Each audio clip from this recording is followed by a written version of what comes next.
Hello everyone. We are pushing 2 videos a day with little to no budget. You can help with Buy Me a Coffee or Patreon. Link in the descriptions. Chapter 2651, Mounting Pressure. The battle between the Golden Skull Alliance and Task Force Sombra had formally commenced. The initial volley unleashed by the Charlemagne and its 44-follower mech struck the prow of the Spirit of Bentheim in a taunted fashion. "He's mocking us! He's insulting our clan! Don't let this traitor go! Let us prove to everyone that the future of the Larkinsons lies with us instead of this kinslayer!" The Larkinsons were all in high spirits after Ves riled them up. Every crew member stood ready to respond to any emergency. Every mech pilot sat silently in their cockpits while awaiting their orders.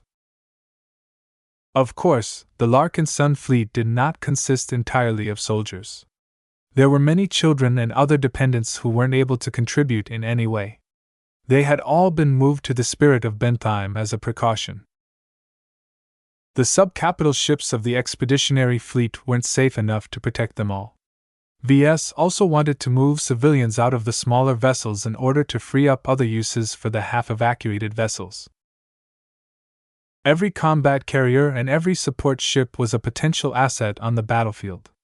The survival of these relatively ordinary vessels was not a priority to the Larkinsons. As long as they won the battle, they could rebuild everything they had lost. To Ves, every ship aside from the Spirit of Bentheim was just a pile of credits. Even if he lost almost all of his entire fleet, it only took a bit of time and money to reform his fleet. As Ves sat down on his special seat at the rear, a large panorama of projections came to life. Lucky settled on his lap while the long-range sensors of the fleet began to glean more details from the closing opponents. The Larkinsons and its allies had already invested a lot of effort in determining the properties of the enemy carriers. Ves mentally issued a command that summoned a page that summarized the known and suspected attributes of the Fridayman Deep Strike fleet carriers. "They truly went big with this attack," he murmured. All 5 fleet carriers were important strategic assets to the respective institutions of the Friday Coalition. Losing any of them would definitely cause a lot of pain. However, if their loss came paired with the death of Ves, then the leaders of the coalition would probably rejoice. A rueful smile appeared on his face. "I guess my head is worth more than all of these ships and mechs." He always liked it when others appreciated him, but he did not like it when the enemy gave him respect. He would rather be underestimated by his enemies, or better yet, not be recognized by them at all. It was incredibly stressful to be on guard against competent and powerful enemies all the time. In a way, Ves felt a bit relieved that the Friday Coalition had opted to pull the trigger at this time. Ves knew for sure that this was their last and final attempt to take him down. Once he surpassed this hurdle, he could completely leave the Komodo Star sector behind. What was even better was that Venerable Ganso had come as well. This was the best opportunity to get rid of the greatest tumor of the Larkinsons.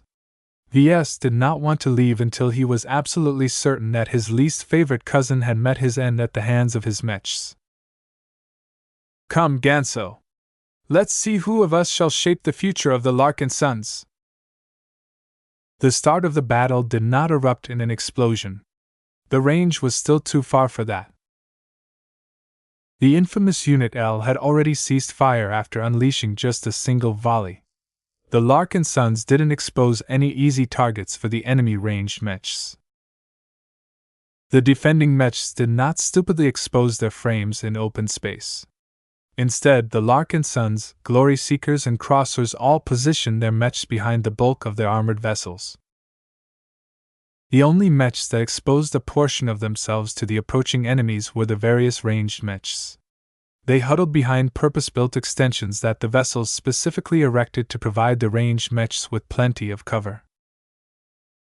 While these ranged mechs weren't as well protected as bunker mechs, they had gained a lot of defense against frontal attacks. The Friday men were no different. Most of their mechs were out of sight as their huge carriers and smaller subcapital ships obscured their mechs as much as possible. They were actually clever enough to deploy their mechs out of sight from their opponents. Even now, the Larkinsons still didn't know which units they faced and how many enemy expert mechs lurked out of sight. As the range between the two fleets continued to narrow, the calm finally broke to an extent. Detecting incoming fire! Both sides started to test each other out by firing some modest volleys at each other. While Unit L conserved its firepower, the ranged mechs and the artillery mechs among the attacking force finally opened fire.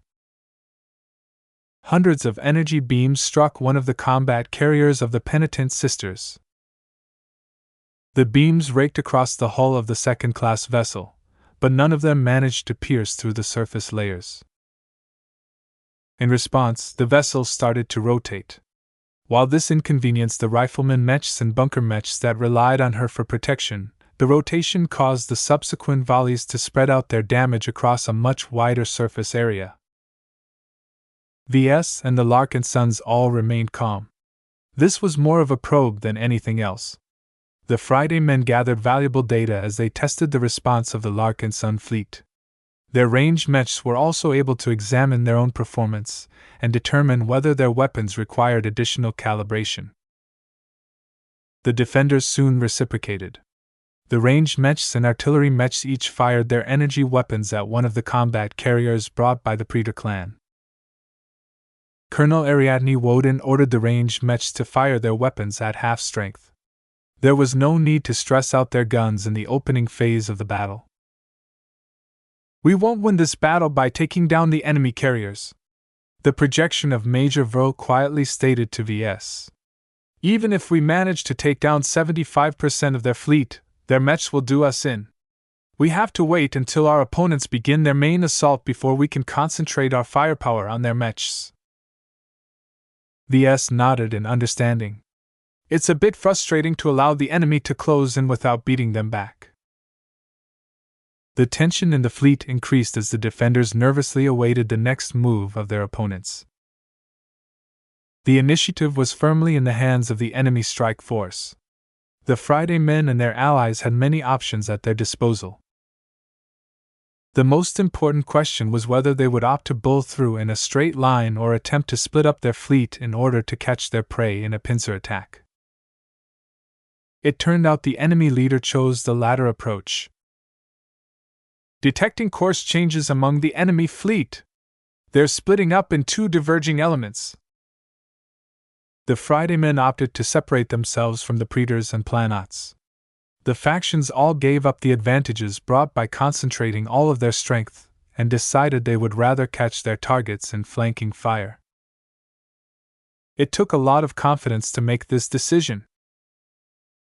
By splitting up their forces in two, one of the branches risked getting focused upon. However, the advantages were equally as great. The Golden Skull Alliance already showed their intention of making as much use of their starships as hard cover as possible. This meant that frontal attacks would not lead to any decisive results. The enemy commanding officer evidently wanted to achieve more decisive results. By attacking their targets from two different directions, it became a lot more difficult for the defending mechs to guard against incoming fire from multiple directions. "I was afraid of this," Major Vril sighed. "This will be an intense and decisive engagement. While their flanking maneuvers will cause them to take additional time to close in, our losses will rapidly mount if they succeed in enfilading us. Only our bunker mechs are protected from attacks coming from multiple directions." "What will we do?" Ves asked. "Will we split up our fleet as well, or will we focus on one of the two pincers?" "It's not that simple, sir. For now, we will wait and see. We first need to determine whether the Friday men distributed their forces unequally. If we barrel down on the pincer that holds the bulk of the enemy mech troops, then we won't be able to free up enough forces to fend off the other pincer." The situation was actually a lot more complicated than that, but Major Vril did not have the time to expound upon all of the tactical moves that both sides could make. To Ves, the enemy maneuvers complicated the battlefield to an extent. The Larkinsons had no choice but to split up their mech forces in two as well in order to respond to both pincers. Additional maneuvers might force his mech forces to split up even further.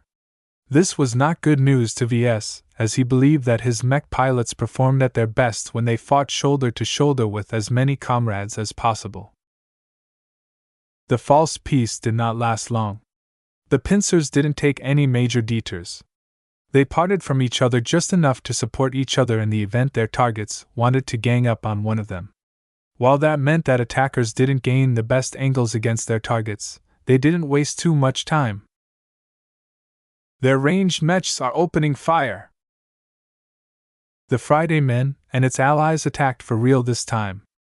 After collecting a lot of data, their fire became a lot more precise. They targeted the engines of starships, the bunkers where artillery mechs were huddling behind, and struck many other targets of opportunity.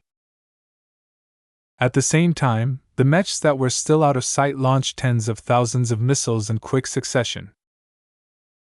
The missiles initially flew to the sides before slowly arcing in the direction of the expeditionary fleet. "Intercept those missiles!" Long-range sensors and scanners immediately analyzed the incoming missiles. It quickly became clear that the missiles were very powerful. The defenders had no choice but to take them down lest the potent payloads inflicted considerable damage to their starships. Fortunately, the Larkinsons, Glory Seekers, and Crossers were not weak when it came to this aspect. Ves keenly paid attention to the performance of his Transcendent Punishers and Valkyrie mechs. The former employed its positron beam cannons at low power in order to fire them at a rapid frequency. When any of the missiles came close, the heavy artillery mechs activated their rapid-fire secondary pulse cannons. Though the Larkinson fleet only hosted 350 Transcendent Punishers, their firing rate and accuracy was disproportionately high. The Valkyrie Redeemers and other Valkyrie mechs performed much worse in this aspect. Their pulse submachine guns were not famed for their range or accuracy. They only made meaningful contributions when the swarm of missiles came close. Due to the flood of incoming missiles, a number of them managed to reach their targets.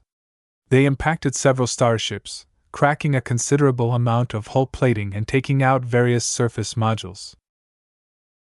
While the missiles didn't inflict too much damage in the end, they were a huge distraction which allowed the enemy ranged mechs to attack their targets with impunity. "How many missiles do they have?" "They shouldn't have too much left, I think. Their fleet lacks a support train, so it's impossible for them to bring too many supplies." While the missile swarms slowly petered off, hundreds of powerful shots suddenly hit one of the damaged penitent sister carriers. "The listener of Athena has lost a portion of her power. She's drifting out of formation." "Damn!" The sudden salvo struck one of his combat carriers with much more strength and precision than he thought.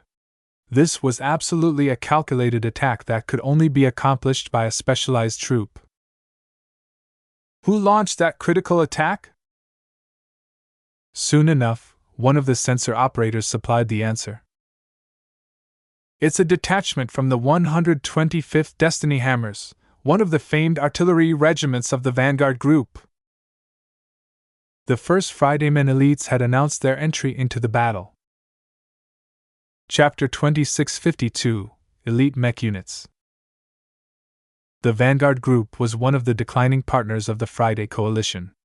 Their prominence was so low that most people in the Komodo Star sector overlooked their existence. That did not mean their mechs were weak. While the Vanguard army was not as large or well-equipped as the Gage dynasty, the 125th Destiny Hammers could go toe-to-toe against any Hexer elite artillery regiment. The Destiny Hammers was an old mech regiment that possessed a rich martial tradition. They piloted exclusive mechs designed by some of the best masters of the Vanguard Group. What stood out was their penchant for bombarding their enemies with precise kinetic and explosive attacks. They loved to hit their targets with hard-hitting projectiles aimed at any possible vulnerabilities.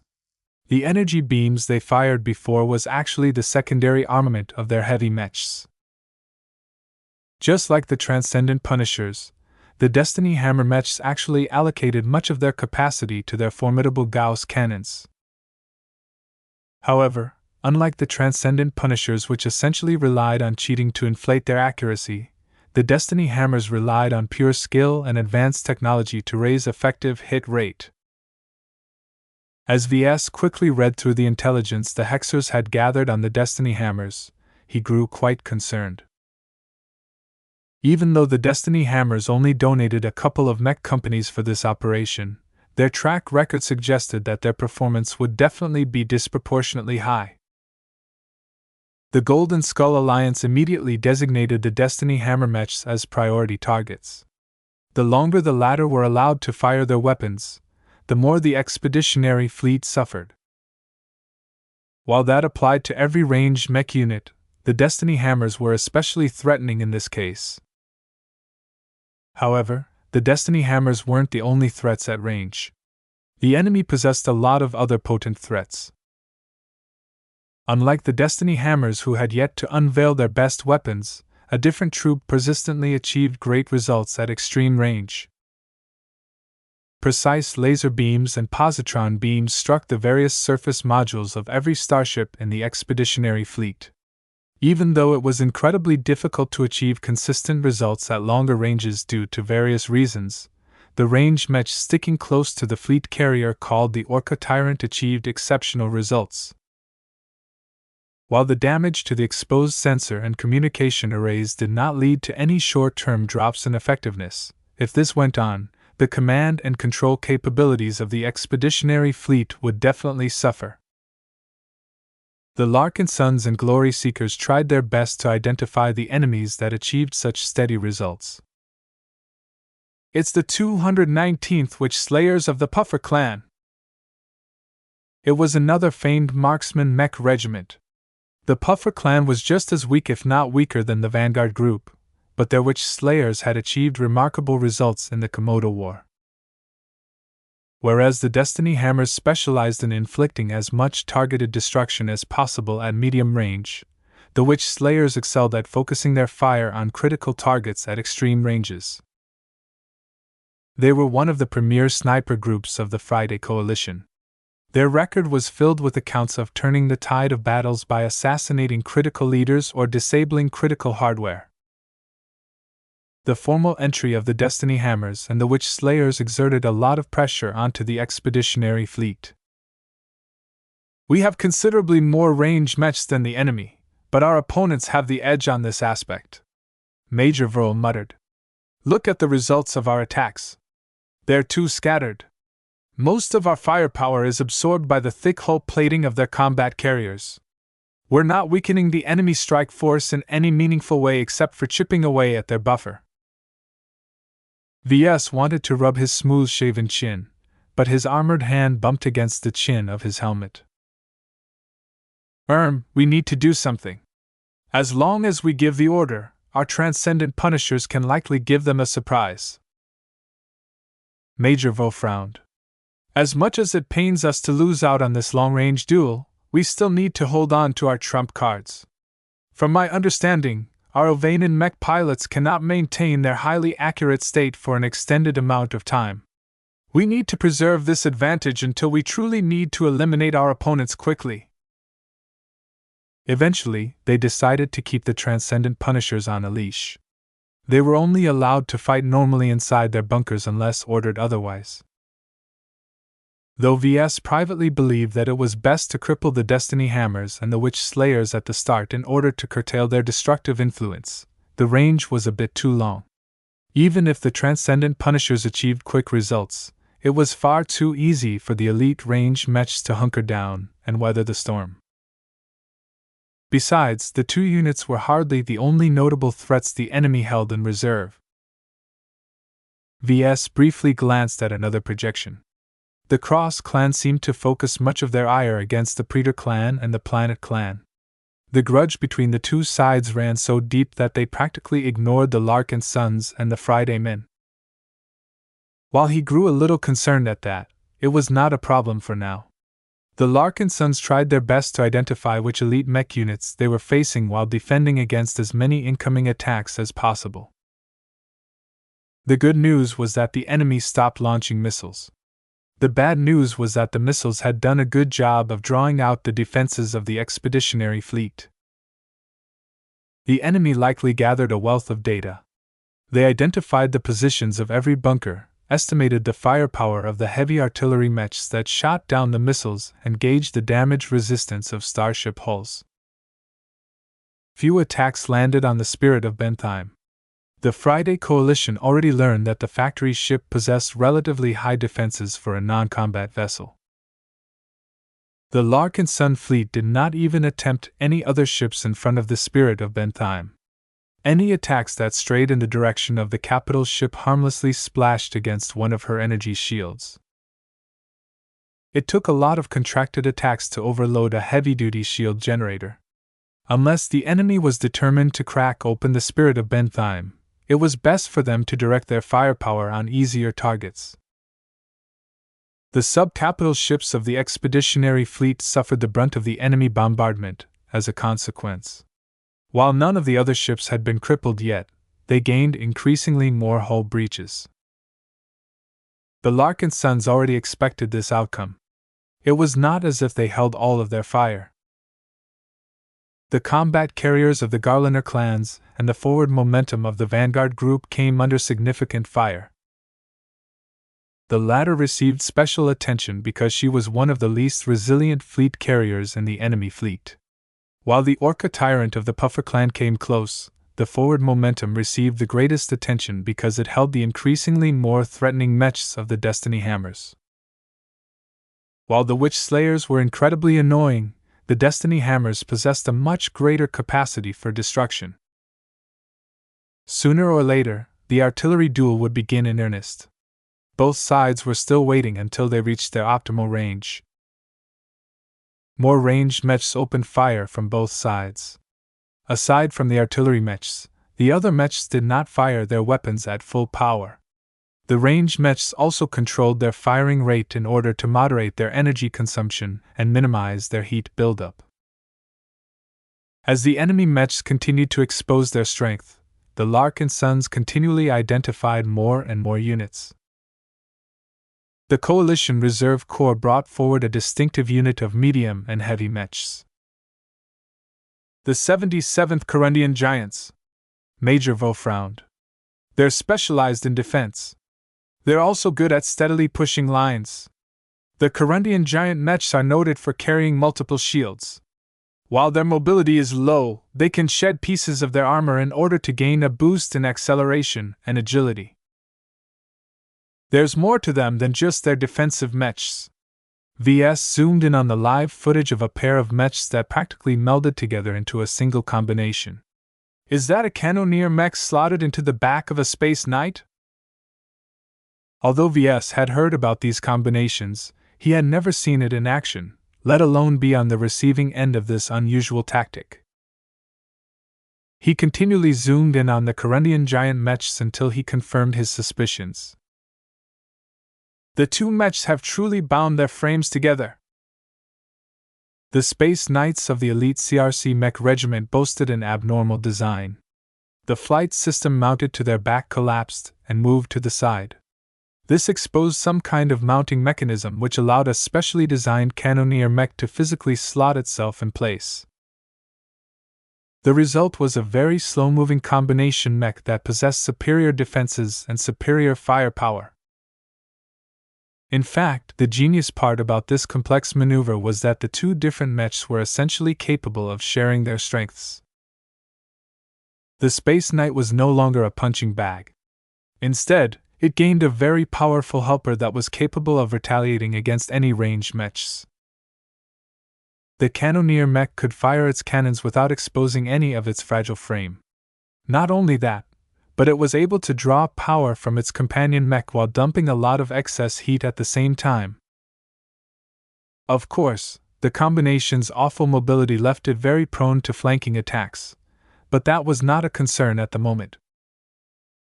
VS felt both impressed and intimidated at the fantastic mechs the enemy employed. As a mech designer, he keenly recognized that none of the enemy mechs were weak. Their quality was incredibly high and their performance was guaranteed to be stellar. What the? Are those hero mechs? Huh! VS reacted with surprise. Hero mechs were not common. They forced too many compromises and demanded more from their mech pilots. Most mech militaries preferred to employ mechs with more defined roles. When VS directed his attention to the mechs that stuck close to the Orelise, he became a little more suspicious. The colors of those mechs looked a bit familiar. It's the 1633rd Bloody Herons of the Gage dynasty. What? VS almost shot up from his seat. He never expected to encounter a unit from the Bloody Herons. What is the matter, sir? Major Vol asked. The Bloody Herons are very special. Their mech pilots are all connected to a neural network. The Bloody Herons was one of Master Huron's handiworks. They were famed for their versatility and exceptionally high coordination. Their mech pilots overflowed with talent and were proficient in both ranged and melee combat. It was like facing an army of Joshuas who all happened to have gone through a very strict training program that allowed them to meld their minds together in the midst of battle. During the development of his spiritual networks and battle networks, VS had performed plenty of research on the elite mech troops that Master Huron had shaped. The Bloody Herons was one of his greatest success stories. The combination of excellent skill, powerful mechs, punishing training, and a brotherhood that was closer to family resulted in many victories against the Hex army. Did Master Huron bear a grudge against VS?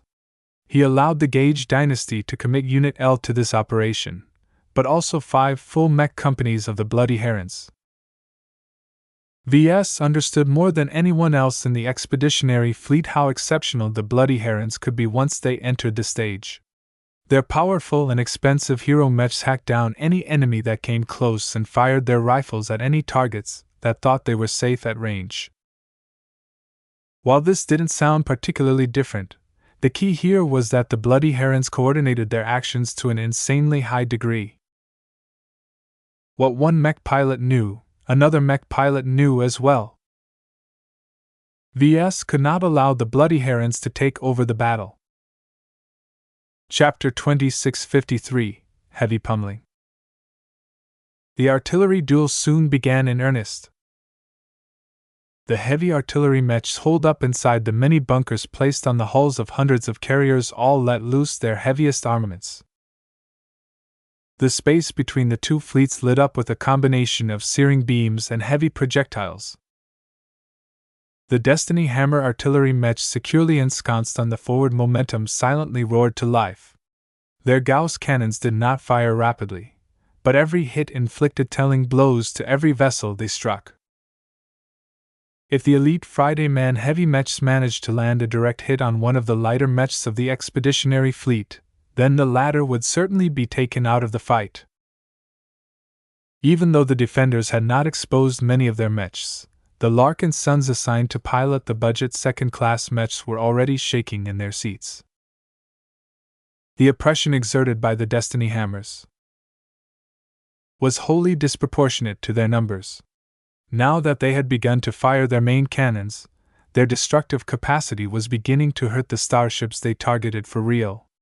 Hull plating cracked, compartments became exposed to space, and all manner of surface components were being swept at an alarming rate.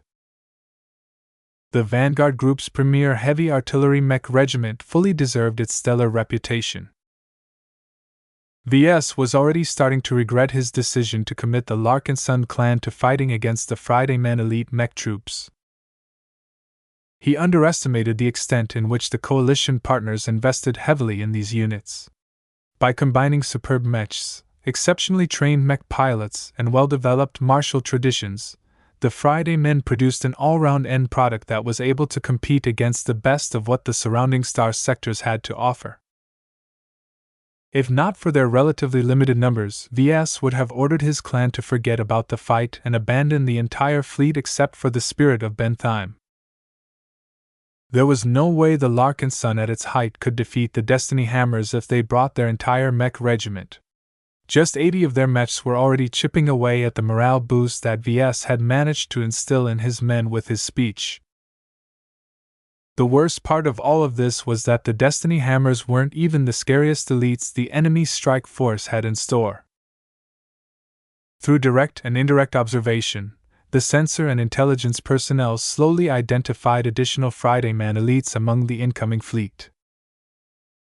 The Orleans not only carried a detachment of Bloody Herons, but also hosted the 1002nd Halvian Grenadiers. The Halvian Grenadiers was a renowned elite mech regiment with an all-round orientation. They fielded many different mech types, allowing them to utilize combined arms to achieve great synergies. As their name suggested, the Halvian Grenadier mechs were also known for carrying a plethora of grenades. It didn't matter whether they were swordsman mechs, space knights, rifleman mechs, or auxiliary mechs. As long as they wore the colors of the Halvian Grenadiers, they definitely carried at least a couple of expensive grenades with varied effects. This made them a nightmare to fight against in close range. Whenever the Grenadiers wanted to unleash a surprise, they whipped out a grenade and expertly threw them in a way that dealt the most damage to their opponents. The grenades couldn't easily be guarded against. Even if their exterior shells all looked exactly the same, they possessed many possible effects. Some of them possessed plain high explosive payloads. Others unleash a shower of plasma. A rare few detonated an intense EMP blast. While these potent grenades may cost as much as a mech, the Gage dynasty continually supplied the Halvian Grenadiers with replacements. This had turned all of their mech pilots into explosion artists. Anytime the Hex army encountered the Halvian Grenadiers in battle, the normally aggressive Hexers instantly suspended all of their plans to push forward. They would rather fight the Grenadiers at range than fight up close.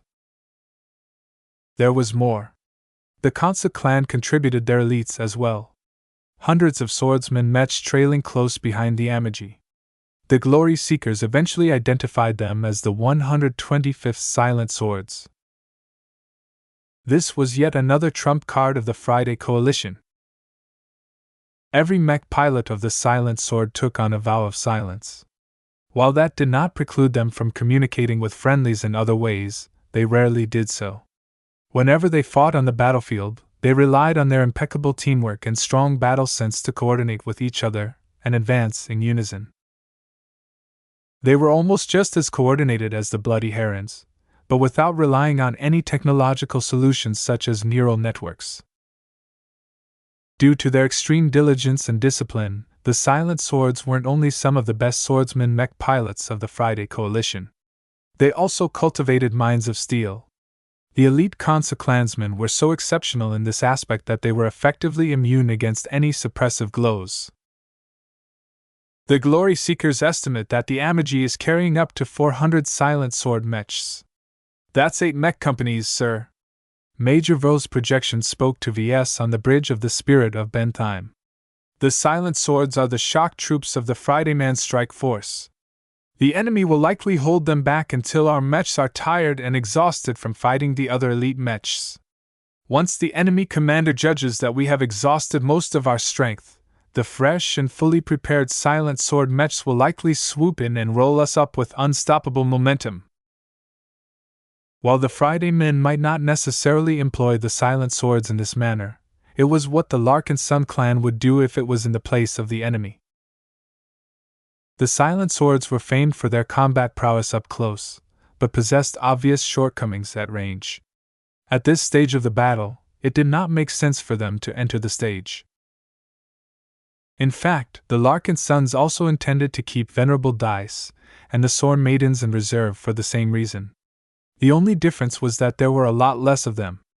Too little time had passed for the Sword Maidens to train up additional mech pilots, so they were only capable of fielding a single mech company at this time. The huge number disparity depressed Ves.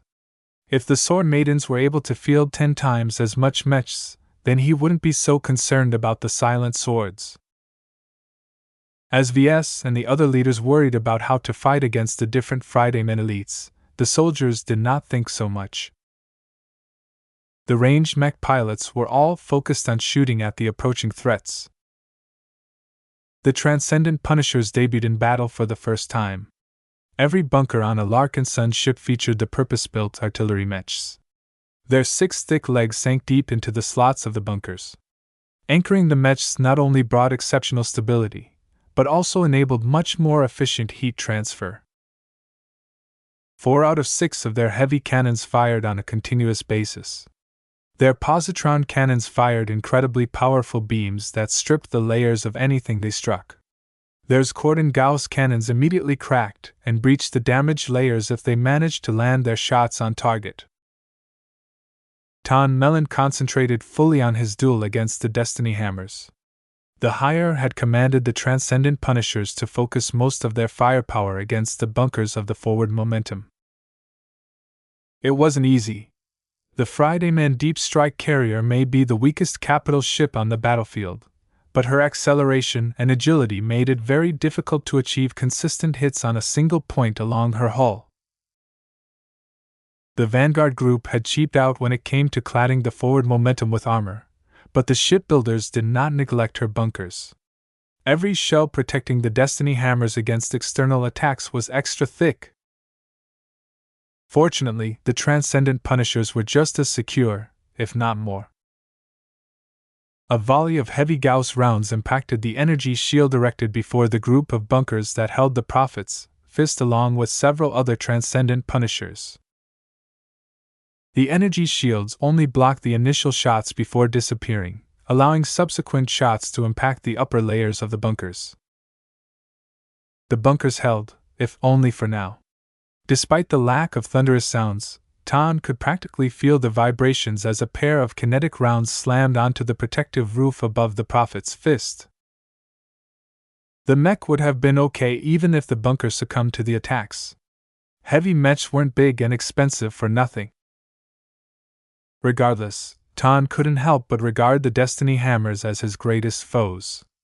Out of all of the enemy ranged mechs, he instinctively felt he needed to annihilate the enemy artillery mechs before he was free to bring his guns to bear against other targets. The Destiny Hammers evidently felt the same way because they had concentrated more and more of their fire onto the bunkers of the expeditionary fleet. After pouring their fire onto the Spirit of Bentheim for a while, the Destiny Hammers eventually directed their fire elsewhere. This was not because it was impossible for them to inflict meaningful damage against the bunker mechs aboard the factory ship. The enemy artillery mech succeeded in breaching a couple of bunkers. The problem was their progress was too slow.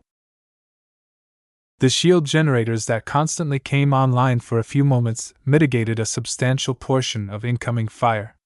This weakened any attacks directed against the flagship of the Larkinson clan. The shield generator operators expertly activated and deactivated the energy shields in order to manage the stress onto their devices.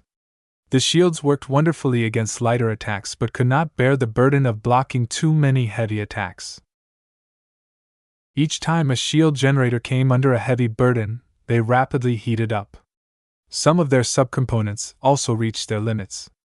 If the shield generator kept blocking more and more damage, they might fizzle out and forcibly enter an emergency cooldown cycle. Skilled operators and engineers were capable of overriding this necessary cycle if they needed to. The shield generators would then be forced to erect wobbly, unstable energy shields that could still play a critical role at the right time. This was very dangerous, though. Aside from risking breakdowns and explosions, overloading the shield generators also reduced their lifespans at decades at a time. The Larkinsons obviously couldn't care about that at this time. The heavy-duty shield generators cost as much as hundreds of mechs, but they were ultimately machines in the end. If their operators had to push them to their breaking points in order to lighten the burden on the Transcendent Punishers, then so be it. Lives could not be rebuilt as easily as machines. Through the pure and sacred glow of the Prophet's fist, Tan felt his purpose. Even without the mech's special ability, he still had Prophet Ilvain by his side. The passive glow already expanded his awareness, allowing him to identify the best and most threatening targets he should train his guns on. His accuracy slowly increased as he became more in tune with his artillery mech. Not every Ovanan mech pilot was able to reach this elevated state of mind. Their closeness to their mechs might not be as good, or they might be unaccustomed to piloting artillery mechs. Another reason why the Transcendent Punishers weren't able to perform at their best was because of the pummeling they received. After the Destiny Hammers learned that the spirit of Bentheim was too well protected to succumb to their attacks, the enemy artillery mechs trained all of their firepower on the bunkers of the combat carriers instead.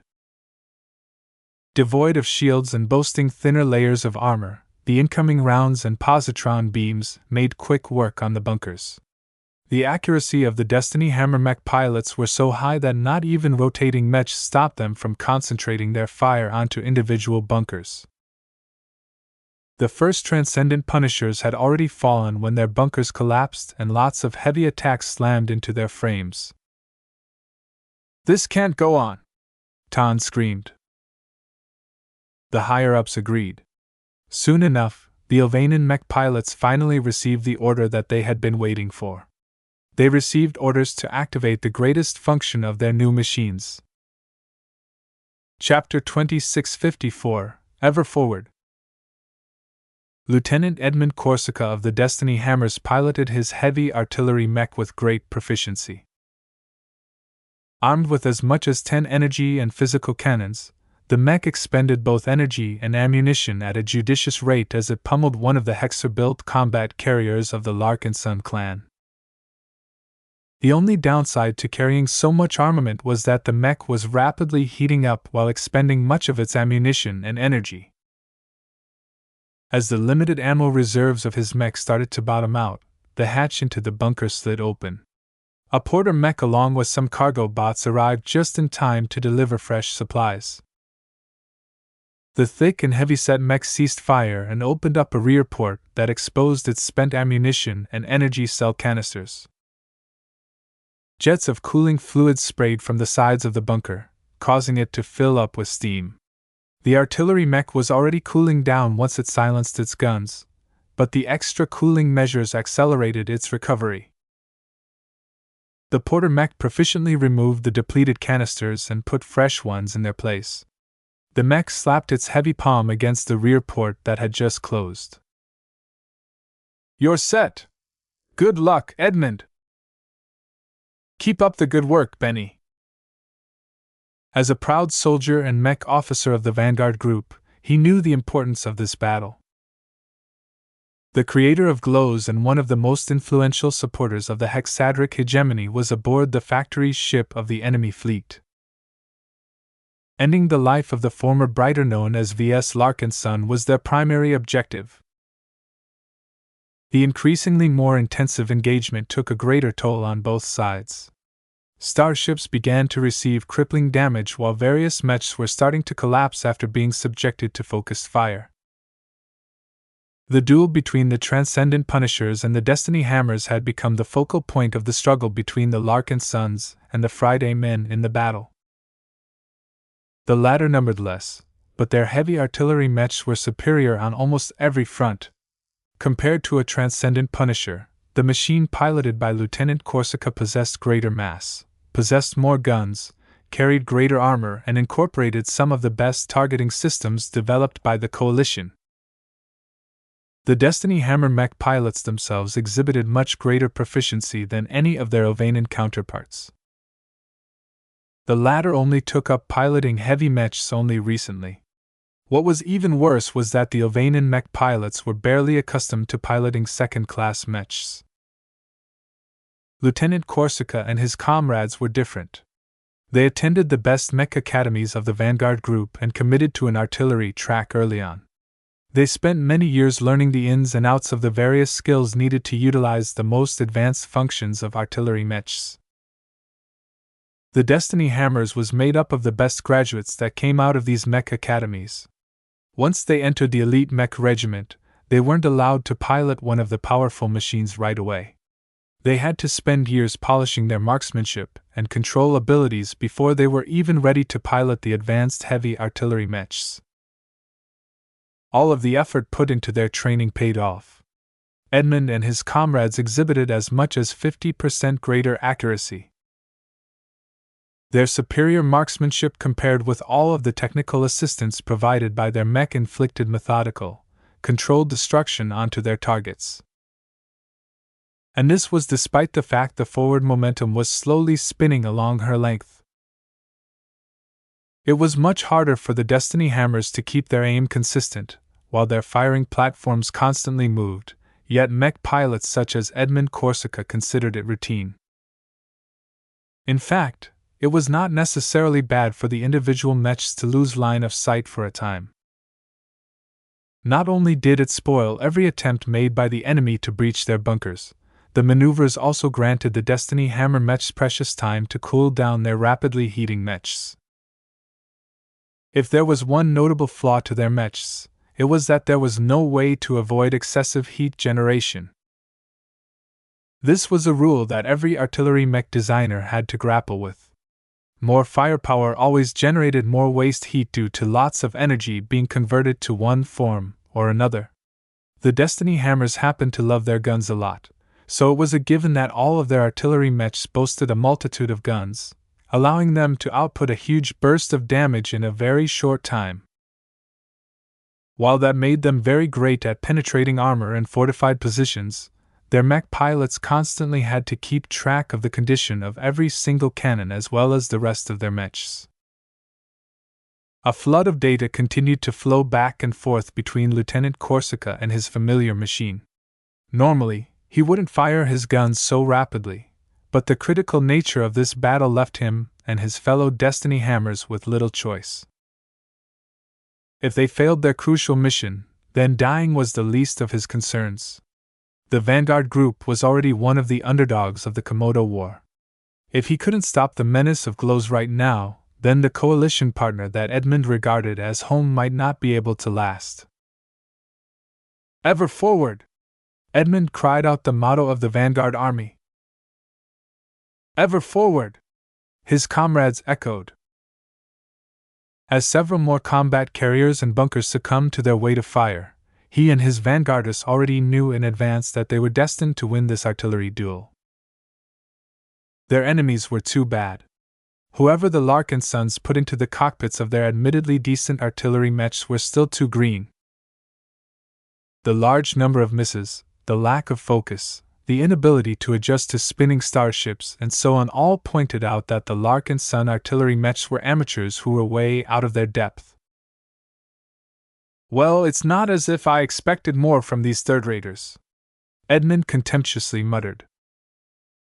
Now that he gained a measure of his opponents and their equipment, his mech began to inflict greater destruction. He already knew how to dismantle the standard hexagon-shaped bunkers that the Hexers favored in as little time as possible. Just as his guns along with the guns of the rest of his squad transformed an enemy artillery mech into a piece of scrap, the enemy fire abruptly abated for some reason. Lieutenant Corsica looked puzzled. Have the enemy artillery mechs overheated? It shouldn't be. The enemy mechs fired their cannons at a slower rate and more sustainable rate. As someone who knew artillery mechs well, Edmund instinctively felt as if the enemy was preparing something big. Of course, that did not mean the Destiny Hammers were willing to abide by the rhythm of their opponents. Their cannons kept launching powerful beams and solid rounds at their targets without interruption. Just like their battle cry, once they attacked, they never stopped until they completed their mission. Just as Lieutenant Corsica succeeded in felling yet another combat carrier together with his comrades, the enemy artillery mechs that possessed clear firing lines all fired their primary armaments at the same time. What? Over 800 positron beams and Gauss rounds hit over a dozen different points along the hull of the forward momentum with practically no deviation in aim. The attack shouldn't have been able to shake a capital ship, Yet the deep strike fleet carrier somehow vibrated just enough to affect Edmund's artillery mech's aim. Shortly afterwards, the cooling fluid being sprayed onto the mech ceased to flow. "What happened?" he demanded. "The enemy salvo managed to pierce through the hull of the forward momentum. Several sensitive compartments and power lines are damaged. We are doing our best to restore the knocked-out systems, but it will take time." Just as the mech lieutenant pondered over the coordinated strike, the enemy artillery mechs unleashed yet another devastating salvo with their kinetic weapons. This time, Lieutenant Corsica flinched as numerous kinetic rounds slammed into the bunker above his artillery mech. What was remarkable was that the rounds all hit the port where his third primary Gauss cannon was poking out. While half of the powerful Gauss rounds cratered into the solid surface of the bunker, they nonetheless created an opening that just happened to allow another Gauss round to rip right into the barrel of his third gun. Ah! The Destiny Hammer artillery mech jerked as both its third and fourth Gauss cannons were instantly knocked offline due to the direct attack. "Impossible! How can they be so precise all of a sudden?" Lieutenant Corsica wasn't able to ponder this question too much. The earlier attack had just blasted apart an entire weapon mount, causing his mech to incur significant damage to a side. While his mech was too big, tough and heavy to let the damage affect the functioning of the rest of the mech, Edmund still felt concerned. "Why didn't they fire their positron beams?" Just a second later, the enemy responded. Over a dozen beams struck the gap in the bunker. Just like before, a number of hits went slightly wide as there were too many variables at play. Yet despite all of these conditions, at least 5 full-powered positron beams managed to thread the needle, causing them to hit straight onto the already damaged portion of Edmund's mech. Ah! More portions of the stricken mech incurred heavy damage.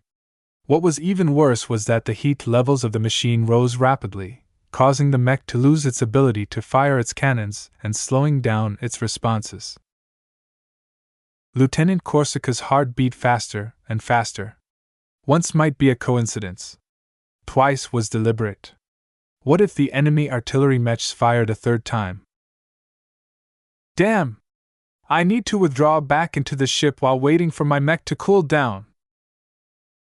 He quickly asked permission to withdraw from his captain, which was granted right away. "Pull back and stabilize the condition of your mech," his superior told him. "Emergency repair bots are already on their way, Lieutenant." "Roger that." While Edmund tried his best to withdraw his mech as quickly as possible, this was not exactly a quick process. Due to the extensive anchoring between his artillery mech and the bunker, it normally took at least 20 seconds to lift the legs of the mechs out of slots built into the deck. In fact, the mech lieutenant estimated it would take twice as much time due to the damage sustained by his mech as well as the extreme heat affecting the performance of many components. Too slow. Barely 7 seconds passed after Edmund had begun the laborious withdrawal process before the enemy artillery mech struck yet again. This time, over 24 Gauss rounds and positron beams precisely struck the damaged and partially damaged roof of the bunker. The previous attacks that failed to enter the gap had weakened the structure just enough for the third and final salvo to collapse the roof entirely. Even if heavy mechs were notoriously famed for their ability to keep going despite sustaining a lot of hits, the enemy attacks weren't light at all. The positron beams softened up the surface layers of the exposed mech while the Gauss rounds slammed through and transferred an immense amount of destructive kinetic energy onto their target. Lieutenant Corsica was unable to think any longer. He didn't even have time to cry out the battle cry of the vanguard army, nor think about his 2 young sons that he was leaving behind. His life passed in an instant as the attacks collapsed his cockpit, crushing his body into bloody mush. In just 3 salvos, the Larkinson artillery mechs managed to fell 20% of the Destiny hammers taking part in this battle. The forward momentum bore dozens of scars as various bunkers and surface components were blasted apart. More critically, a lot of maneuvering thrusters had been struck as well, thereby impairing the fleet carrier's ability to adjust her course and make it difficult for enemies to target specific sections.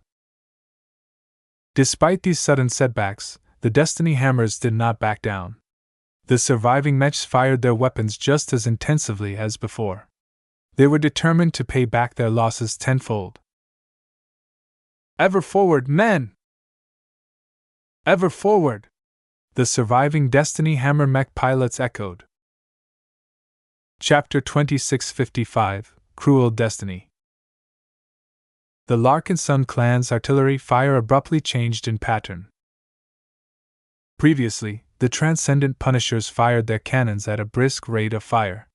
Due to their relatively low hit rates, the mech pilots attempted to increase their chances of inflicting meaningful damage by outputting as many attacks as their mechs were able to bear. Yet once they received the command to draw upon the Great Prophet's blessing, they no longer fired their weapons in a scattered manner. Every bunker that hosted a Transcendent Punisher gained a holy atmosphere. As mech pilots such as Ton Mellon opened their minds to Prophet Ilvain, they actively felt the object of their worship responding to their prayers. "Prophet, guide my aim!" Over 300 Ilvainian mech pilots simultaneously entered into a different state of mind. Pure devotion welled up in their minds as their devotion was clearly being rewarded. Inside the Prophet's fist, Ton felt as if he had gained a completely different view of the battlefield.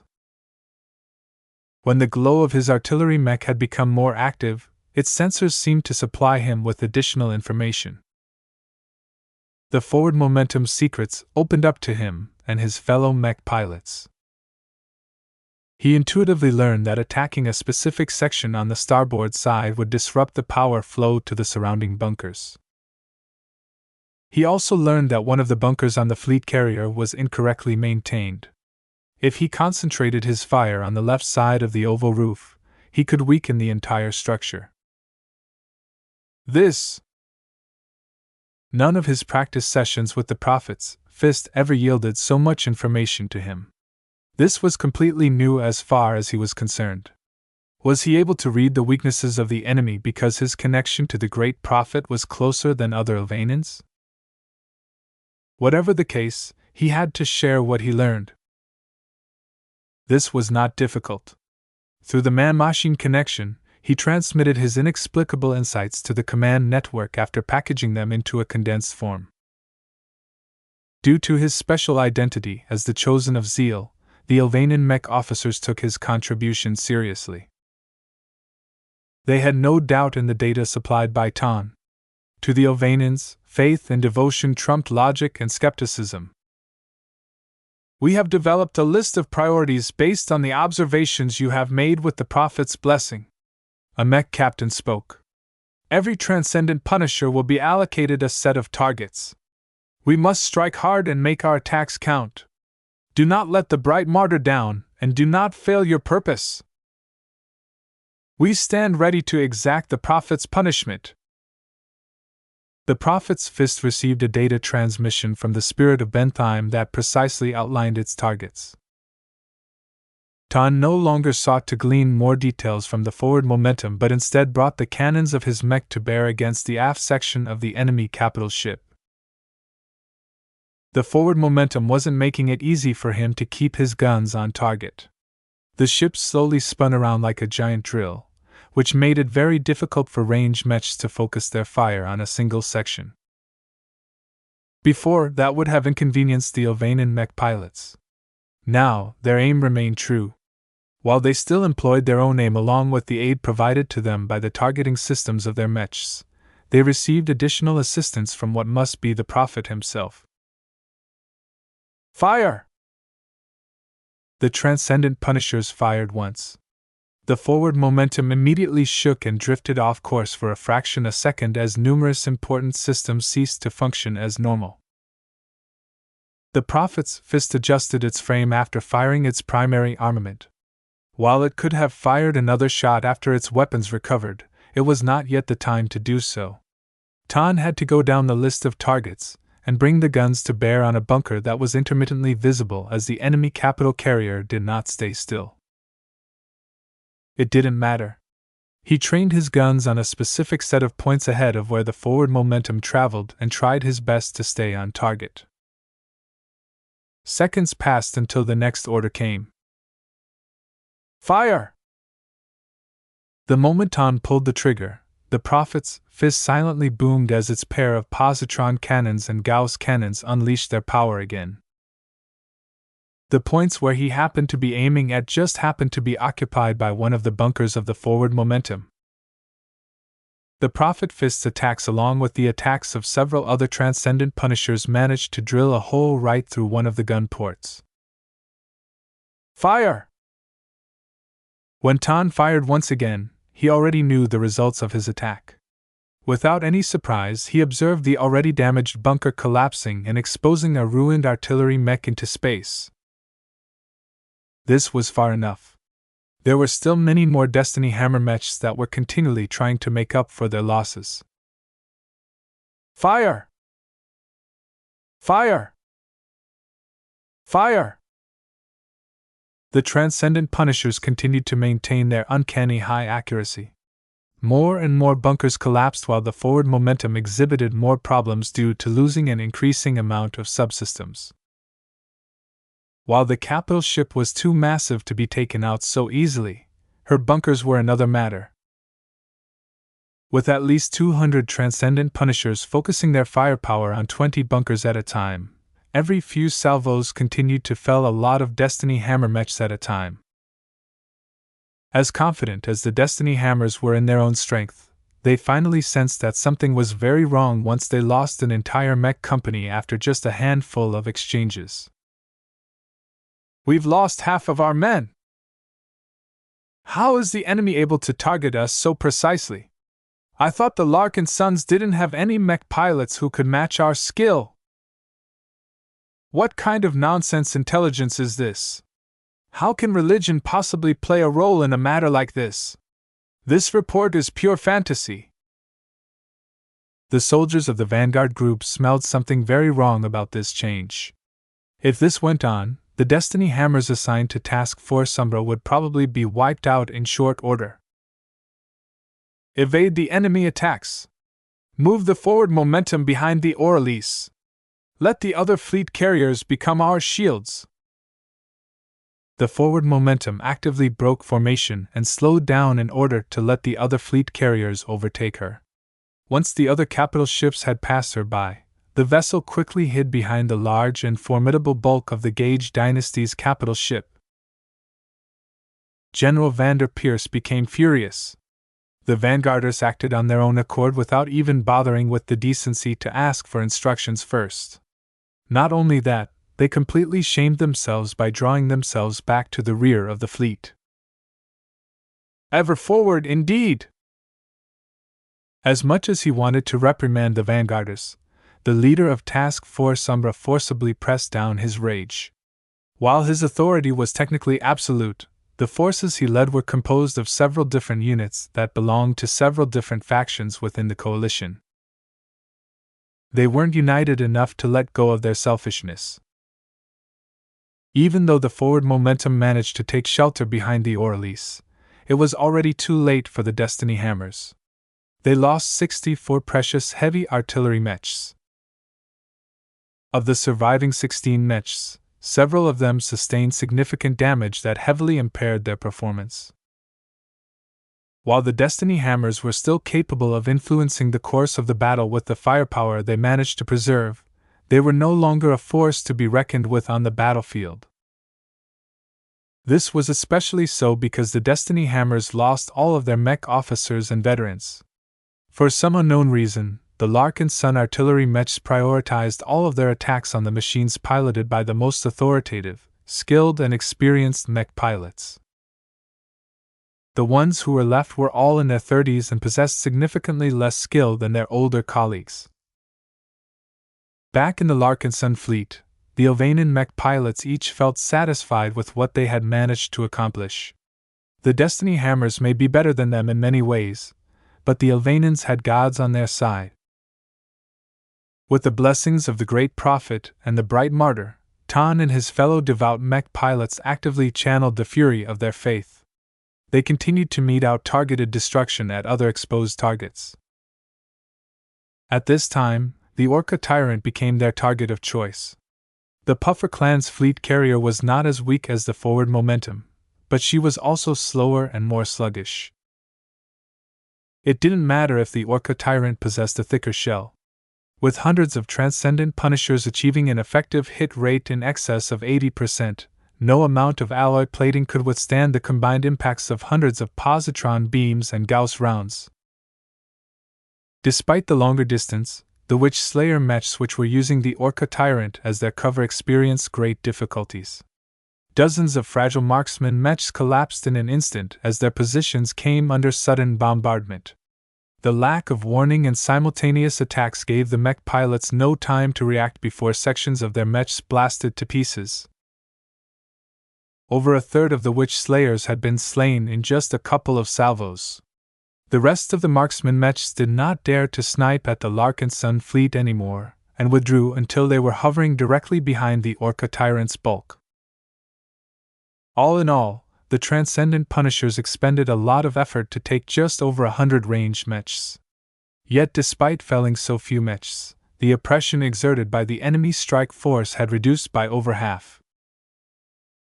While the ranged mechs of the other elite mech units weren't bad, they did not excel in ranged combat unlike the Destiny Hammers and the Witch Slayers.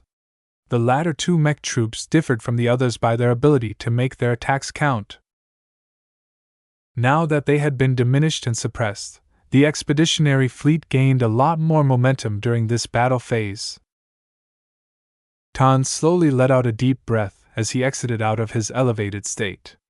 He felt the presence of the Great Prophet receding from his mind and mech. While his prophet's fist still possessed its reassuring glow, he still longed to return to his previous state. "I can't." He shook his head. "I need to be prepared to face the subsequent wave of enemies." They only managed to dismantle a portion of the enemy's strength. The Friday men and their helpers brought around 6,000 mechs in total. The Transcendent Punishers and their Ovanan mech pilots could not afford to exhaust themselves too early. Even the Great Prophet himself felt a little weaker than before to Tan. "The fight is far from over." The Prophet's fist and the Transcendent Punishers opened fire again. Back on the bridge of the Spirit of Bentheim, Ves sighed as he saw the results of the outburst of the heavy artillery mech he designed. "What a splendid performance!" Major Vrol's projection smiled just after he issued a set of orders to others. "Your Transcendent Punishers exceeded my expectations. They are truly an evolution of your remarkable Deliverer designs." "Thank you, but do note that there is a limit to this special state," Ves warned. "Every benefit has a cost. Every process consumes energy. We need to make sure to reserve enough strength to survive the next phases of the battle." "Indeed. It is almost time for our fleets to approach medium range. This is the phase where many riflemen mechs will shine.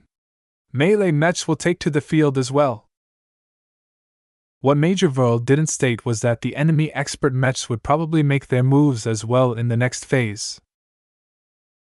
Ves could practically feel Venerable Ganso's hostility from this distance. Once the main body of the enemy strike force entered the fray, the battlefield would become a lot more chaotic. He gripped the Larkinson mandate tighter. He could feel Goldie's concern. Larkinsons were already dying at a steady rate. Many more would die as the battle progressed. Chapter 2656 Old Survivors. Two different fleets were locked in struggle.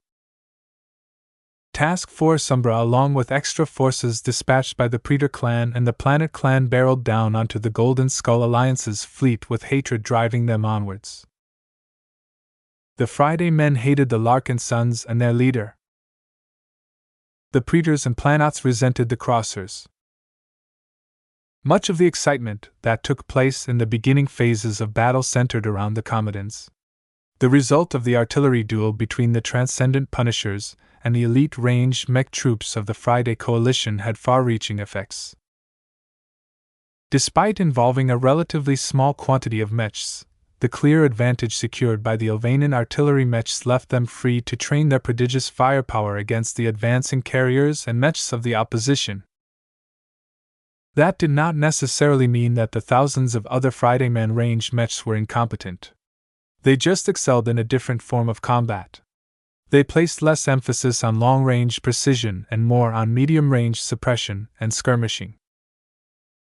The rifleman mechs of the 1002nd Halvian Grenadiers, 77th Corundian Giants, and other elite mech regiments numbered much more than the contingent of 125th Destiny Hammers and 219th Witch Slayers.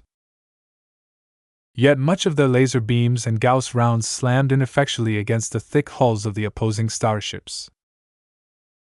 While the damage onto the Larkinson vessels kept accumulating, the lifespans of the targeted combat carriers in question did not diminish fast enough.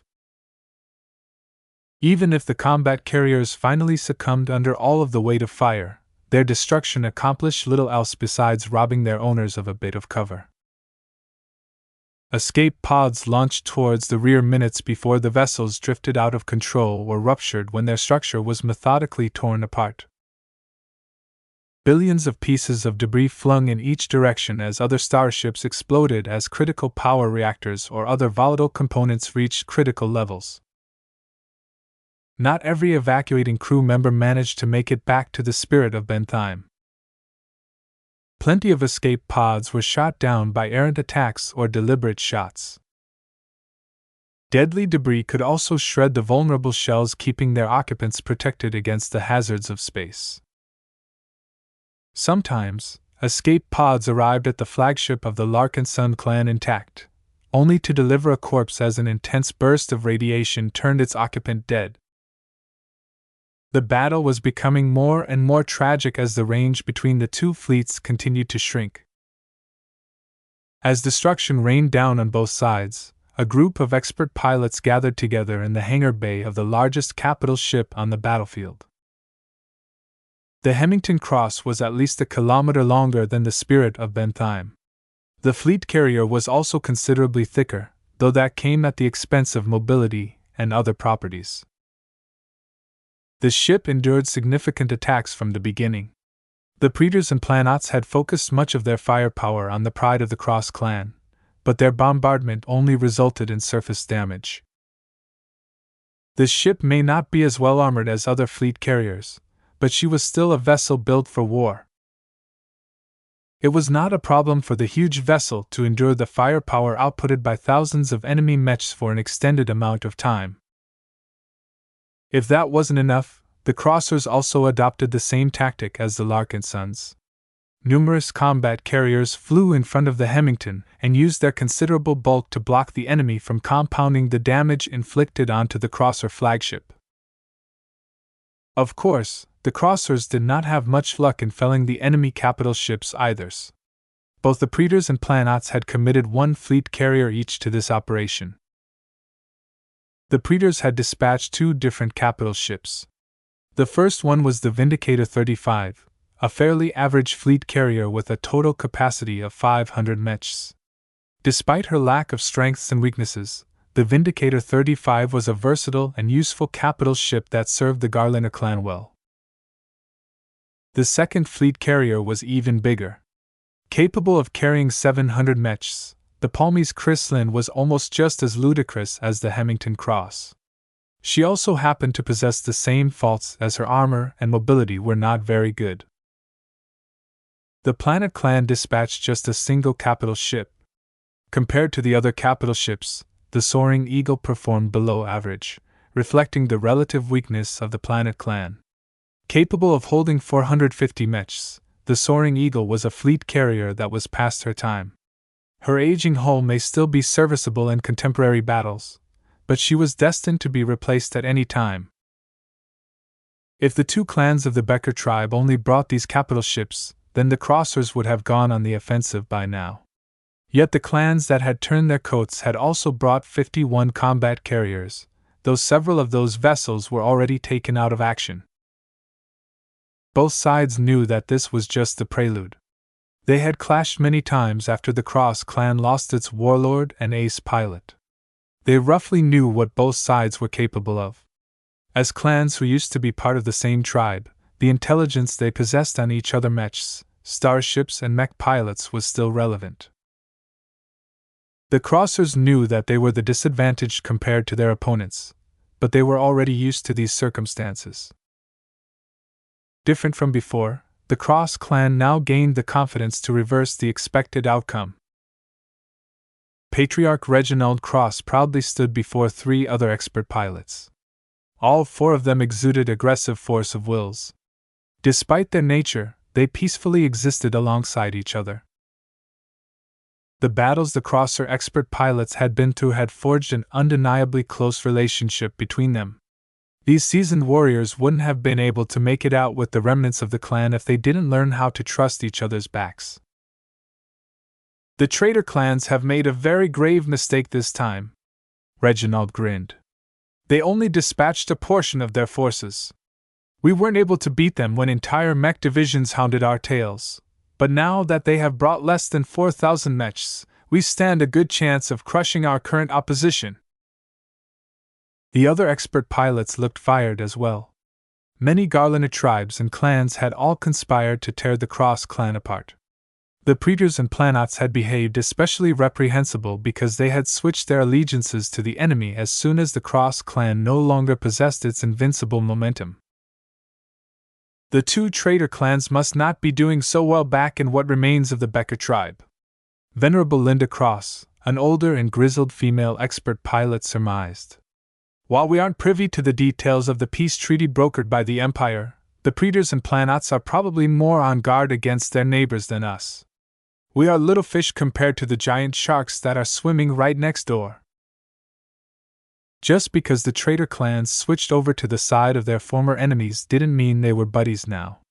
The Billard tribe and the Chardon tribe still harbored great suspicion and greed towards the remaining territories of the Becker tribe. The Praetor clan and Planet clan had to keep as much of their strength at home in order to guard against any untoward actions. Venerable Banner Cross, another old expert pilot, frowned. Perhaps the Praetors and Planets have already put us out of their minds. They succeeded in preserving their clans at the cost of our own. In our current state, we pose no threat to them anymore. What do you think, Umaris? Reginald asked. The 4th expert pilot let out a weary sigh. We are already beaten. We used to rule over entire star systems. That time is past. We have been reduced to a single fleet, and a diminished one at that. I wish we could have saved more Crossers. I still mourn for our expert pilots. They were too young to sacrifice themselves during our retreat. A heavy mood descended over the gathered expert pilots. Their force of wills grew calmer as the 4 old expert pilots painfully recalled the desperate flight that caused them to lose so many comrades. One of the biggest tragedies of their initial flight from Vicious Mountain was that they lost all of their younger expert pilots. None of the Crosser expert pilots that survived to this day was younger than 50 years old. Those with brighter futures and greater talent had all met their end prematurely as they gave up their lives to hold back the enemy expert mechs. Patriarch Reginald's force of will suddenly grew intense as he raised his fist. We can't tear down the traitors entirely today, but we must not let their dishonor go unanswered. We must not let our descendants grow up hearing that we have fled Vicious Mountain like craven rats. We must beat our enemies today if only to regain our honor and build a better future for the subsequent generations of our clan. Let us smash the traitors and let the entire Garland Empire know that the Cross clan can still earn glory. The expert pilots all boarded their mechs. Even though they weren't actively developed anymore, the expert mechs were all formidable in their own right. The only Crosser expert pilots who survived up to this point were all strong, experienced, and tricky without exception. Venerable Linda Cross was a Space Knight specialist. With a piloting career spanning over 3 decades, she and her expert mech were countless times more formidable than Venerable Ves Larkinson and her Shield of Samar. Venerable Linda's expert mech, the Amphies, was a formidable medium Space Knight that boasted unparalleled defense but also considerable offensive capabilities. The most notable weapon system on the Amphies was its compact shoulder-mounted laser cannon arrays. Able to output 6 powerful laser beams at the same time, the Amphies was capable of suppressing powerful enemies or wiping out many weaker opponents without needing to close the distance. Venerable Banner Cross was responsible for providing more powerful range solutions. The Leskin, his expert rifleman mech, was armed with a special heavy multi-rifle that was able to output many different types of damage. The Leskin was also incredibly fast and mobile, allowing it to outpace every other expert mech aside from lighter machines. The oldest surviving Crosser expert pilot also happened to pilot the fastest expert mech in the possession of the Cross clan. Venerable Imari's Cross may be over 80 years old, but his slightly declining reflexes was still good enough to pilot the Conavis mare, a very agile light skirmisher. Even if Imari's fumbled for some reason or another, his expert mech's formidable active and passive ECM systems had always managed to rescue him from a difficult situation. As for Patriarch Reginald Cross, his expert mech was the most formidable and most valuable expert mechs of them all. He boarded the cockpit of the Balvo's Rage, a hefty medium hybrid mech that possessed a myriad of close and medium range solutions. The Balvo's Rage's most formidable weapon was an axe made out of mysterious exotics and other materials. The weapon did not possess any special gimmicks, but it didn't need any. The axe was both hard and sharp, allowing the Balvo's Rage to hack through most shields in a single blow. The hybrid mech also carried a shotgun. The weapon was notable for its huge threat against other expert mechs. It was capable of firing specially manufactured pellets that was very effective in exhausting resonance shields. The only downside was that the defection of its high-ranking mech designers left the Cross clan with no means to produce additional shotgun shells. The Crossers had lost the formulas.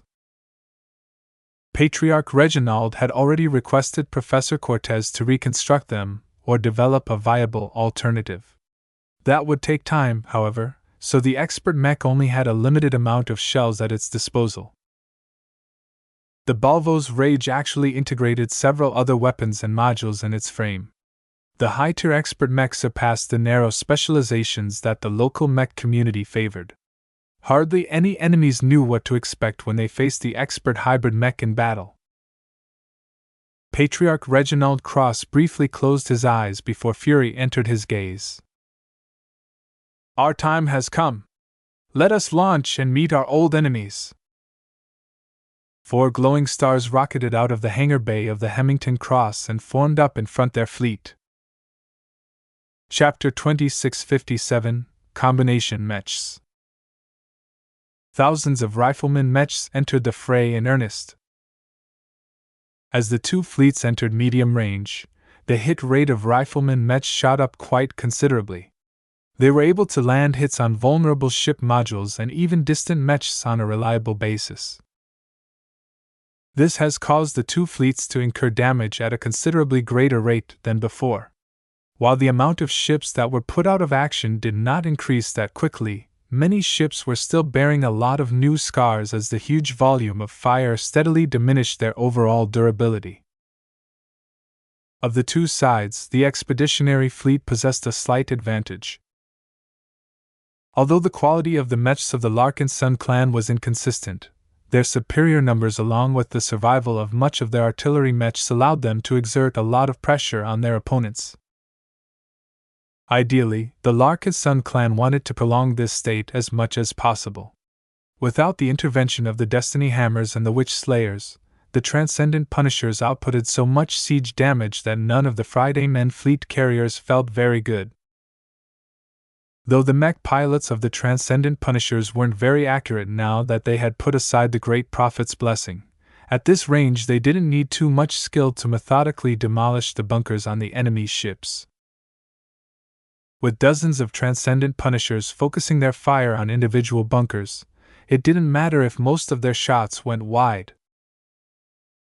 The damage inflicted onto the sections next to the bunkers not only affected the functioning of the artillery mech inside, but also compromised the integrity of the bunker structure. As long as the transcendent punishers kept up their heavy attacks, the bunkers they targeted went down sooner or later. Of course, the Friday men did not let the transcendent punishers go unanswered. The rifleman mechs of the Corundian giants, Halvian grenadiers, and several smaller units all brought their firepower to bear on the threatening bunker mechs. "Don't let those ranged mechs shoot at our artillery mechs for free!" The Ves sons of the Larkinson clan. As a budget second-class rifleman mech, the Ves Sun was a relatively fragile and basic machine that was designed with energy weapons in mind. Though the mech was not that impressive, they were very good in performing their primary purpose, which was outputting a lot of damage. Otherwise, Ves wouldn't have chosen to acquire a lot of copies of this model. As an added bonus, the Larkinson clan supplied the Ves sons with modified laser rifles that were upgraded with luminar crystals and some other components. This allowed the Ves sons to inflict as much damage as mid-range mechs, though not without a few limitations. Sadly, as much as the Ves sons were successful in suppressing a lot of enemy riflemen mechs, they weren't as good at taking damage. Their relative lack of armor was doubtlessly a calculated trade-off meant to keep them light and affordable. They were ordinarily supposed to rely on hard cover to shield them from damage. If that wasn't possible, then they needed to depend on their decent mobility to remain elusive. Right now, the Ves sons did not need to resort to the latter. Even if the enemy strike force split up in two different splinters, it would take a lot more time before they caught the expeditionary fleet in a vulnerable position. This meant that the battle at range was only going to keep tilting in the favor of the defenders. General Vander Pierce was well aware of this development.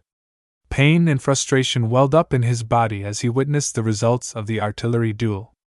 The Witch Slayers could still contribute to the battle once they no longer became a priority target, but the Destiny Hammers were pretty much done for in this battle.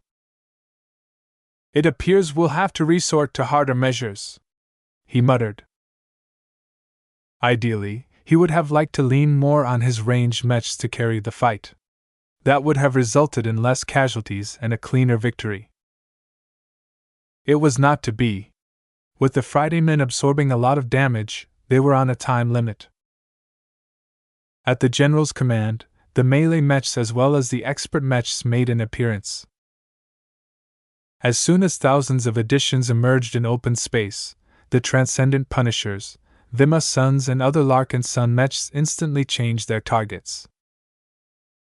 Rather than wasting most of their firepower on cracking bunkers and disabling starships, it was much more meaningful to take out as many enemy mechs as possible. They finally couldn't hold back any longer.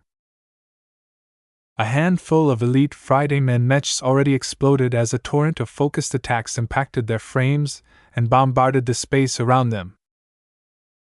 The true lethality of the Transcendent Punishers was on full display at this moment, as their heavy cannons were much more effective at blasting through the much thinner armor plating mechs than penetrating much heavier layers of starship hull plating. The only problem was that mechs were much more elusive targets in space. The formidable Friday Man mechs did not float like sitting ducks. Instead, they immediately accelerated forward and to the side in order to close the distance to the enemy. Only by getting close would the Friday men be able to render the Transcendent Punishers useless. The advancing mech pilots possessed great confidence in their melee combat abilities. This was Task Force Umbra's strong point. As the Larkinson clan and its allies directed much of their firepower against the advancing enemies, around 6 mech companies of the Corundian giants deployed in earnest. Their unique space knights formed a large and dispersed wall in space, as they slowly advanced to a flanking position. A matching number of cannoneer mechs flew behind the Space Knights as the latter already started to bounce away positron beams and Gauss rounds. Once the Space Knights accelerated for a long enough time, their flight systems parted in half and exposed an open slot on their backs. The cannoneer mechs all flew forward and expertly mated themselves to the backs of the Space Knights. The cannons wielded by the ranged mechs mounted on top of the shoulders of the defensive mechs. The shields carried by the latter automatically changed their configuration so that they still provided adequate protection, while not getting in the way of any of the guns. As soon as the Corundian giant mechs completed their merger, their formidable cannons began to fire a variety of physical and energy attacks. While their fire was not particularly precise, their damage was very considerable. When the Transcendent Punishers attempted to train their firepower onto the Corundian giants, they encountered a lot of unexpected surprises. The combination mechs outputted an energy shield that was powered by both mechs, thereby making them stronger than usual. If the energy shields had been breached, then the high-quality physical shields carried by the Space Knight was very effective in mitigating a lot of damage. Even if the Transcendent Punishers concentrated their fire, their target would just rely on their limited mobility to fly behind another combination mech, thereby saving them from further damage. This was just the start. As the Larkinsons continued to fire at the weird combination mechs, the Corundian giants employed more tactics to reduce the damage they incurred. For example, the combination mechs merged together into a giant shield wall that was able to replace individual elements if they ever came close to collapsing. While this tight formation left them vulnerable to explosive attacks, the mechs collectively outputted an energy shield that was far stronger than what any individual mech could support. If any of the shields wore out, then the mechs in question slowly withdrew from the front and quickly returned to the eager condemnation to pick up a replacement shield.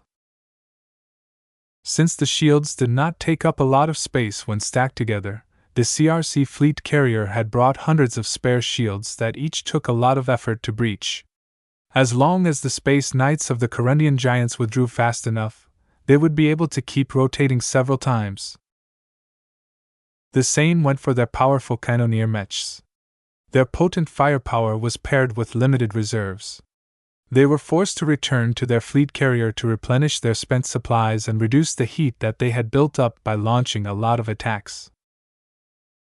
While these constant rotations significantly hampered the Corundian giants, the elite mech pilots were already accustomed to this. The Space Knights were able to continue to redirect a lot of firepower onto their intact defenses, while the cannoneer mechs were able to maintain a high firing rate without holding back. The mech pilots knew that as long as they kept this up, hardly any of their mechs would fall. They would be able to keep up their numbers over the course of a battle and outlast any enemy in the end. This approach worked especially well against impatient hexers who were eager for quick successes. On the bridge of the Spirit of Bentheim, all of the bridge officers and operators looked unprecedentedly serious. The battle was rapidly heating up.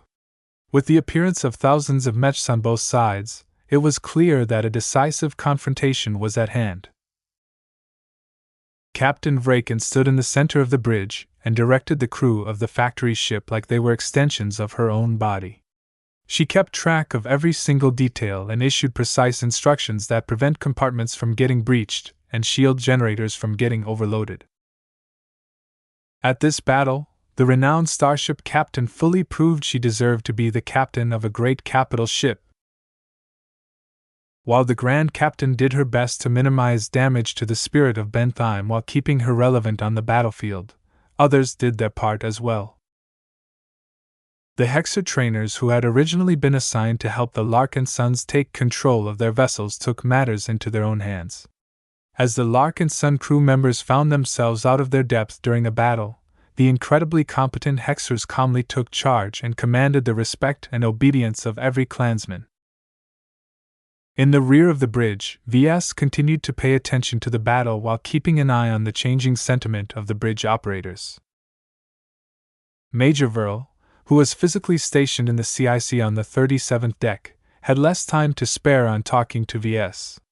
The increasing scope of the battle forced him to spend more time on moving many more pieces into place. His projected form only occasionally brought something up with Ves. "These Corundian giants are too troublesome."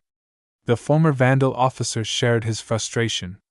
"Not even our transcendent punishers are able to exhaust them. They're just too tough."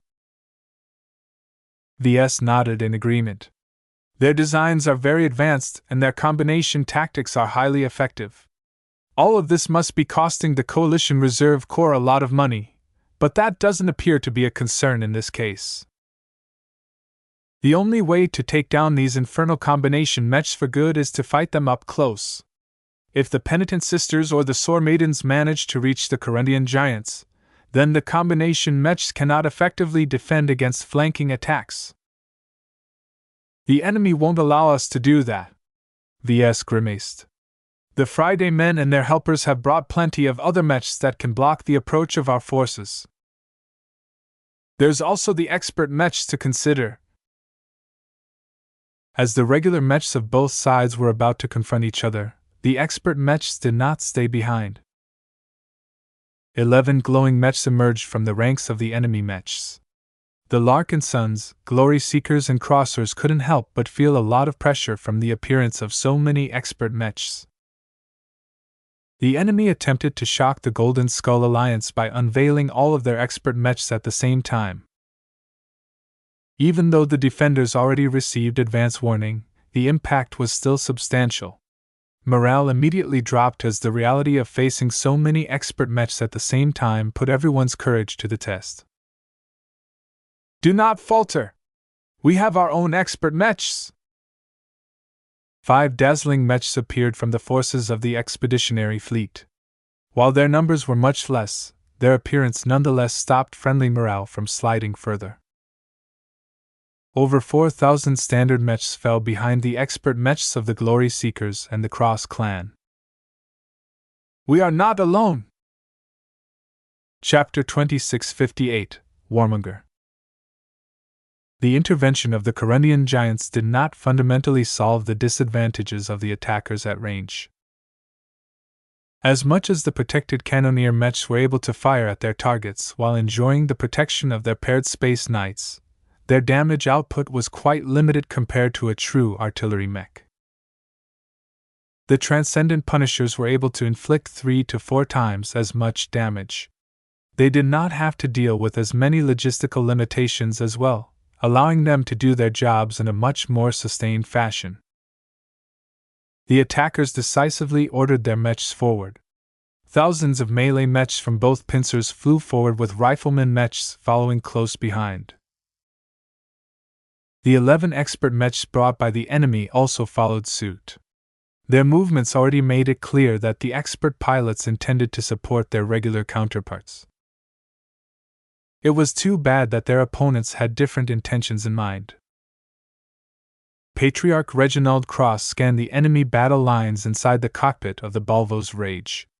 His powerful expert hybrid mech was surrounded by a boiling red glow that reflected the repressed fury of its pilot.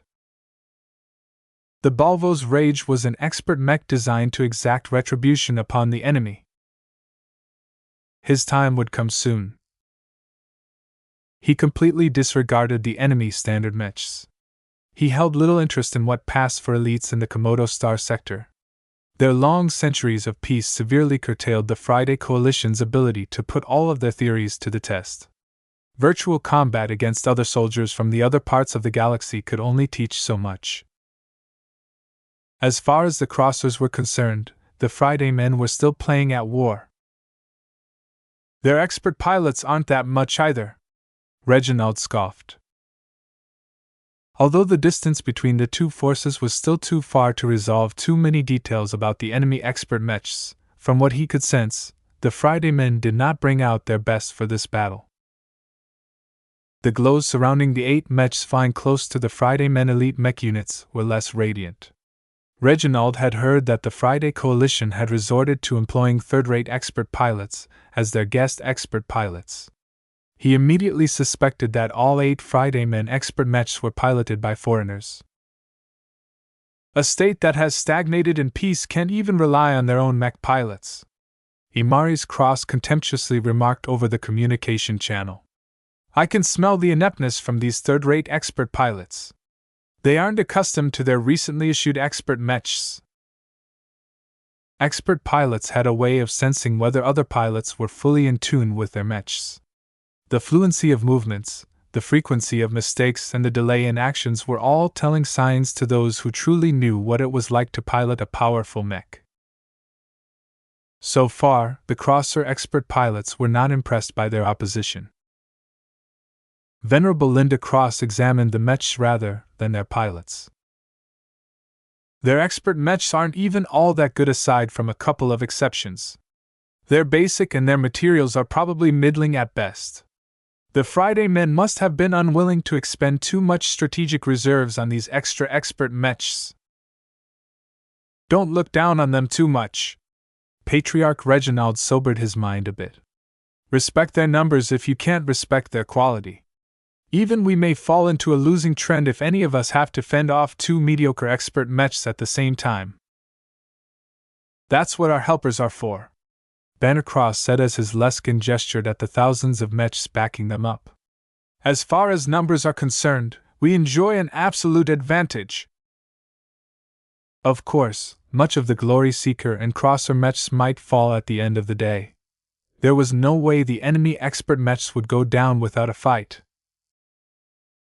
Still, as far as the Crossers were concerned, they could mop up the Friday men expert mechs at their leisure after they took care of their true opponents. The traitor clans knew quite well that the Cross clan still retained a handful of powerful expert pilots. The Praetors and Planaughts couldn't just send anyone to confront the likes of Patriarch Reginald Cross, who was rumored to be close to advancing to ace pilot. I see some old friends have come. The Cross Patriarch grimly spoke as the identities of the Praetor and Planet expert mechs became clear. Our foes aren't as green as their Friday man colleagues. The Planet clan dispatched just one expert mech, but it was a powerful one. Reginald made an impulsive decision and attempted to hail the sole Planet expert mech. Despite all of the interference produced by all of the explosions, weapon discharges, and flying debris, a basic communication channel still came into shape. Damara, Reginald greeted. So you've come to finish the job, eh? The enemy middle-aged female mech pilot sighed. For what it's worth, I disagreed with the decision made by the top. We should have fought against the Ballard tribe and the Chardon tribe until the end. Instead, our elders decided that you Crossers aren't worthwhile friends and comrades in arms anymore. St. Hemington Cross burned a lot of bridges while he was alive. Reginald's fury suddenly spiked. My father has always treated you Planaughts well. All of those complaints about the supposed injustices your clan has suffered at the hands of my father are pure excuses. He never neglected the rest of our tribe. Ha! The Planet expert pilot laughed. You are incapable of recognizing the faults of your tyrannical father. Sure, he rewarded us for our contributions in battle. Sure, the Saint allowed us to grab a decent chunk of conquered territories. Yet that wasn't enough for him. He had to keep going. He had to keep fighting. We were barely finished with burying our dead before your glory hound of a father pushed us into another war. We had to take advantage of our momentum. We can mourn and rest at any time, but we would never be able to make so much progress if we stopped our conquests midway. Your warmonger of an ace pilot completely lost sight of the cost of his victories, Venerable Damra Planet accused. It seemed her patience was wearing thin. Do you know the truth behind your saint's death? We Planaughts and our fellow Praetors had enough of you Crossers. We didn't want to go down in flames with the rest of you, so we decided to jump ship ahead of time. Patriarch Reginald's eyes widened as shock started to overtake his fury. Are you saying? Venerable Damara seemed to enjoy this conversation. We didn't collude with the Billard tribe and Chardon tribe, if that's what you were wondering. No. We did something much simpler. We simply kept track of the positions of their ace mechs and steered Lord Hemington Cross towards them. I've heard that it was so easy to lead him around the nose because he was always looking for more targets to attack. This is unforgivable, Reginald roared. The Balvo's rage burst out in red as its resonance glow intensified. Patriarch Reginald could not handle the supposed truth behind St. Hemington Cross' demise. Red suffused the expert mech's vision as he only had Venerable Damra Planet's expert mech in his sights. He knew her expert mech well. It was an impressive melee mech with a set of complex transformable melee weapons. They could shift in many different forms according to what Venerable Damra liked to wield in a situation. Back when the Cross clan and the Planet clan were part of the same tribe, Patriarch Reginald had the pleasure of fighting alongside Venerable Damra several times. She piloted a Weapon Master mech, which was a special type of melee mech. He witnessed her incredible mastery in wielding swords, axes, spears, halberds, and many other weapon types. What was even more impressive was that Venerable Damra often changed the shape and configuration of her transformable weapons at a very high frequency. In one blow, her opponent might be blocking a sword, only for it to transform into an axe that wrenched the shield aside by hooking onto its edge. In another split second, that axe might morph into a spear that instantly stabbed into exposed mech. This was only the simplest sequence. The errant tier was capable of executing millions of permutations. Anyone who fought her up close would constantly have to be on guard against sudden transformations. Though Lord Reginald might not be the best expert pilot to face the errant tier, he no longer considered all of these matters. He ignored every other factor on the battlefield, including his fellow crosser expert pilots, and concentrated all of his fury on the expert mech of the Planet clan. His honor demanded that he must defeat Venerable Damra Planet and her errant tier in person. He would not rest until his Balvo's rage chopped its axe straight through the cockpit of the expert weapon master mech. "You must repay your treachery with your blood," he roared. The Balvo's rage accelerated forward like a searing red comet. "Ha!" Venerable Damra Planet grinned. "If you want to harvest my blood, you have to get past my weapons first. Let me put you down like the rabid dog you are. I will exterminate the remnants of your pathetic clan after this fight." Her errant tier shot forward like an orange sun. Venerable Damra was not afraid of her old battle comrade. Even though Patriarch Reginald Cross was considerably stronger than her in terms of resonance strength, she was supremely confident in her chances. The actions of the two expert pilots triggered the others into moving forward as well.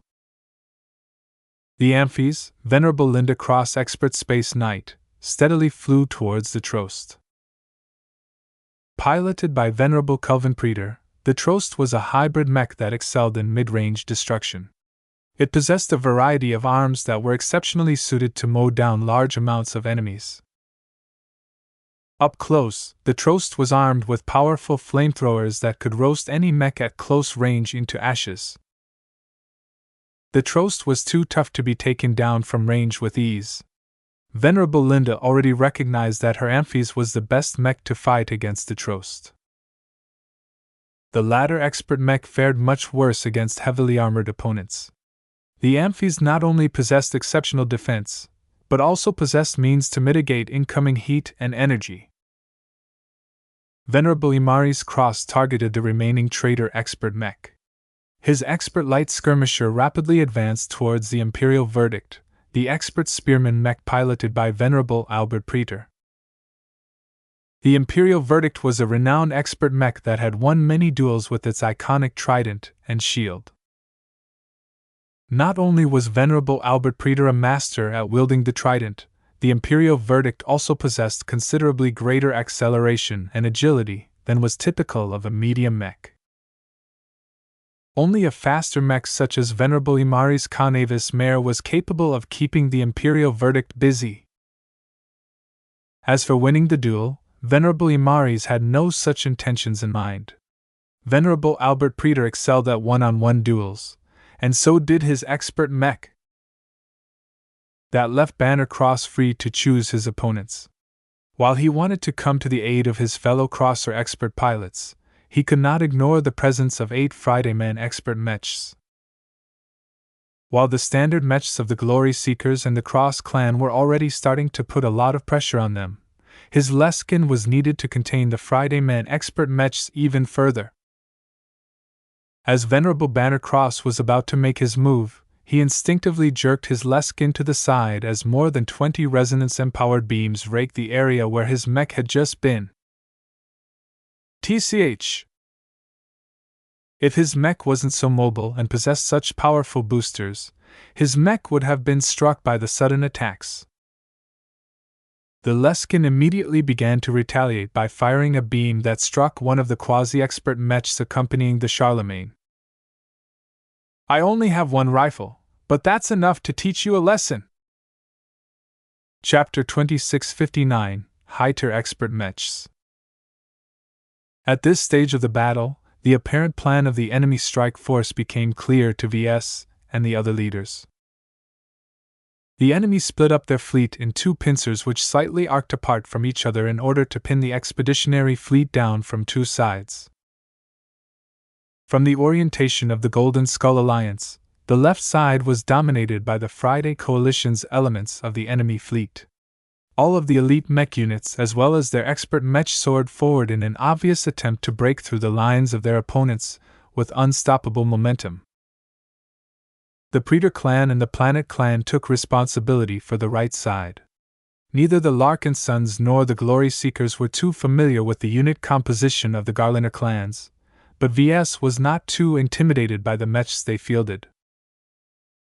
While they were unquestionably up to military standard, the traitor clans were evidently unable or unwilling to bring their crack troops.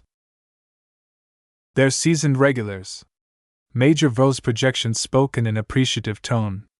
The mech troops fielded by the Friday Coalition's friends have a stable and reliable quality to them. Their relatively unexciting mechs reflect their stated purpose in battle, which is to form a solid wall and occupy their opponents as much as possible. They aren't shock troops who are needed to breach defenses, nor are they required to outmaneuver their opposition in order to achieve victory in one fell swoop. Look at their overall mech composition. It's largely medium mechs with a modest proportion of heavy mechs sprinkled in. They only have enough light mechs to perform the necessary scouting and interception roles.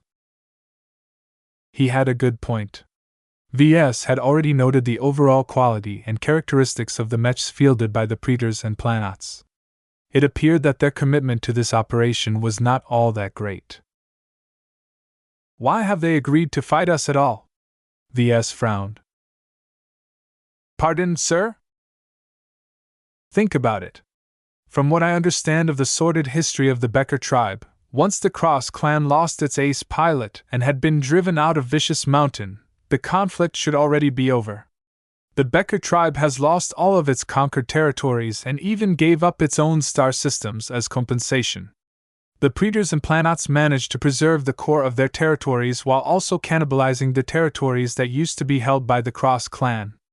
This is an irreversible outcome. Killing the remnants of the Cross clan doesn't serve any strategic purpose. Major Vole followed the train of thought and began to speculate as well. I understand. The Preeter clan and Planet clan may have succeeded in preserving themselves, but the Becker tribe is in poor shape. They need to focus much of their energies on preserving what they have.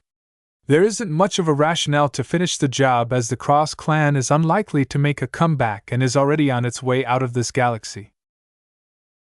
Ves pointed at the powerful Garliner expert mechs that were about to clash against each other. Look at them. These arrogant expert pilots are too impulsive and prone to their emotions. I bet they're the ringleaders behind the cooperation with the Friday Coalition. This is all a private action to them. The only soldiers they were able to command are those who are personally loyal to them. This is how expert pilots work in Vicious Mountain. They have actual autonomy and decision-making power in their star sector. That sounds plausible. They could make good use of these guesses if they turned out to be accurate. If VS was right about the forces of the two clans, then their rank and file shouldn't be too threatening. There was a difference between following orders and fighting for a cause. Perhaps the individual soldiers might harbor some irrational hatred against the Crossers, but now that the main problem had been resolved, it was not worth it to risk their lives to beat down an already fallen opponent. VS looked at the moving elements on the map with a hopeful expression. We don't have to invest too much resources in fighting against the standard mechs of the two clans. We can just rely on the living sentinels along with some other perfunctory units to hold back the right pincer with the help of our combat carriers. If it turns out my guess is wrong, our transcendent punishers can help hold back the Garlanders. That's a solid plan, but only if you're right, and that is never certain, Major Vo cautioned. Still, I'm inclined to believe in you. Only the Friday men should be fighting us with the fate of their precious state on the line. We'll definitely need to allocate more forces to prevent them from reaching our ship. The spirit of Benthine will certainly be in their sights. He proceeded to bring these matters up to Colonel Ariadne Woden and the other leaders. They all recognized that this theory had merit. In particular, the senior officers of the Cross clan also supported V's assertion that the rank-and-file praetors and planets were followers. It's the expert mech pilots who are truly calling the shots, a Crosser officer briefly explained to them all. We have identified Venerable Damara Planet and Venerable Albert Praetor among our current opponents. Both of them are most certainly the masterminds behind this private action. The power that both expert pilots exuded in their expert mechs was impressive. To be honest, the Garlander expert pilots on both sides were on a different level compared to the rest. This was the power of veteran expert pilots who matured in a volatile star sector. This was the power of expert pilots who lived in an environment where their kind was revered. It would have been quite frightening if the Larkinson clan had to fend off the Errantir, the Trost, and the Imperial Verdict on its own. Fortunately, the Cross clan's own powerful expert pilots kept these powerful machines in place, if only to take revenge on the traitors. While the situation still looked manageable, that was only the case if the three aforementioned enemies were eliminated or remained locked in combat. If just one of the powerful enemy expert mechs achieved victory, then a chain reaction would quickly ensue that would spell the defeat of the Crosser expert mechs and subsequently trigger the collapse of the rest of the expeditionary fleet. We have to keep a constant eye on these duels, Major Vo wearily sighed. As long as one of them tilts against our favor, we need to reinforce Patriarch Reginald and his comrades no matter the cost. The expert pilots from Vicious Mountain truly exhibited a lot of power from the very start. The duel between Venerable Patriarch Reginald Cross and Venerable Damara Planet was the most eye-catching clash of them all. This was the first time that VS personally witnessed a confrontation between two high-tier expert pilots and expert mechs. The resonance meters recorded resonance strengths in excess of 50 lavares between the two powerful expert mechs. Venerable Reginald Cross held a slight edge as his true resonance levels fluctuated between 55 to 57 lavares. Venerable Damara Planet was a bit worse off, as her true resonance only hovered between 50 to 53 lavares. Despite this minor disparity, Venerable Damara actually held the upper hand in the duel. The Errantir she piloted was an exceptionally tricky weapon master mech that was a nightmare to fight at close range. The Balvos Rage piloted by Venerable Reginald Cross was a much more rounded mech. Aside from its external weapons, it also carried a variety of integrated weapon systems. VS witnessed the Balvos Rage launching a volley of miniature missiles at the Errantir. The latter mech shot out a small but concentrated volley of lasers from its head, detonating most of the incoming missiles. Two still went through and exploded a short distance away from the Errantir, causing the mech's resonance shield to wobble. The mech piloted by Patriarch Reginald did not let up on the assault. A pair of shoulder-mounted positron turrets swiveled out and glowed in red before firing a pair of piercing beams at the enemy resonance shield.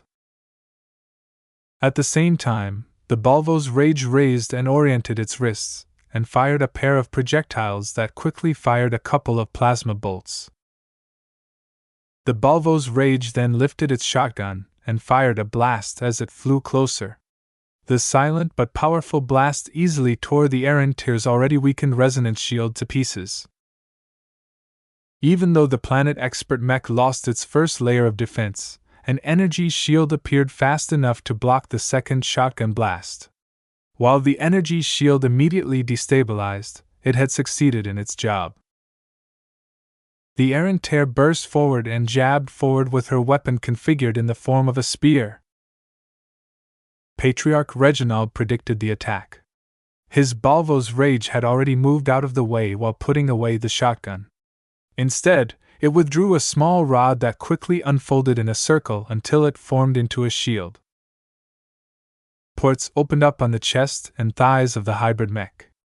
They began to fire small but hard-hitting projectiles that precisely targeted the secondary weapon modules installed on the Erentier. The Planet Expert mech did not let the attacks go unanswered. The thick spear in its hands split up in half and turned into a pair of axes. The Weapon Master mech held them tight and charged them up with true resonance, causing the weapons to be surrounded by increasingly brighter orange glows. The Balvo's Rage ceased its attacks. Instead, it began to distance itself from the Erentier while bracing its circular shield directly in front. Once the Erentier finished charging the pair axes, the mech threw them forward with mighty swings. The soaring axes spun so fast that they looked like two powerful energy disks as they advanced with speeds far greater than what an ordinary thrown weapon should possess. The thrown axes reached the Balvo's Rage in no time. One spinning axe impacted the mech's red resonance shield in a mighty collision that would have been deafening if there was any air in place. The first axe that collided against the mech even had enough energy left over to pressure the energy shield that the Balvo's Rage had already erected. The second axe didn't even have to expend much effort to get past the energy shield. The already unstable barrier couldn't even prevent the spinning weapon from getting right past and slamming into the solid metal shield head-on with its blade. A second burst of orange exploded at the collision site.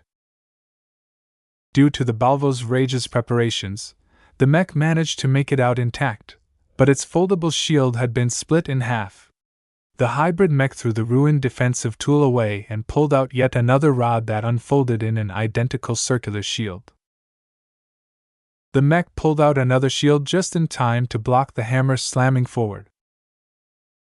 The spent axes had automatically flown back to the hands of the Erentier before merging together to form a hammer. While the Balvo's Rage managed to block the attack, the kinetic energy behind it threw the mech backwards in space. The Erentier did not pause and spurted forward with the help of powerful boosters integrated into its frame. The hammer in its hands morphed into a spear with the sharp tip pointed downwards. The Weapon Master mech instantly jabbed it into a downwards motion, causing it to pierce through the Balvo's Rage's left foot. Damara! An omnidirectional red blast exploded from the Balvo's Rage, knocking the Erentier back. Ha ha! Venerable Damara Planet laughed as she stabilized her expert Weapon Master mech. You're as slow as ever. First blood goes to me, old friend. Do not call me that! The center chest plate of the Balvo's Rage parted aside.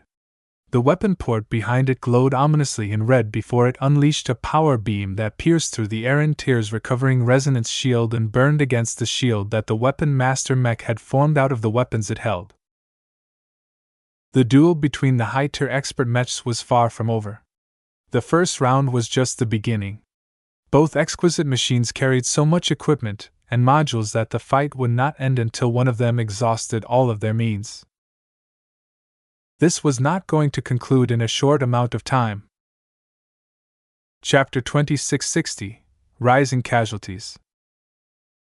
Ves and many other observers couldn't help but admire the performance of the Garliner expert mechs. He had to admit that Vicious Mountain had turned expert mech combat into an art form. While he looked down on their warrior culture, only such a circumstance was capable of pushing the development of expert mechs to a higher level. The expert mechs fielded by the rest of the enemy strike force looked like toys in comparison to the Vicious Mountain expert mechs.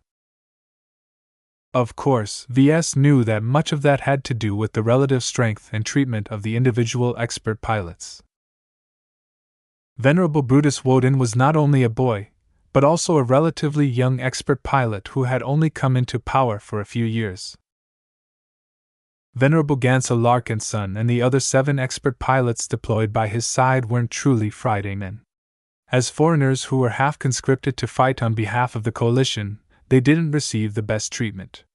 They weren't as skilled as true second-class expert pilots, so they wouldn't be able to make good use of more powerful expert mechs anyway. All of this resulted in an obvious disparity between the two enemy forces. The Friday men brought powerful elite mech troops, but only paired them up with a bunch of mediocre expert mechs. The Praetor and Planet Clan were led by a small number of powerful expert pilots, but only managed to bring several thousand ordinary military mechs.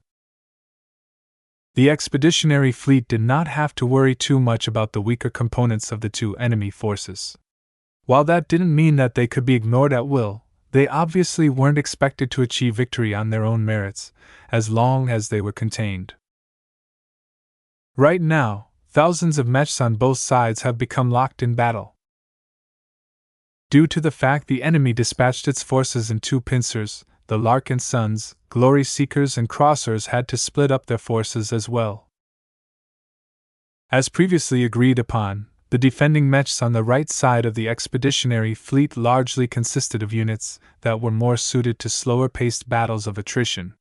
While that didn't necessarily mean that the individual officers couldn't employ unexpected stratagems or pull off clever maneuvers, the overall tone of the battle was relatively subdued compared to what took place on the opposite side.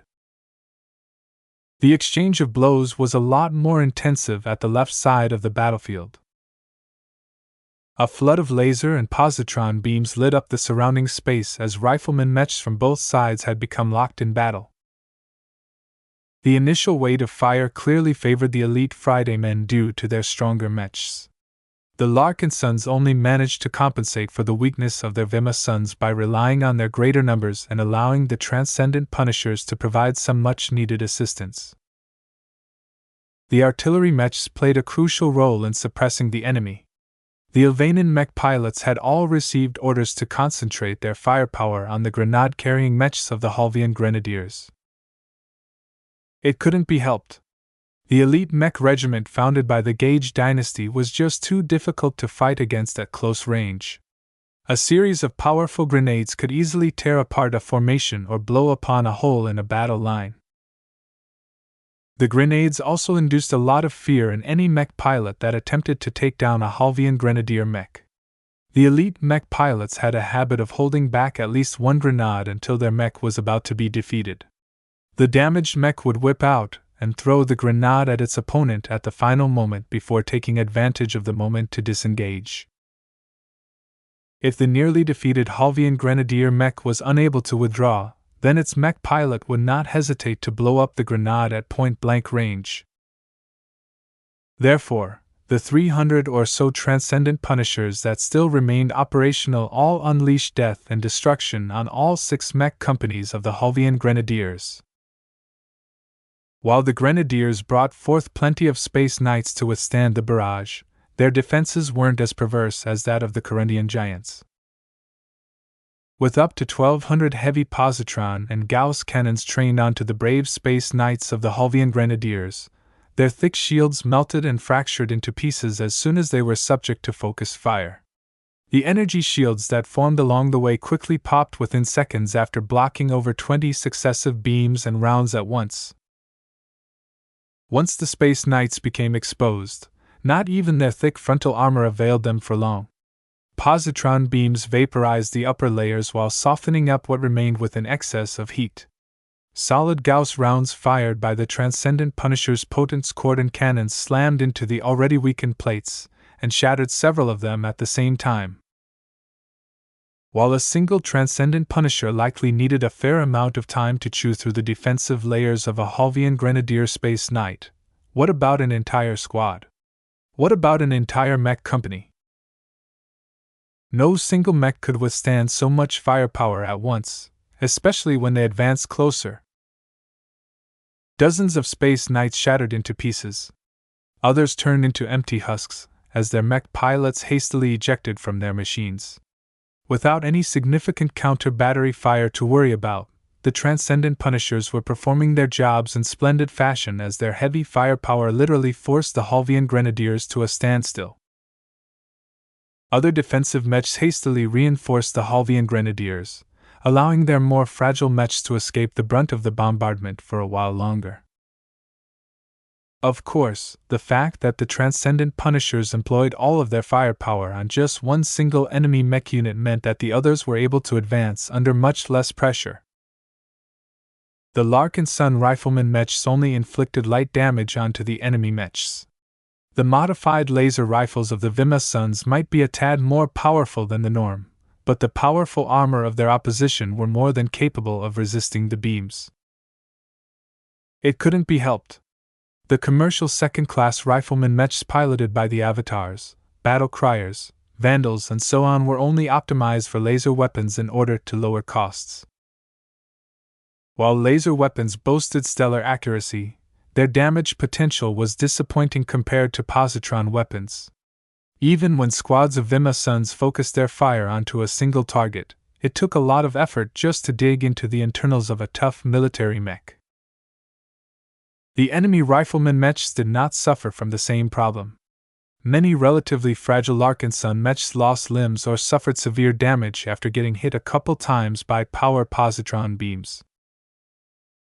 The enemy rifleman mechs had no equals on this side of the battlefield.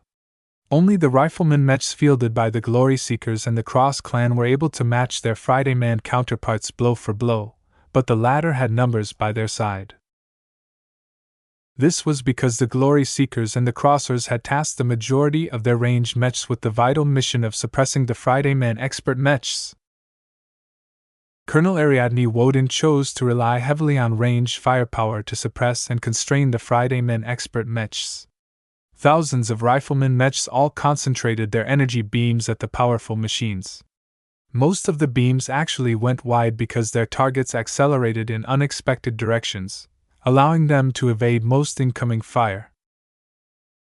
What scattered beams managed to hit the expert mechs were actually scattered by their resonance shields. The combined firepower of a mech regiment's worth of riflemen mechs weren't even capable of getting past the resonance shields of the enemy mechs. While the expert mechs did not sustain any significant damage at the moment, it was quite exhausting to maintain their resonance shields. The expert pilots had to invest so much attention to avoiding so much damage that they weren't able to close in on their opponents. Whenever an expert mech shot forward, the rifleman mechs flew backwards while at the same time directing much more firepower at the closing enemy. The Glory Seekers and the Crossers also dispatched many melee mechs because range suppression was not enough to hold back the enemy expert mechs. These mechs formed into squads and advanced whenever the rifleman mechs halted their fire on a target. These brief clashes did not end well. In one instance, the Glory Seeker and Crosser mechs that approached an enemy melee mech abruptly lost half their number, as a blade extended by resonance slashed across a wide area, thereby slicing the attacking melee mechs without encountering any significant resistance. This wasn't even the worst that the Friday Man expert mechs could unleash. The Charlemagne and its Skara calmly took aim before firing 40 resonance-empowered beams at the same time. 40 Glory Seeker riflemen mechs exploded at the same time as they were fatally struck by Venerable Gansel Larkinson's amazing feat of marksmanship. Just as the Unit L was about to fire a second time, 2 different enemy mechs sniped 3 Skara mechs at once. The Star Dancer, piloted by Venerable Brutus Woden, managed to fire a powerful beam that instantly tore through a quasi-expert mech. As the rifleman mech flew forward, its multi-rifle fired a steady staccato of Gauss rounds that heavily damaged another Skara mech. Approaching from the other side was the Leskin, piloted by Venerable Banner Cross. The experienced crosser expert pilot quickly deemed Venerable Ganso's abnormal entourage to be the most threatening presence on the battlefield. If Unit L was about to repeat its earlier feat a few times, then the losses to the Glory Seeker and the Crosser mechs would quickly render them unable to hold back the other expert mechs. Under this desperate circumstance, the thousands of standard mechs were basically trading their own frames in order to consume the energy levels of the enemy expert mechs. The chances of taking down expert mechs were too low under normal circumstances. They became a lot more vulnerable once they exhausted their reserves, and one of the ways to do that was to force them to expend their energy to fight back against a flood of regular mechs. Naturally, the Friday Men expert mech pilots weren't blind. As soon as their opponents brought so many mechs to bear against them, they tried their best to link up with each other and combine their powers together. When an expert melee mech paired up with an expert ranged mech, the combination proved a lot deadlier than if they were separate. The former perfectly took care of the advancing waves of melee mechs, while the latter steadily shot down ranged mech after ranged mech without worrying about interference. Unit L already established this combination by pairing up the Charlemagne with the Jeanne d'Arc. As soon as Skara mechs started blowing up one after another, the Jeanne d'Arc instantly propelled forward and chased after the Leskin, which Venerable Foster regarded as the more threatening of the 2 opposing expert rifleman mechs. "You take care of that Hexer expert mech yourself," she told her teammate. "Who do you think I am?" Venerable Ganso growled as the Charlemagne, along with all of his Skara, aimed at the swift and elusive Star Dancer. "I've demolished a lot more Hexer expert mechs than you." Venerable Brutus Woden felt a fatal threat as soon as over 35 rifles simultaneously aimed in the direction of his mech. No matter where the Star Dancer attempted to dodge, it could not avoid getting hit. This was because Venerable Ganso always fired the guns under his control in a box pattern around his target. Perhaps getting hit a few times was no big deal, but as long as the Star Dancer received damage that impaired its mobility, then the expert rifleman mech was definitely doomed. Fortunately for him, the Glory Seekers already anticipated this situation. A dozen or so regular mechs started forth and put themselves in between the 2 expert mechs just in time. "For the Superior Mother! Glory to the Seekers of Truth!" Every mech that had moved to help the Star Dancer blew up or turned into wrecks without fail.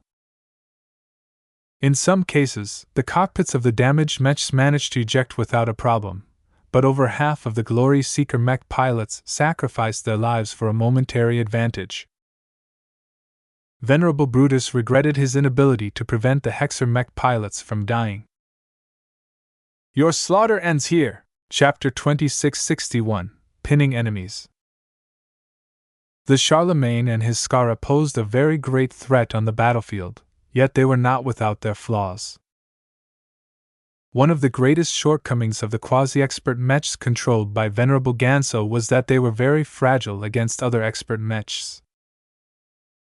Right now, the threatening Leskin had just drawn away the Jeanne d'Arc, thereby depriving the Skara of their bodyguard. This allowed the Star Dancer to pick off the Skara with powerful shots.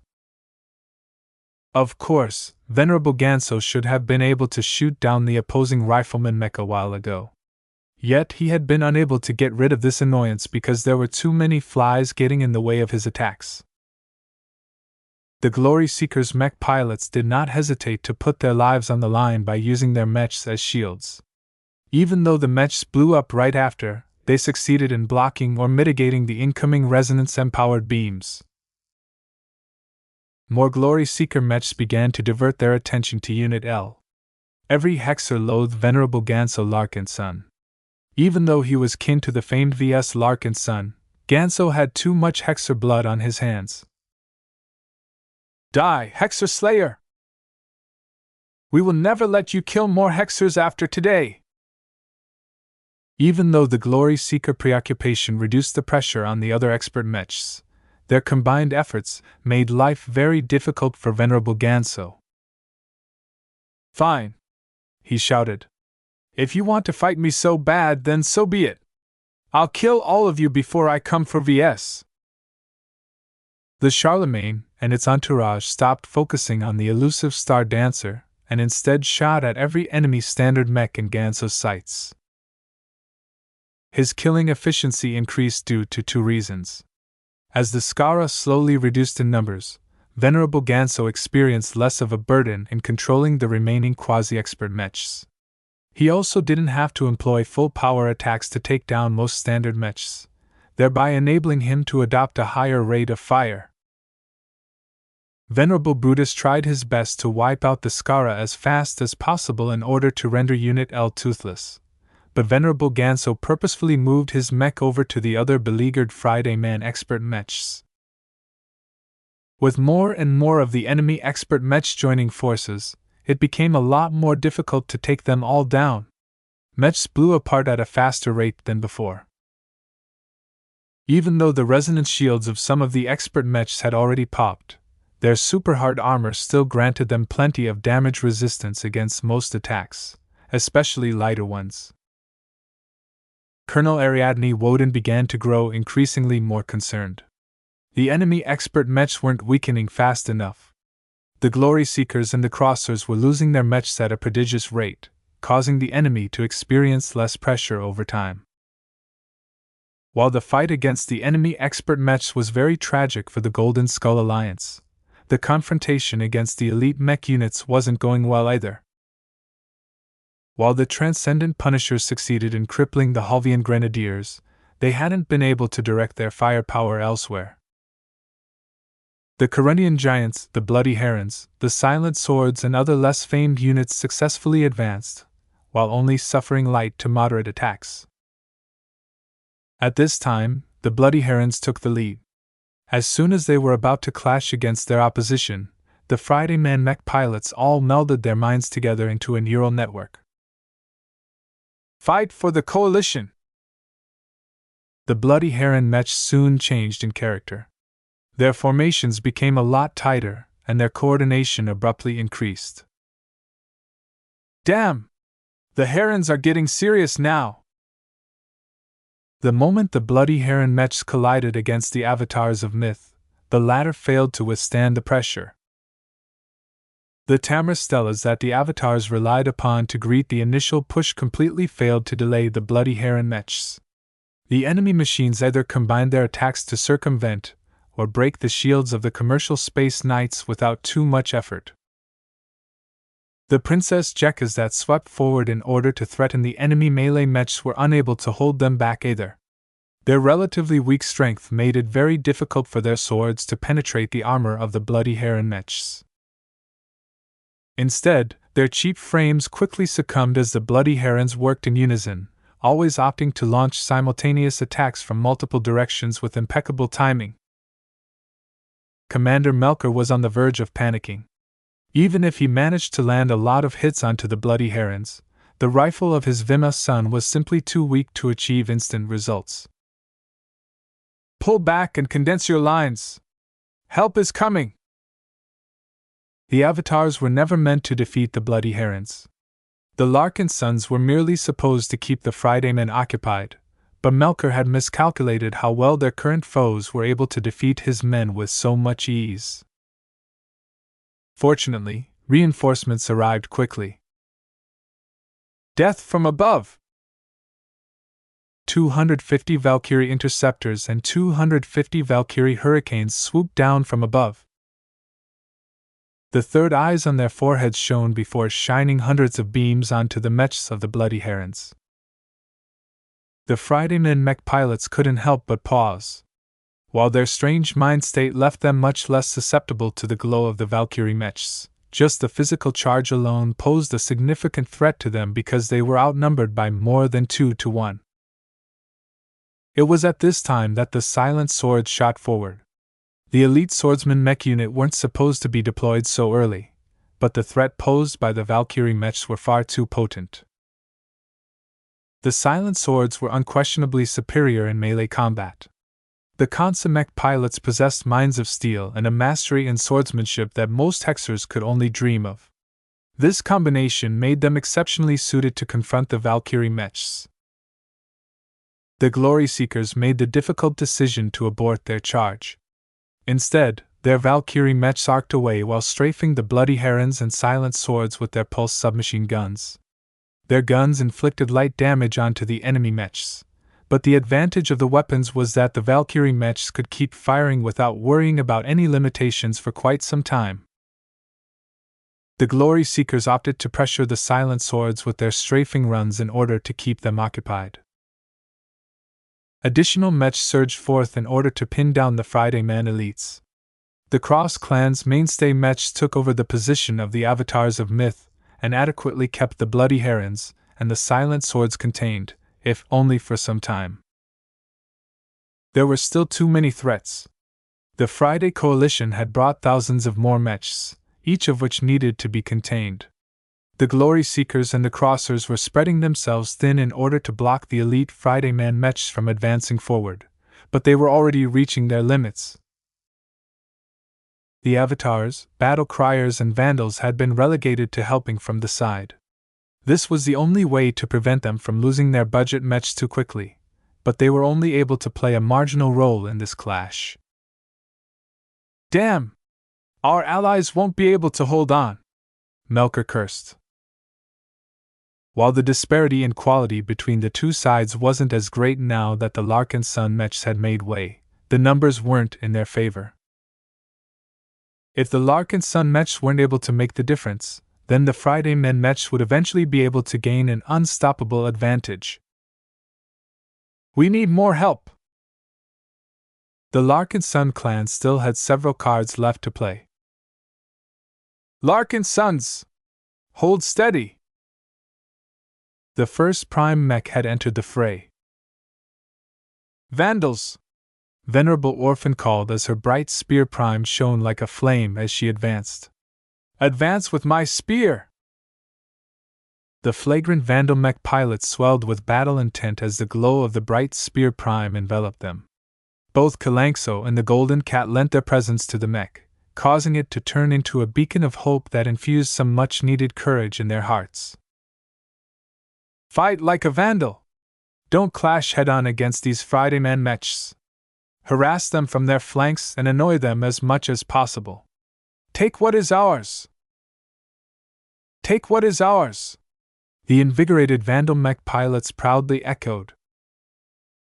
Under Venerable Orphan's lead, the flagrant Vandals turned into a bunch of scumbags who never gave the Friday Men an opportunity to confront them in a fair fight.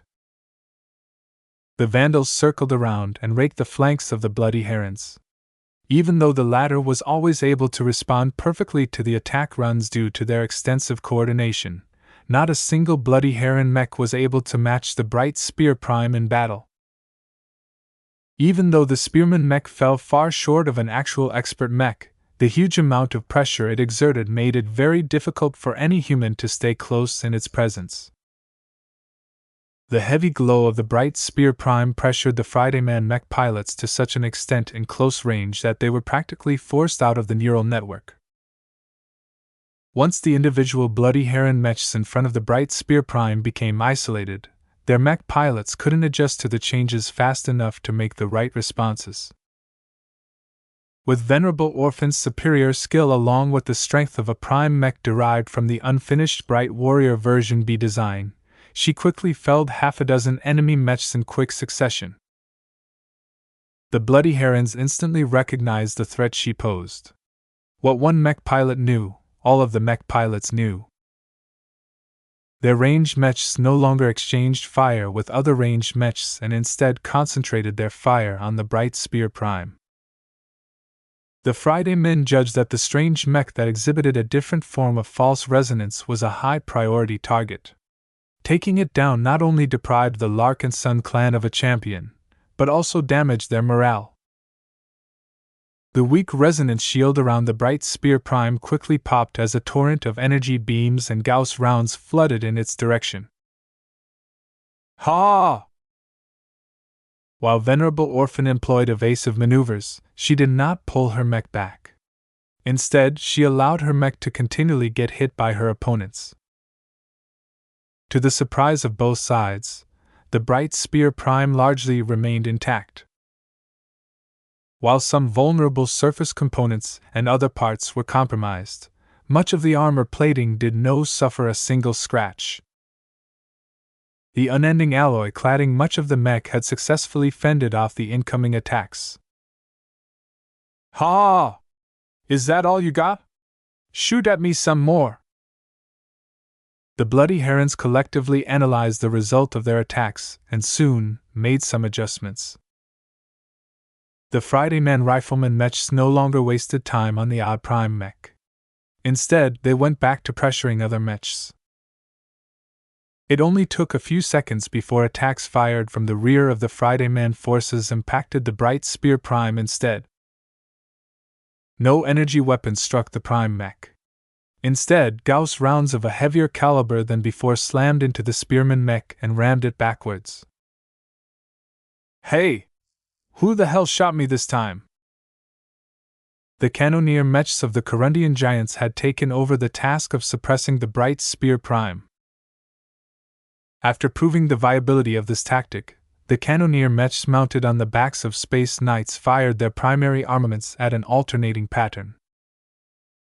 Every half-second, at least one kinetic round slammed into the indestructible chest of Venerable Orphan's mech. While the mech still remained as whole as ever, the mech was constantly being pushed back meter by meter. What gives? Let me fight already! Venerable Orphan became more and more frustrated as all of the power she had at her disposal wasn't able to prevent her prime mech from getting pushed back again and again. The Friday men did not let up. The Corundian giants allocated a considerable amount of firepower to suppress this potentially destabilizing factor. Unfortunately for them, the Bright Spear Prime wasn't the only prime mech on the battlefield. The Corundian giants detected an approaching energy signature. Their mech pilots initially dismissed the incoming mech because it was only a light mech that was probably scouting forward. The light mech even circled around and kept a respectable distance from every Friday Man mech. That was until it turned around and advanced rapidly towards the Corundian giants. It accelerated 30% faster, causing it to build up its speed faster. Some of the combination mechs of the Corundian giants turned around and fired at the approaching light mech. Predictably, the light mech easily evaded the attacks. The Corundian giants weren't worried. When the light mech came close, the cannoneer mech suddenly shot out simultaneous blasts of fracturing projectiles.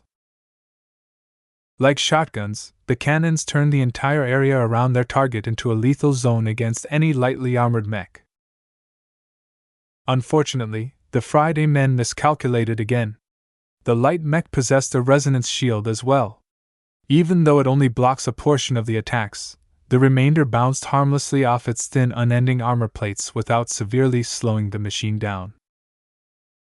The lone Piranha Prime rapidly entered the middle of the enemy formation. The surrounding combination mechs instantly froze or slowed down for a moment as their mech pilots came under the effect of a crippling glow. "You're too slow!" Venerable Tusa Billingsley Larkinson crowed as the daggers of his Piranha Prime stabbed into the vulnerable back of a cannoneer mech. Chapter 2662, Looking Up. Commander Casella Ingvar looked pensive as her living sentinels fought alongside a large number of Glory Seeker and Crosser mechs. Just like the left flank, the Larkinson clan was only capable of playing a marginal role at the right flank. Perhaps the only consolation was that the living sentinels piloted the same commercial second-class mechs as the other mech forces. The Princess Jekkas, Vima Suns and Tamris Stellas in the hands of her troops were identical to those in the hands of the avatars of myth and the flagrant vandals. Of course, the other mech forces utilized them a little better because of the difference that pilots made. She was merely glad that the difference didn't appear to be too big, which showcased that her men were worthy soldiers. While she continued to pay attention to the overall state of her side of the battlefield, she did not neglect the difference she could make as a person. Her mech, a prototype Bright Warrior version B in Rifleman mech configuration, constantly fired powerful positron beams that precisely hit an exposed joint, an important sensor system, or the exposed gaps of a damaged mech.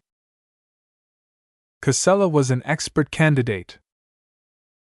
Her skill, judgment, intuition, reaction speed, and other relevant attributes had exceeded human limitations, if only barely. That was still enough to turn her into a top combatant among the thousands of mechs that were clashing right in front of her machine. In particular, her concentration, attention span, and her multitasking ability had increased considerably, allowing her to pay attention to both the state of the battle and her own combat situation with hardly any penalties. 5th Company, reinforce the 3rd Company and prevent the Praetor mechs from breaching through their ranks. Vima Sons of the 6th and 8th Company, suppress the light skirmishers coming around to harass us from below the orbital plane. Requesting artillery support at the marked coordinates. We need to break up the charge of the Planet Lancer mechs. The battle might look like chaos up close, but Commander Casella never lost her cool. After clashing against the mechs dispatched by the Praetor clan and Planet clan, she already gained a measure of her opponents. Just as Major Vol had alluded to her, the enemy military mechs were orderly and disciplined but not that imaginative. The intensity of battle was lower at this side of the battlefield because neither side wanted to initiate any high-risking gambits that could easily escalate and lead to massive casualties. Instead, both sides seemed content with going through the motions, though the battle was anything but an illusion. Even if they weren't putting their all into the fight, plenty of mechs still succumbed and many mech pilots constantly perished as a result of the large-scale fighting. Both sides had different reasons to keep the fight from escalating at this side. The Golden Skull Alliance sought to achieve victory at the left side. Defeating the 8 Friday Man expert mechs was the primary win condition for the expeditionary forces. With thousands of mechs focusing all of their efforts on taking down 8 expert mechs, the latter's odds were not great. Once those expert mechs fell, the enemy strike force lost a major component of their strength, thereby freeing up a lot of friendly forces which could be reassigned to attack other enemies. As for the Praetors and Planets, they were content to maintain a stalemate because they put their faith in their expert pilots. Back in Vicious Mountain, the status of expert pilots in battle was supreme. Whenever they were present on the battlefield, the duel between opposing high-ranking mech pilots was all that mattered. Once an expert mech became victorious, the soldiers of the winning side received an insane morale boost while the mech pilots of the losing side fell into a pit of despair. Unless there was a gross disparity in numbers, the latter always suffered defeat at the end. Commander Casella briefly directed her attention upwards. An intensive clash had erupted between the expert mechs of both sides. The Crossers and their archenemies weren't messing around. Their medium and high-tier expert mechs fought with such intensity and violence that not a single standard mech dared to get close or interfere with the destructive duel. This wasn't a fight they were qualified to intervene in. It took too many standard mechs to put pressure on an enemy expert mech, but if Commander Casella really attempted such, she would have too few mechs to stop the regular troops of the enemy from advancing. This was the true reason why the Praetor and Planet mechs fought in such a sticky fashion. They wanted to occupy as many Larkinson, Glory Seeker, and Crosser mechs as possible in order to prevent them from interfering with the duels taking place above. An alert sounded in her cockpit. "Watch out!" The Trost, piloted by Venerable Kelvin Preter, briefly swooped closer to the static battle lines and unleashed a wide and devastating blast of glowing flames that enveloped 15 living Sentinel mechs and 22 Crosser mechs. The mechs that had been struck all burned with blue flames that melted right through their armor plating and charred the internals. Fortunately, the majority of the mech pilots quickly understood their mechs were unsalvageable and ejected their cockpits. Only a couple of ejected cockpits were still aflame. The hardened shells only lasted for seconds before breaching the interior and turning the mech pilots inside into ashes. No! Venerable Linda Cross arrived late.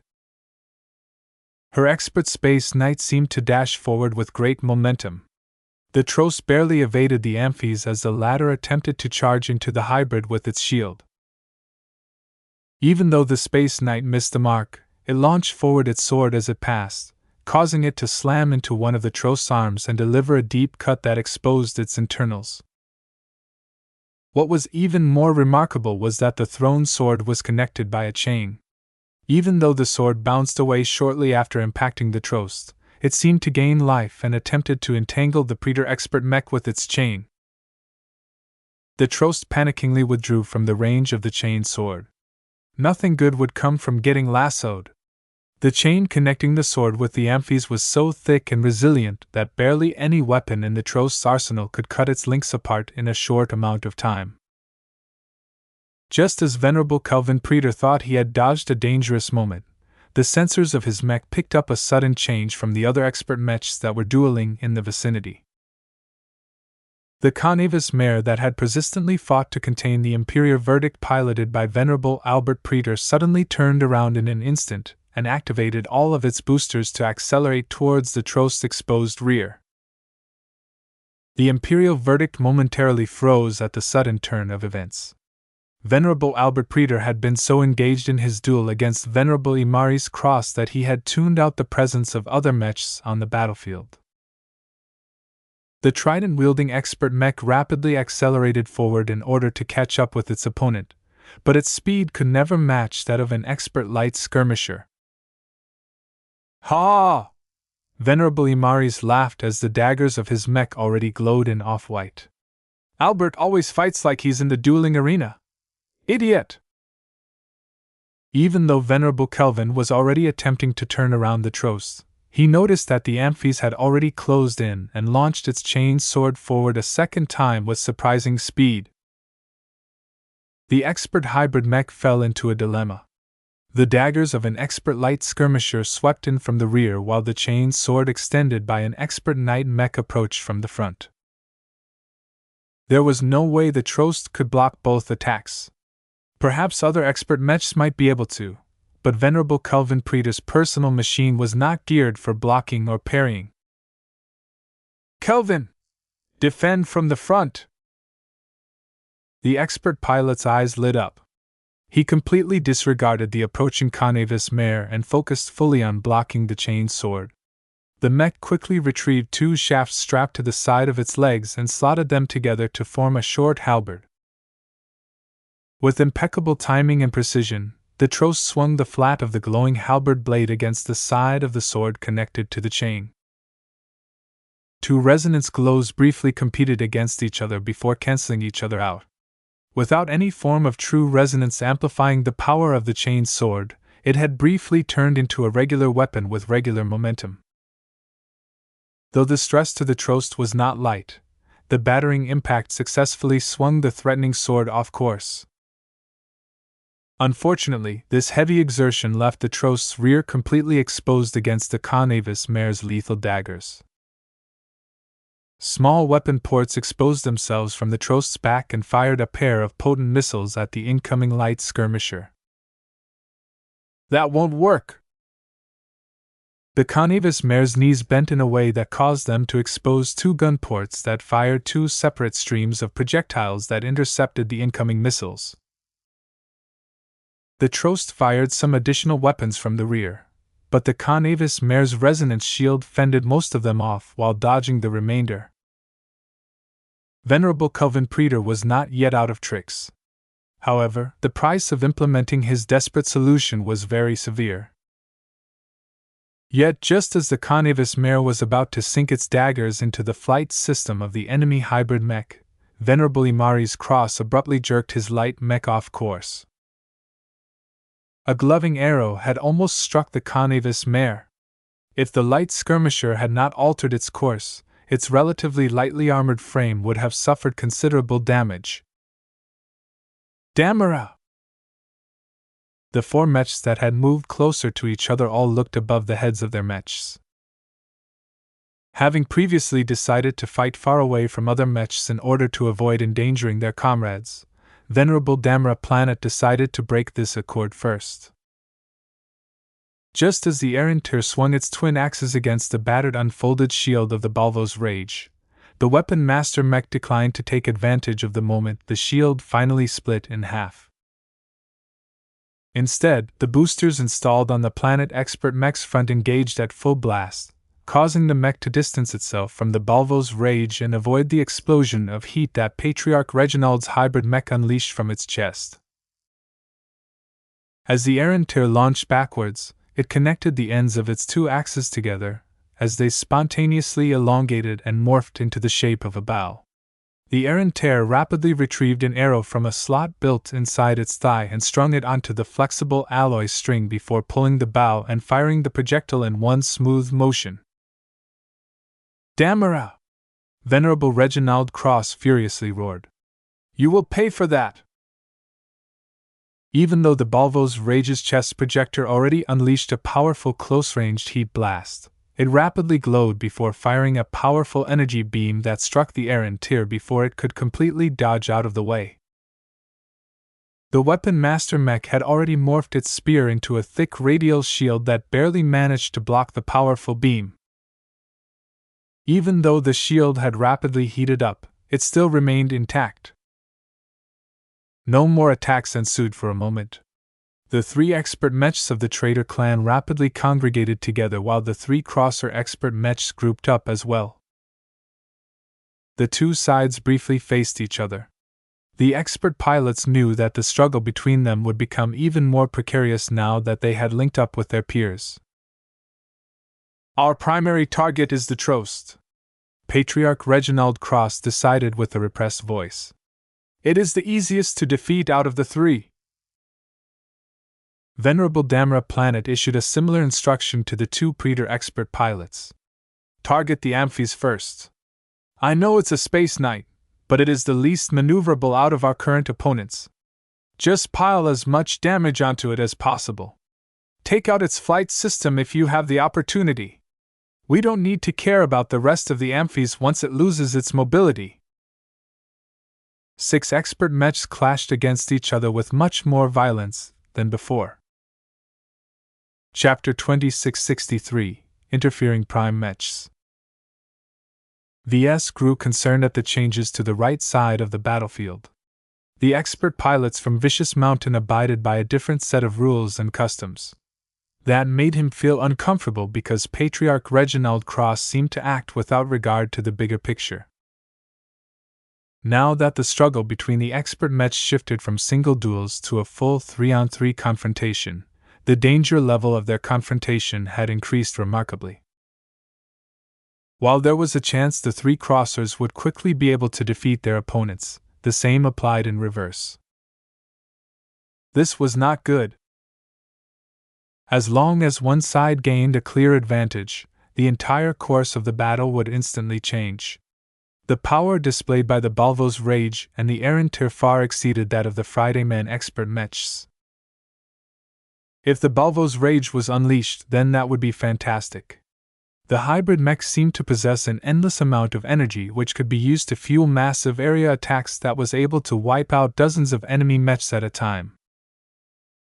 The Errantir was not as efficient at mopping up weaker mechs, but it was virtually undefeatable and unstoppable without the Balvo's Rage constraining its actions. The Errantir could easily fly up to the Spirit of Bentheim and carve its way inside to inflict crippling damage from within.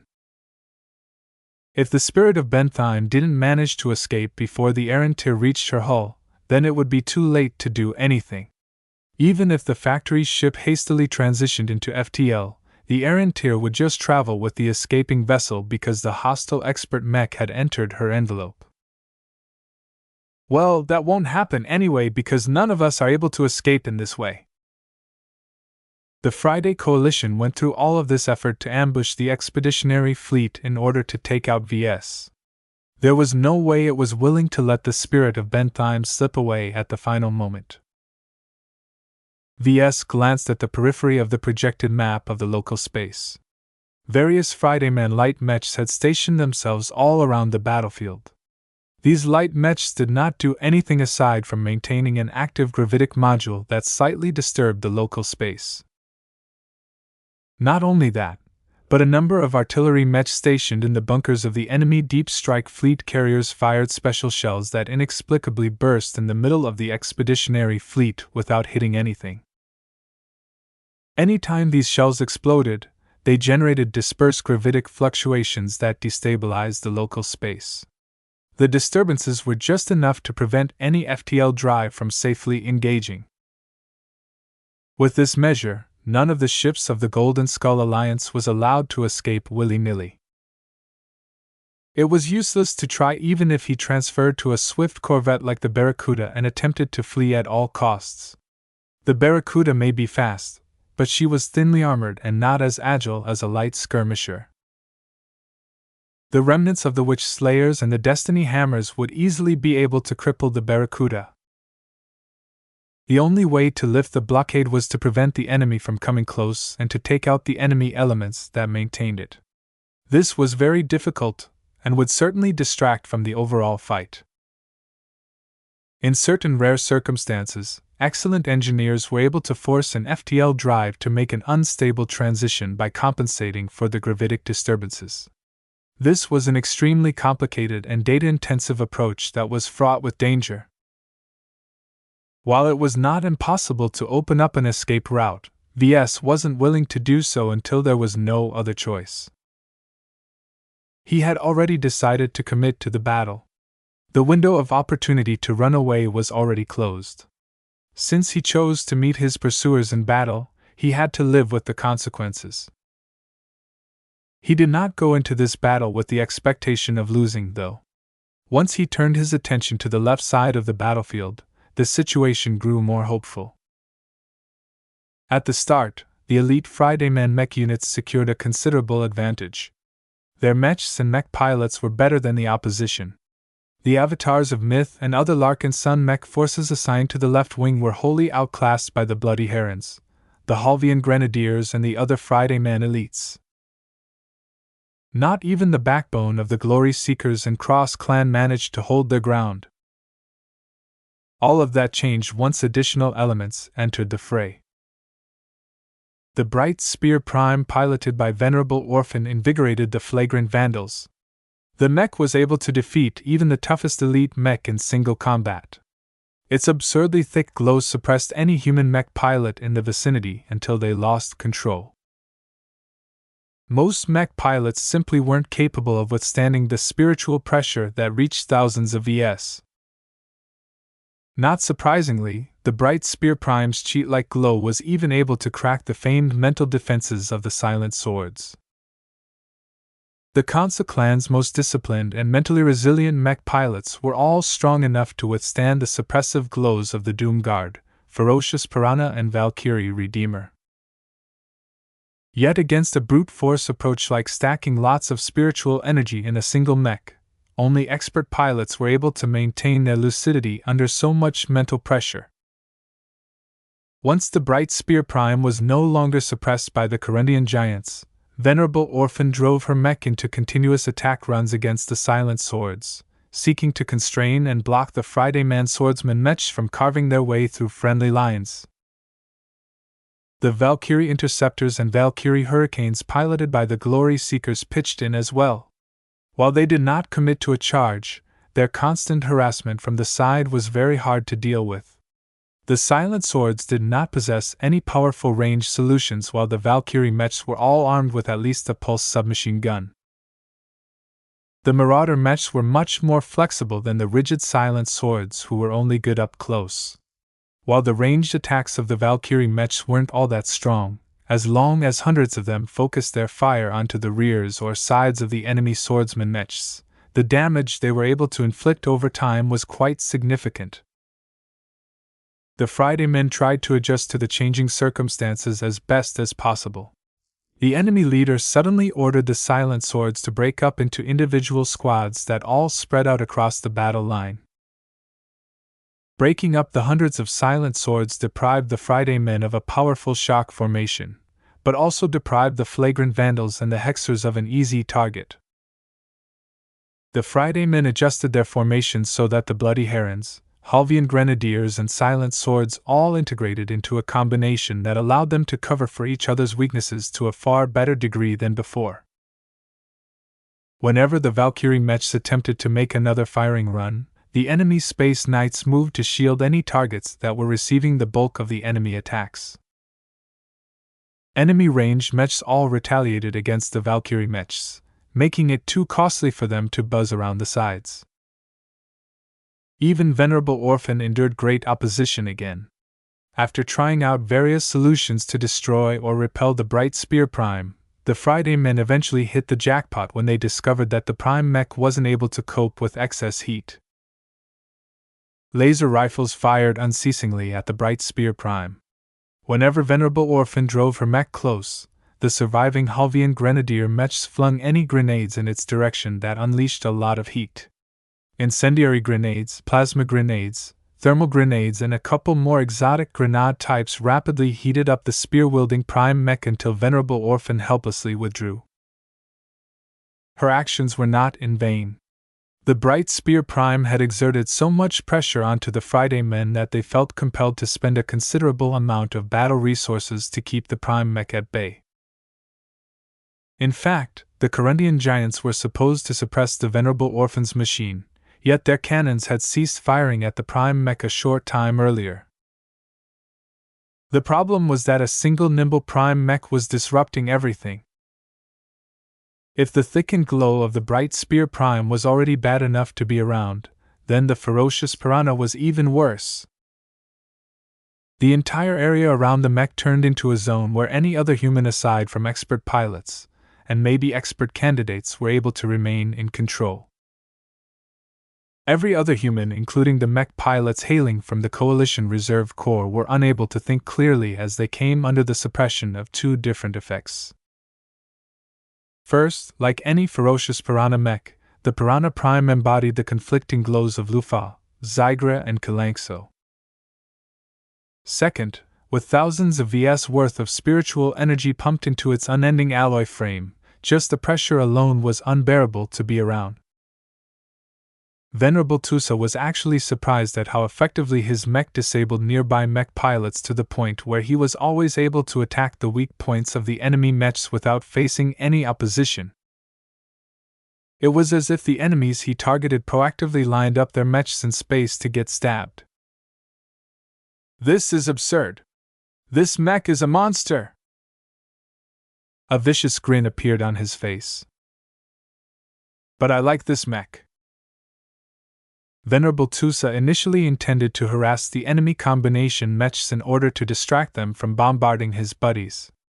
However, seeing how he was able to make the Corundian giants so flustered, he immediately switched to a more aggressive plan and openly dove into the middle of the enemy formation. Even though it sounded incredibly dangerous, the Prime mech enjoyed numerous advantages by doing so. Its incredibly perverse glow allowed it to discount most forms of retaliation against nearby mechs. The Corundian giant mechs that were a bit further away did not dare to go all out. They were more liable to hit their own comrades than a very elusive enemy light mech. Of course, the Corundian giants were not completely unable to defend against the Piranha Prime. Some of the combination mechs broke up into separate Space Knights and Cannoneer mechs. The Space Knights formed together and projected a shared energy shield that formed a physical barrier against the ferocious Prime that still remained active even if the mech pilots blacked out for a time.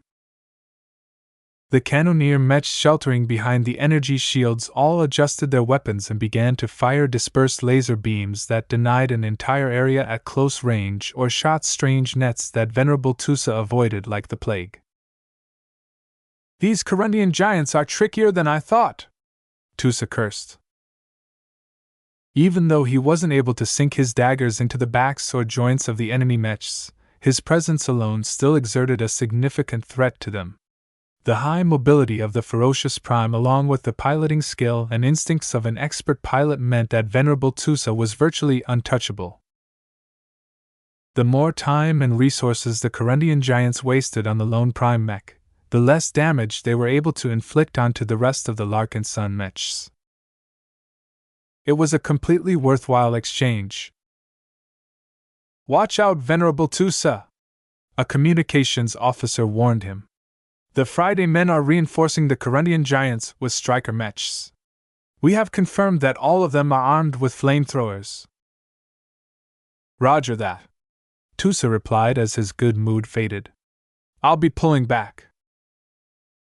"That won't be necessary." When a mech company's worth of striker mechs reached the halfway point, they came under sudden bombardment.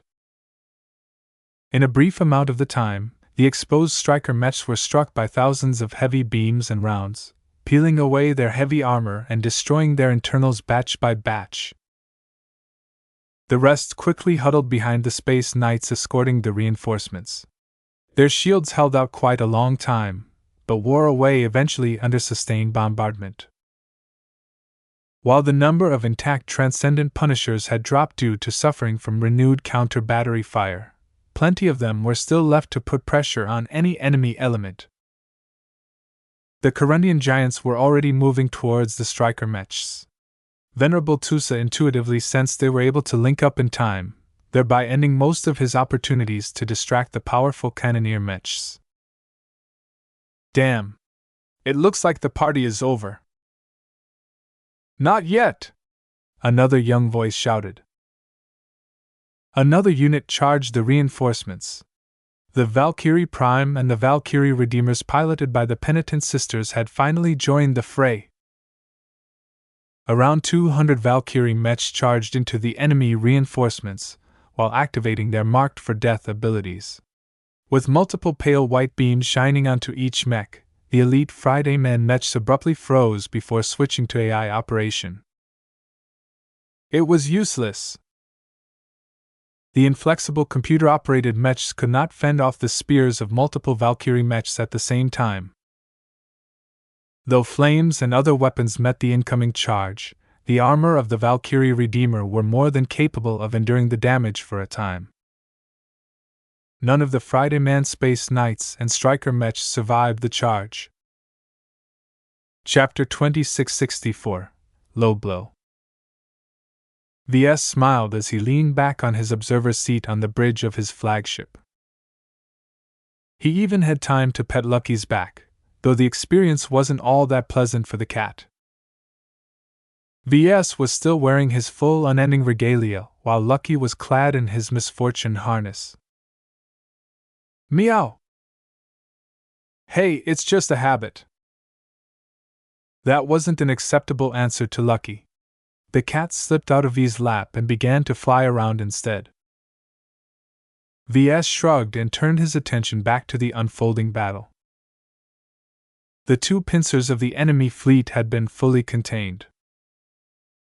Neither the Friday men nor the Praetors and Planets were able to get any closer to the expeditionary fleet. Of course, the cost of doing so was considerable. Mechs blew up, cut apart, fell silent, or melted into slag at a very worrying rate. All of the mechs that the Larkinson clan had produced or procured were being reduced at rapid tempo. The loss in value was already enormous, and would become even greater over time. It would cost the Larkinson clan at least hundreds of billions to replenish all of the battle losses after today. What worried Ves and the clan even more was the loss in life. Not all of the crews of the various downed warships had managed to evacuate successfully. Mech pilots were dying at a steady rate as powerful attacks were easily capable of penetrating through their cockpits. Sometimes, the vindictive enemies purposefully shot down the cockpits ejected from fallen mechs. The hatred boiling within their enemies ran deep. It became even more severe as the losses among the attackers mounted as well. The right flank was fairly calm at the moment. The regular mech units of the two sides grinded against each other, as if they were trying to mill wheat. The boring stalemate that had formed between the expeditionary forces and the traitor clan forces stood in stark contrast to the exciting spectacle that took place above their heads. 3 powerful expert mechs combined forces to fight against other 3 powerful expert mechs. Ves had learned so many new insights about expert mechs and expert pilots. The duel between Hyter expert mechs taught him so much about their capabilities and how difficult it was to oppose them without a machine that could match them in single combat. What Ves found very intriguing was that the expensive expert mechs were anything but one-dimensional. Even though they abided by a clear specialty, the more effective mech seemed to incorporate a wealth of additional modules that granted additional options to the expert pilot. The relative superiority of versatile mechs was exemplified by the limited effectiveness of the Imperial verdict. The trident-wielding melee mech was almost just as good as the Errant tier in melee combat despite being of a lower tier. It possessed high mobility that allowed it to catch up with any mech that attempted to avoid getting locked in a close-ranged exchange of blows. Yet for all of its melee prowess, the knowing crosser expert pilots all toyed with the Imperial verdict by keeping it at bay. The Balvo's Rage was able to output considerable damage onto the melee mech. The Amphis was able to block and stall its attacks. The Conavis Mare was able to stay outside of the reach of the Trident mech. While Ves was sure the Imperial verdict was able to excel against other opponents, this time the poor mech happened to be constrained by all 3 of its opposing expert mechs. Personally, he favored the design of the Errant tier more. Even if it was piloted by an opponent, the mech designer in Ves couldn't help but admire its logical design. The Errant tier piloted by Venerable Damra Planet excelled in melee combat, but possessed plenty of tricks that allowed her to threaten enemies out of reach. The Errant tier's astonishing transforming weapon could be thrown and retrieved without problem. It could also form a bow and fire a powerful resonance-empowered arrow at more distant targets. These implementations opened his eyes to how he could expand the functionality and versatility of narrowly specialized mechs. While it was not possible to add these options in cheaper and more limited mechs, he definitely intended to try when it was time for him to design his own expert mechs. As the battle between the 6 expert mechs raged on, they began to inflict serious damage to each other. Ves knew that the 3-on-3 death match was not going to last forever. Regardless of what happened on the right side, Ves was more hopeful about the left side. The various advantages brought by the Larkinson clan confounded the Friday coalition. While they made some on-the-fly adaptations to prevent the Prime mechs from running rush-out over their forces, it was undeniable that the Bright Spear Prime, the Piranha Prime and now the Valkyrie Prime each altered the course of the battle in a significant way. Their influence was comparable to expert mechs, if only a lot more subdued. "I have to say that your Prime mechs are wondrous mechs," Major Vro's projection remarked to Ves. "Don't get me wrong. They are not as strong as I wish to be. If Venerable Tusa piloted a real expert mech, he would have been able to break the Corundian giants apart by now. Still, the result he has currently achieved is already good enough." The Corundian giants truly weren't easy to take down. Whether their merches formed into combination mechs or merely adopted a different defensive formation, their tough space knights and powerful cannoneer mechs were always able to hang on and retaliate in some way. Ves briefly considered whether the living sentinels should adopt this model. The Corundian giants weren't mobile, but that wasn't really needed for a defensive mech troop. At this time, Venerable Joshua and the Penitent Sisters had finished chewing through the reinforcements that attempted to relieve the Corundian giants. Venerable Joshua briefly hesitated whether he should bring his Valkyrie unit to assault them, But Major Vo quickly issued a different instruction. Your Valkyrie mechs don't have the power to punch through the defenses of the Corundian giant space knights. You are much more useful attacking the main body of the Friday Men forces. You need to defeat the Bloody Herons as soon as possible. They have gained the upper hand and are tearing through depleting lines. Understood, sir. We're on our way.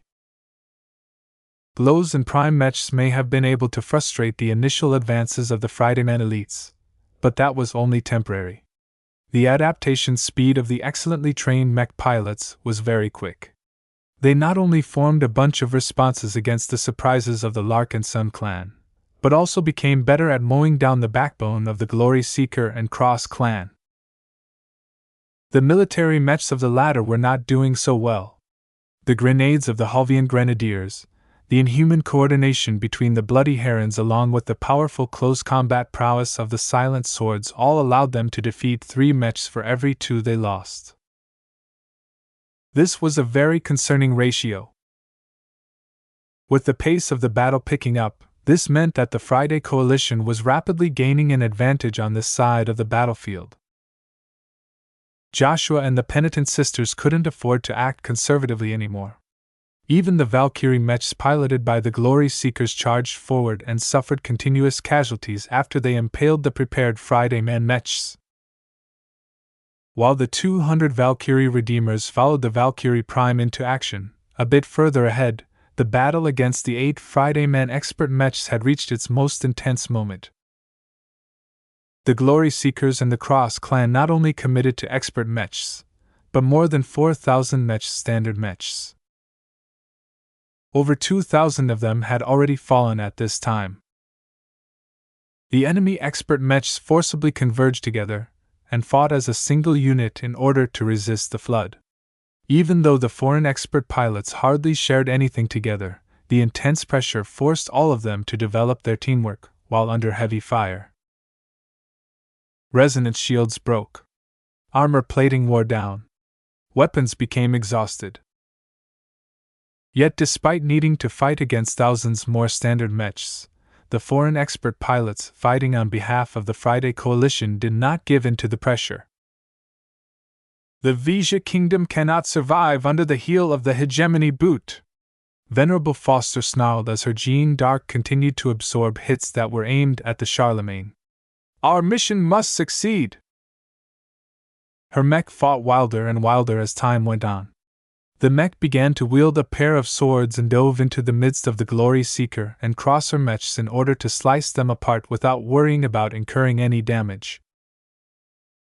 Even though the Jeanne d'Arc bore a lot of new scars, the mech steadily regenerated the damage as the Rorica's bone integrated into it performed its function after being fed a lot of energy. The Jeanne d'Arc was single-handedly disrupting the precise lineup of its opposition. Foster! Where the hell are you going? Venerable Ganso questioned as his Charlemagne lost a bodyguard. His expert mech and his diminishing number of Skara struggled considerably against the Star Dancer. Even though Ganso managed to land numerous hits on the Hexer expert mech, causing it to lose its left arm as well as the legs below its knees, it still retained much of its mobility, allowing it to remain very elusive when met with Ganso's array attacks. Only 15 Skara were left. The rest had succumbed when the Star Dancer and the Leskin piloted by Banner Cross took potshots at the quasi-expert mechs whenever they had an opportunity.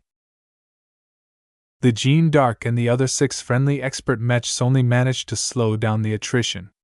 They were so busy with defending themselves that they couldn't spare enough attention to preserve the Skara. With each quasi-expert mech that fell, Venerable Ganso felt as if another burden had been lifted. His marksmanship grew sharper and his acuity in battle grew better. Even though the Star Dancer was a good expert mech piloted by a more skilled expert pilot, it had incurred too much damage. Venerable Ganso's grudge against Venerable Brutus and the Star Dancer continually accumulated as he concentrated most of his efforts on keeping his remaining Skara alive. At a certain moment of time, Ganso's eyes shone as the Skara mech shone brighter than ever before. I've caught you!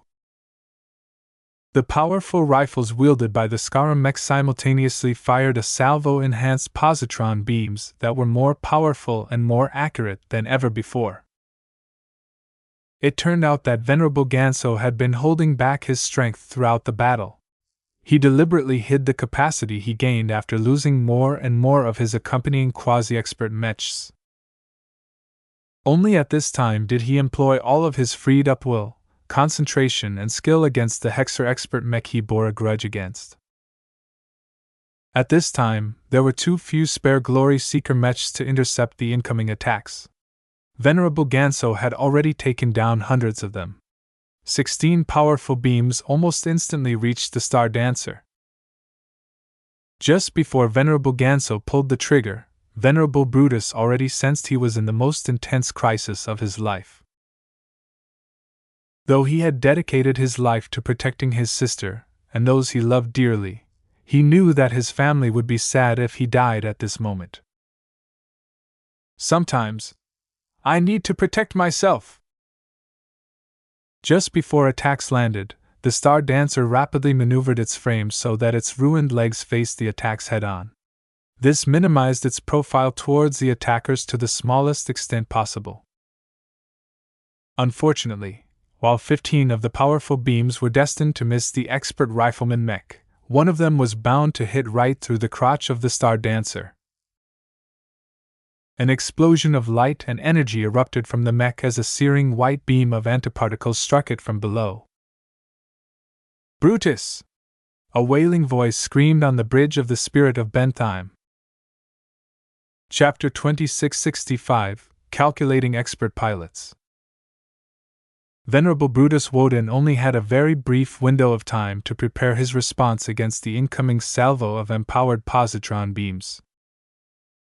Having held back for quite some time, Venerable Ganso pumped more resonance in the wave of attacks than usual, giving them a destructive edge that allowed them to penetrate tougher mechs with greater ease than before. Though the cost was significant, Ganso knew he absolutely had to get rid of the Star Dancer before he could proceed with his mission. You only have yourself to blame for getting in the way of my mission to save the Larkinson family, he uttered with hatred. The glow surrounding Charlemagne along with his Scara seemed to fade as Venerable Ganso struggled to channel his will after unleashing his powerful attack. 16 beams of destructive positrons accelerated forward at relativistic speeds. While they weren't as fast as true lasers, at these ranges they pretty much reached their targets at an instant. It was already too late for Venerable Brutus to dodge or evade the attacks if he responded after his opponent pulled the trigger. However, expert pilots possessed considerable intuition. Their danger sense was constantly honed through battle, practice, and even meditation. This was one of the qualities that made them so difficult to kill. Expert pilots also possessed a superhuman insight into the fighting style and reactions of their opponents. Venerable Brutus had already sparred against Venerable Ganso for a considerable amount of time. As a rifleman mech specialist himself, he rapidly gained a thorough understanding of Venerable Ganso's skills, personality, the strengths and limitations of his expert mech, the properties of his Scara mechs, and other crucial information. The mind and brain structure of an expert pilot developed in a different direction from normal people. Even without implants, they gained the capability to process a lot of data and derive useful conclusions even without needing to go over every individual detail. When their minds melded with the formidable processing power of a mech, this capability became supercharged to a degree that often made expert pilots seem as if they could read a few seconds in the future. However, just like how the Hexer expert pilot was able to read his opponent, the reverse also applied. Venerable Ganso had tussled against many Hexer expert pilots over the course of the Komodo War. He squared off against many different expert mechs as well as a considerable amount of expert rifleman mechs. He rapidly made up for his lack of foundation in second-class expert mech warfare by learning on the battlefield. The Star Dancer was pretty typical for Hexer expert rifleman mechs. It featured excellent mobility, even for its mech type, but the rifleman mech's armor was not as great. While the armor system was tough enough to withstand a few full-powered attacks, they weren't meant to get hit in the first place. From the beginning of their confrontation, Venerable Ganso already formed a methodical plan to take down the annoying Hexer expert mech. First, he purposefully targeted the Star Dancer's limbs. Every time he and the mechs under his thrall fired a salvo of shots, he did not launch his attack with the expectation of taking out the Star Dancer in a single blow. The mech was too darn agile, and its expert pilot was too skilled in evasion to score a solid hit. Instead, Venerable Ganso went for the second best outcome, which was to eliminate the Star Dancer's limbs. While the mech's highly advanced flight system was responsible for most of its mobility, the Star Dancer integrated many miniature thrusters and boosters throughout its frame. Putting them out of action by destroying the limbs they were installed in was the best way to impair the Hexer expert mech's evasion ability. Ganso focused on taking out the legs first.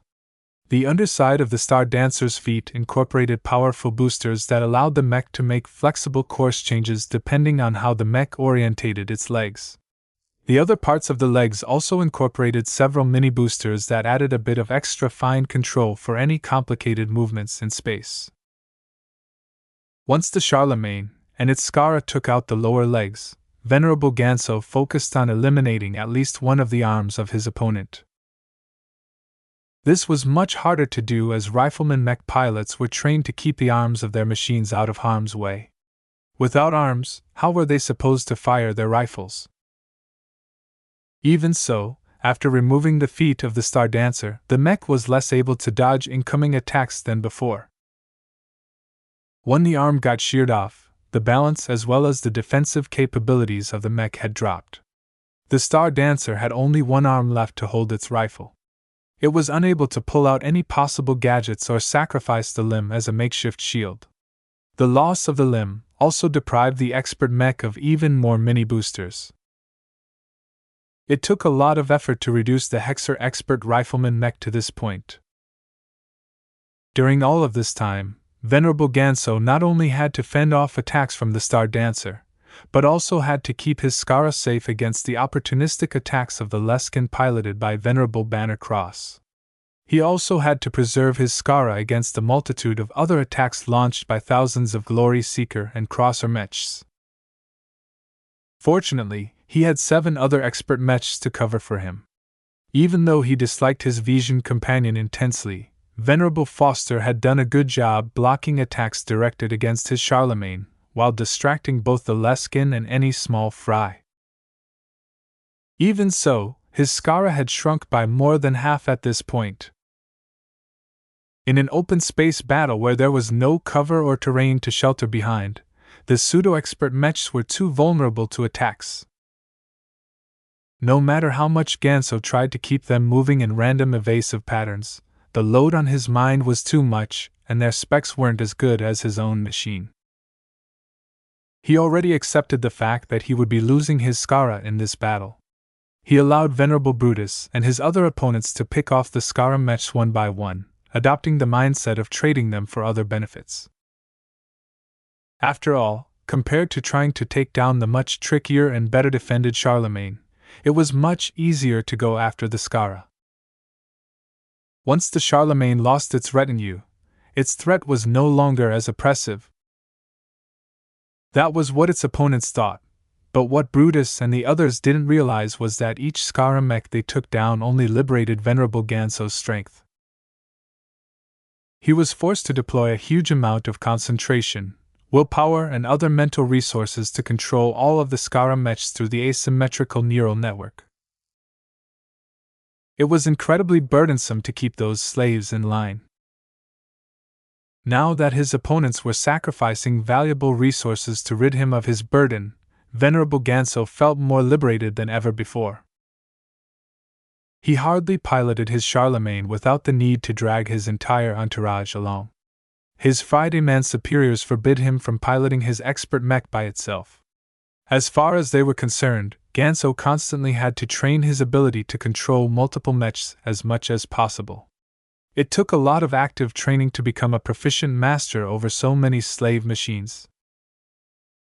"I am no master," Venerable Ganso contemptuously muttered. "I am a soldier. I am a savior. I am willing to give up everything as long as I can restore the Larkinson family." The ideal he was chasing after centered his mind, constantly kept him focused. His Skara, his expert mech, and his life didn't matter. As long as he was able to kill his cousin Ves, Ganso was assured that the Larkinson clan would collapse. Thus, when Venerable Ganso launched his killer attack on the Star Dancer, he drew strength from his desire to kill Ves, remove his poisonous influence on the Larkinson family, and collapse everything that the aberrant Larkinson had built over the course of his career. The clan, the LMC, and everything Ves had introduced to the Larkinsons would crumble as long as the ringleader was dead. Just the thought of crushing Ves with his own hands sent Ganso into an ecstatic frenzy. "No one will get in the way of my goal of killing Ves!" he crowed. "No one!" After being targeted by Venerable Ganso's unexpectedly strong blow, Venerable Brutus knew that he was in a difficult spot. If his Star Dancer was still fresh and intact, it shouldn't have been a problem for it to weave its way out of the cage of 16 resonance-empowered positron beams. Unfortunately, it was far from its peak condition. Not only had it lost a considerable amount of thrusters and boosters, the fuel and energy reserves of the mech was also nearing depletion. Even though Venerable Brutus managed to fell over a dozen Skara mechs over the course of the battle, his mech had to expend a lot of effort in trying to keep itself safe against such a powerful opponent. In fact, if not for the sacrifices of his fellow glory seekers, the Star Dancer would have long turned into another accomplishment on Venerable Ganso's record. When Brutus faced the incoming salvo, he knew his time was finally up. He had done the best he could to restrain the killer of over 10 Hexer expert pilots. He didn't have the luxury to think about anything else. He needed to protect himself, and do his best to preserve his own life. Only in this way would he be able to continue his mission of protecting his sister. The instant before the positron beams came, Venerable Brutus rapidly formed a plan and immediately implemented it without any second thoughts. First, he tilted his mech over. This not only minimized the target he presented to his opponent, but also allowed him to evade the positron beam fired by the Charlemagne. The Charlemagne's rifle was stronger and more potent than the rifles wielded by the Skara mechs. Its positron beam was not only more powerful on a technical level, but was also amplified to a greater degree by true resonance. This unavoidably put the flipped expert mech straight on a collision course of another positron beam fired by a Skara mech. Even though the beam was less powerful and destructure, it was still capable of ripping straight through the relatively unprotected underside of the waist of the Star Dancer. Once the attack pierced through the crotch of the mech, the beam would definitely have enough energy left to do ruinous damage to the internals. Even the cockpit stood a high chance of getting affected. This was why Venerable Brutus already activated the eject command. His cockpit was already starting to begin the ejection procedures even before the Star Dancer had moved. Unfortunately, there was a small but significant delay before the cockpit fully detached itself and the flight system blasted apart to make room for the cockpit to launch out the rear. The Hexer expert pilot knew he had to weaken or hinder the incoming beam even further to give him a shot at survival. He had an idea. At the same time the Star Dancer maneuvered so that its crippled legs met the incoming attack, the mech also fired a very quick attack of its own. The rifle had already charged up for its next attack, but Venerable Brutus was unable to charge it with resonance due to lack of time. As a result, a much weaker positron beam spat out of the rifle and instantly collided with the beam fired by one of the Skara mechs just in front of the Star Dancer. Since the former was fired at a slight angle onto the incoming beam, the weak attack slightly managed to cancel out the resonance amplification of Ganso's fatal attack as well as negating some of its other energy in a particular direction. When the affected beam finally struck the Star Dancer, it pierced straight through the obstruction of the legs, punched through the waist before washing over the mech engine and many other nearby components, destroying them in an instant. Yet, by the time the remainder of the beam and its potent energies was able to reach the internals buried inside the upper chest, it had weakened to the point where the cockpit was able to complete its launching procedures and eject out of the back of the doomed Star Dancer. A scorched and partially melted cockpit succeeded in launching away at high acceleration. As the lives of expert pilots were very valuable, their cockpits were of high quality. "He lives!" Gloriana happily cried out as she noticed the cockpit zipping away. "Wait, he's still vulnerable!" Though Venerable Ganso had expended a lot to launch his latest attack, he was not content with the result. Venerable Brutus had hindered him from completing his mission far too much. "You'll pay for delaying me," he vowed. The Charlemagne adjusted the aim of its rifle and fired a quick shot at the cockpit. Venerable Ganso didn't want to give anyone any time to rescue the fleeing escape device and its precious occupant. Die, Hexer! Chapter 2666 Precise Attack. When Gloriana dutifully performed her job and identified the weak points of the opposing mechs before inputting her findings in the fleet's network, she always kept an eye on her brother. She knew that Brutus was in the fight of his life. She didn't want her brother to square off against the infamous Unit L, yet there was no other alternative. The Charlemagne and its Skara had proven their capacity for slaughter many times over the course of the Komodo War. Unless they were constrained by an enemy expert mech, the numerous ranged mechs empowered by Venerable Ganso could easily tear through entire formations of Hexer mechs with ease. Venerable Brutus did what was necessary to constrain the Friday Coalition's experimental unit. His Star Dancer, the mech and partner that had served him well over several years, turned into a wreck because of his sacrifice. The loss of an expert mech was a traumatic loss to any expert pilot. If not for the acute threat he was subjected to, the Hexer expert pilot would have mourned for the loss by now. As it was, his life was anything but guaranteed at this time. Venerable Ganso already had a history of shooting down enemy cockpits. The Friday men put bounties on the heads of every Hexer expert pilot. The Coalition deliberately encouraged its mech pilots to shoot down the ejected cockpits whenever they could in order to weaken the power of the Hex army. An expert pilot that fled from the battlefield intact was one that would doubtlessly show up in a new mech at least half a year later. Since Ganso had dozens of powerful rifleman mechs at his disposal, he had become very proficient at shooting down cockpits, even the higher performing ones that were utilized in Hexer mechs. The ejected cockpit of an expert mech was highly resilient. Some of the same high-quality armor that clad the exterior of an expert mech also encased the cockpit in order to preserve the life of the pilot as much as possible.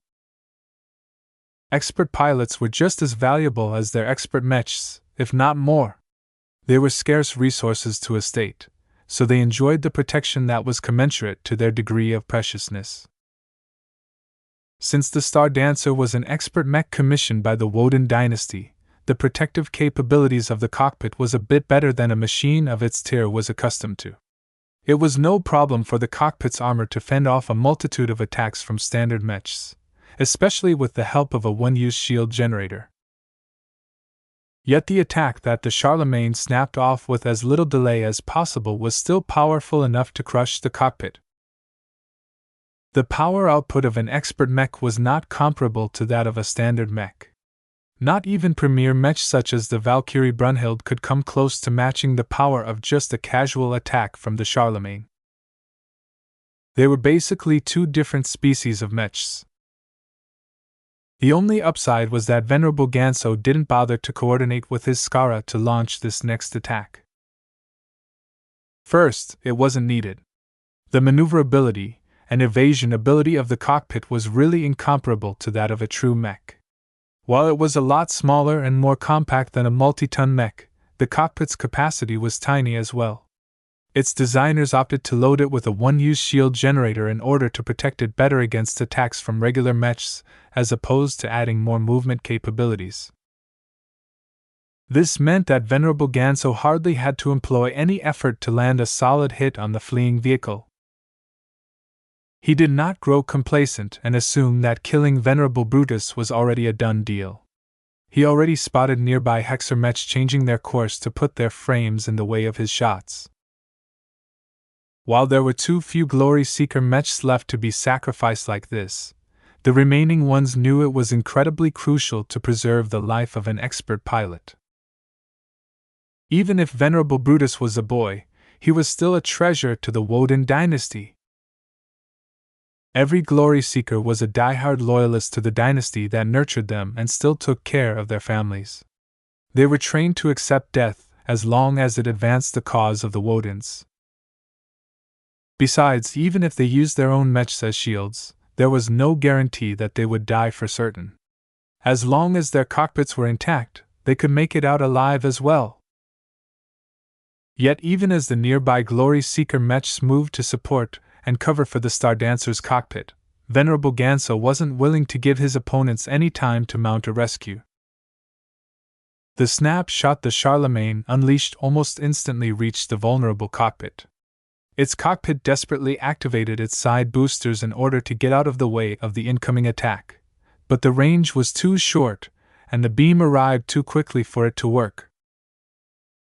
As the occupant of the cockpit was already smelling death, another beam struck the Charlemagne's attack. A searing, hellfire-red laser beam fired from far away had intercepted Venerable Ganso's latest attack. What was surprising about the intercepting beam was that it managed to overpower the attack launched by an expert mech. Venerable Ganso looked shocked as his seemingly surefire kill was pulled out of his grasp. Gloriana froze as she looked at the projection depicting the flight of her brother's cockpit. Ves and many others who paid attention to this side of the battle were flabbergasted as well. Who managed to rescue Brutus' cockpit? It's Venerable Devia Stark! Ves quickly realized as he used his implant to access the relevant data in an instant. My bright beam prime managed to intercept the Charlemagne's attack.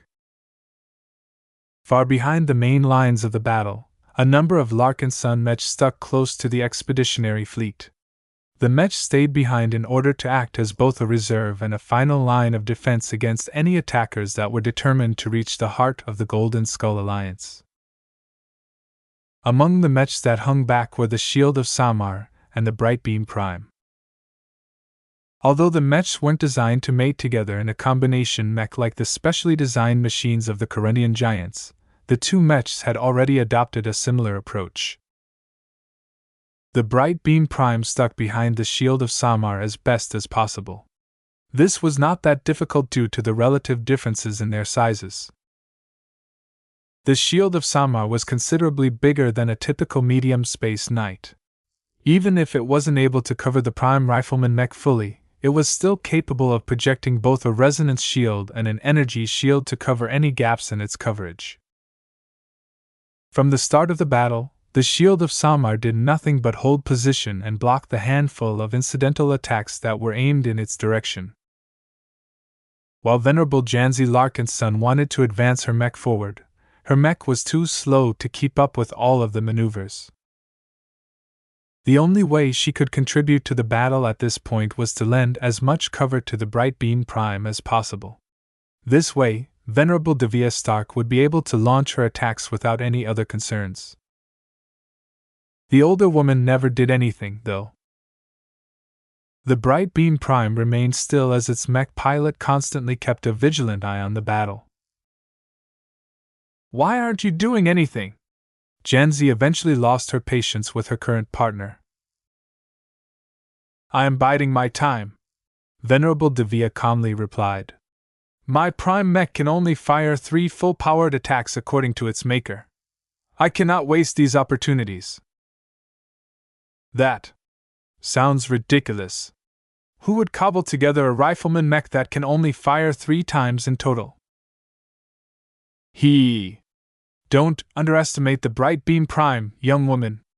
Devia smirked even as she kept observing both the left and right sides of the unfolding engagement. To be honest, my new mech can also fire regular laser beams, but they're not that powerful and won't make that much of a difference. I would rather lay low and avoid drawing attention to us. A battle of this scale never ends quickly, so don't be concerned. Her time had eventually come. She had kept track of the Star Dancer all this time. Even though she harbored no good thoughts for the Hexers, Venerable Brutus had sincerely taken care of her for many months. Even though she despised his pathetic Hexer personality and pathological deference towards women, he was not an awful human being. The time she spent under his care and attention may not have changed her awful impression towards the Hexer people, but it at least caused her to develop a soft spot for the young and horribly misguided Hexer expert pilot. Devia briefly shook her head. You're a brainwashed fool of an expert pilot, Brutus, but you're probably one of the better humans in the galaxy. I will try and save you this one to repay all you have done for me. Decency must always be rewarded. Once she realized that Venerable Brutus was in trouble, Venerable Devia became serious and resonated with her new mech. The P-stones embedded in the mech reacted to her aggressive force of will. The entire mech became surrounded by a dark red glow that stood in stark contrast to the shield of Samar's gold-coated frame. The rifle of the prime mech began to glow brighter than the rest of the mech when Venerable Devia pulled as much power as possible into her weapon. She held her fire when Venerable Ganso unleashed a salvo that resulted in the elimination of the Star Dancer. Devia intuitively judged that the bright beam prime was too weak to affect Venerable Ganso's fully charged attack. Besides, as a bystander and a rifleman mech specialist herself, she already guessed that Brutus was able to save himself. He did not disappoint her expectations. His cockpit managed to escape intact. It was unfortunate that Venerable Ganso did not leave it at that. As soon as the Charlemagne adjusted its aim, Venerable Devia already deduced what the enemy expert pilot had in mind. A lot of calculations went through her mind and her mech as her fully charged rifle minutely turned. The bright beam prime unleashed its beam just before the Charlemagne executed Venerable Ganso's command. A powerful dark red beam that made anyone who observed its passage feel threatened down to their souls traversed all the way from the rear of the expeditionary forces to the front. The prime mech's attack was just powerful enough to do its job. Venerable Devia and her new mech managed to precisely cancel out an attack that was incredibly challenging to intercept by any normal human mech pilot. Venerable Devia had done her utmost to accomplish this nigh impossible feat. If her aim was even a centimeter off, then a part of the Charlemagne's attack might still go on to strike the vulnerable cockpit. If her timing was off by a second, then much of the power of her attack would go to waste, thereby giving the Charlemagne's strike enough uninterrupted time to end Venerable Brutus' life. He's safe now, Venerable Devia wearily said as she tried to recover from her arduous exertion. On the other side of the battlefield, Venerable Ganso was furious. His attempt to finish off the opponent who annoyed him so much had been ruined by some random marksman mech who fired an odd attack. His Charlemagne was about to fire again, only for him to widen his eyes before attempting to dodge his mech to the side. A rain of beams and explosions impacted the Charlemagne's resonance shield. Ves had personally commanded the surviving Transcendent Punishers to set aside their current actions and hinder Venerable Ganso's mech as best as possible.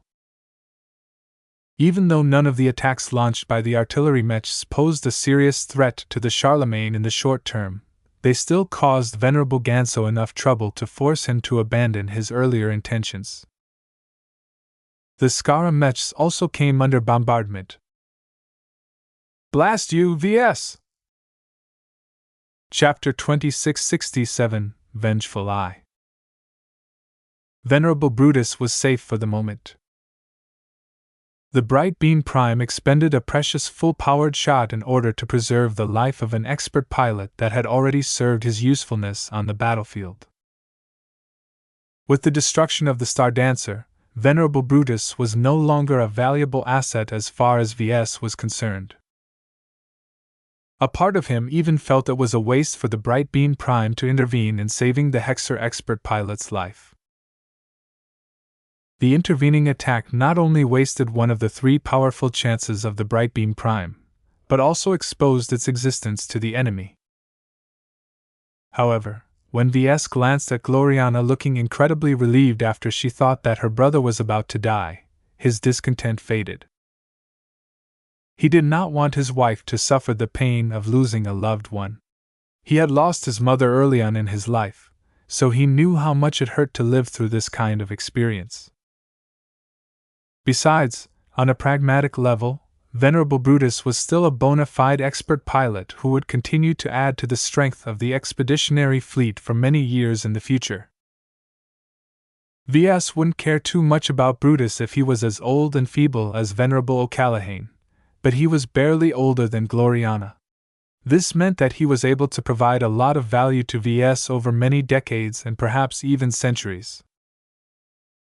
There was no way that Ves wanted to lose such a long-lasting asset when it was still in the early stages of its product life cycle. This was why he commanded the Transcendent Punishers to redirect their firepower to smash the Charlemagne and the Skara to the point where they couldn't take any more potshots at the escaping cockpit. That, and it just felt good to smack Venerable Ganso around. A couple of other Friday men mechs attacked the cockpit as well, but its sturdy construction was no joke. The cockpit only suffered a bit after it was grazed by a Gauss round, but numerous Glory Seeker mechs quickly arrived and escorted it until it was safely able to reach the Indigo Tremors hangar bay. "I'm not sure you should have done that," Major Vro's projection quietly spoke to Ves. "Our artillery were doing a fine job of pressuring the elite Friday man mechs. Now that you have predicted our firepower away, the enemies they've previously suppressed are now unleashed." Ves minutely shook his head. "If Venerable Brutus dies, the morale of the Glory Seekers will sink. Besides, now that the Star Dancer is no able to keep the Charlemagne and the Skara occupied, my cousin Ganso can reinforce the other expert pilots on his side. We can't allow him and his remaining Skara mech to precipitate a collapse at his side of the battlefield." The unfolding clashes were all locked in a very tenuous balance. If even one of them tipped over, a cascade of defeats might quickly ensue that would spell inevitable doom to Ves. Major Vro quickly understood the logic. "You're right. While we have managed to eliminate a lot of Skara mechs, enough of them remain to pose a great threat to the remainder of our forces, especially when they are exhausted to this extent." The Glory Seekers and the Crosser mechs that had swarmed the Friday Man expert mechs had achieved considerable results at this time. An expert Space Knight serving in the Oni Guard had succumbed from all of the attacks it attempted to block. It had done an admirable job in intercepting the flood of attacks directed to the more vulnerable expert mechs, but the machine had eventually collapsed due to the incredible amount of punishment it was forced to endure. Another expert mech piloted by a foreigner hired by the Vanguard Group had succumbed as well. The expert Striker mech was one of the most destructive mechs against masses of standard mechs. The powerful Striker mech had actually felled hundreds more Glory Seeker and Crosser mechs than the other Friday Man expert mechs. Taking it down was a high priority to the expeditionary forces. After sacrificing a lot of mechs, the Hexers and Crossers managed to destroy the expert Striker mech's flight system, thereby impairing mobility to the point where a lot of concentrated attacks managed to breach its thick shell and take out the flame-spewing monstrosity for good. The two aforementioned expert mechs weren't the only ones that sustained significant damage. The other Friday Man expert mechs aside from the Charlemagne and the Jeanne d'Arc also suffered a lot of damage from getting hit at least 1,000 times. Although that sounded like an absurd amount of attacks, the armor systems of expert mechs were much better than any standard mechs. Combined with superior mobility and the uncanny skill and intuition of expert pilots, it was not a surprise the remaining expert mechs managed to hang on. Teamwork also played a role in preserving their strength. Though the surviving expert mechs were unquestionably damaged and low on some of their reserves, it was too difficult to finish the job. The Glory Seekers and Crossers had lost too many mechs to make it to this point. They came in with over 4,000 standard mechs, as well as the Star Dancer and the Laskin.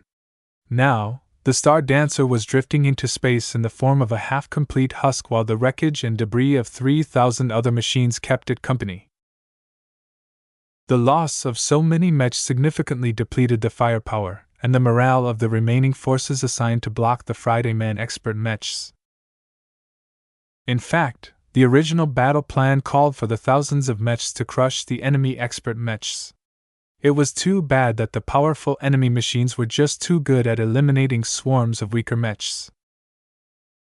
The expert striker mech as well as occasional attacks from Venerable Ganso had taken a huge toll on the brave Glory Seeker and Crosser mech pilots.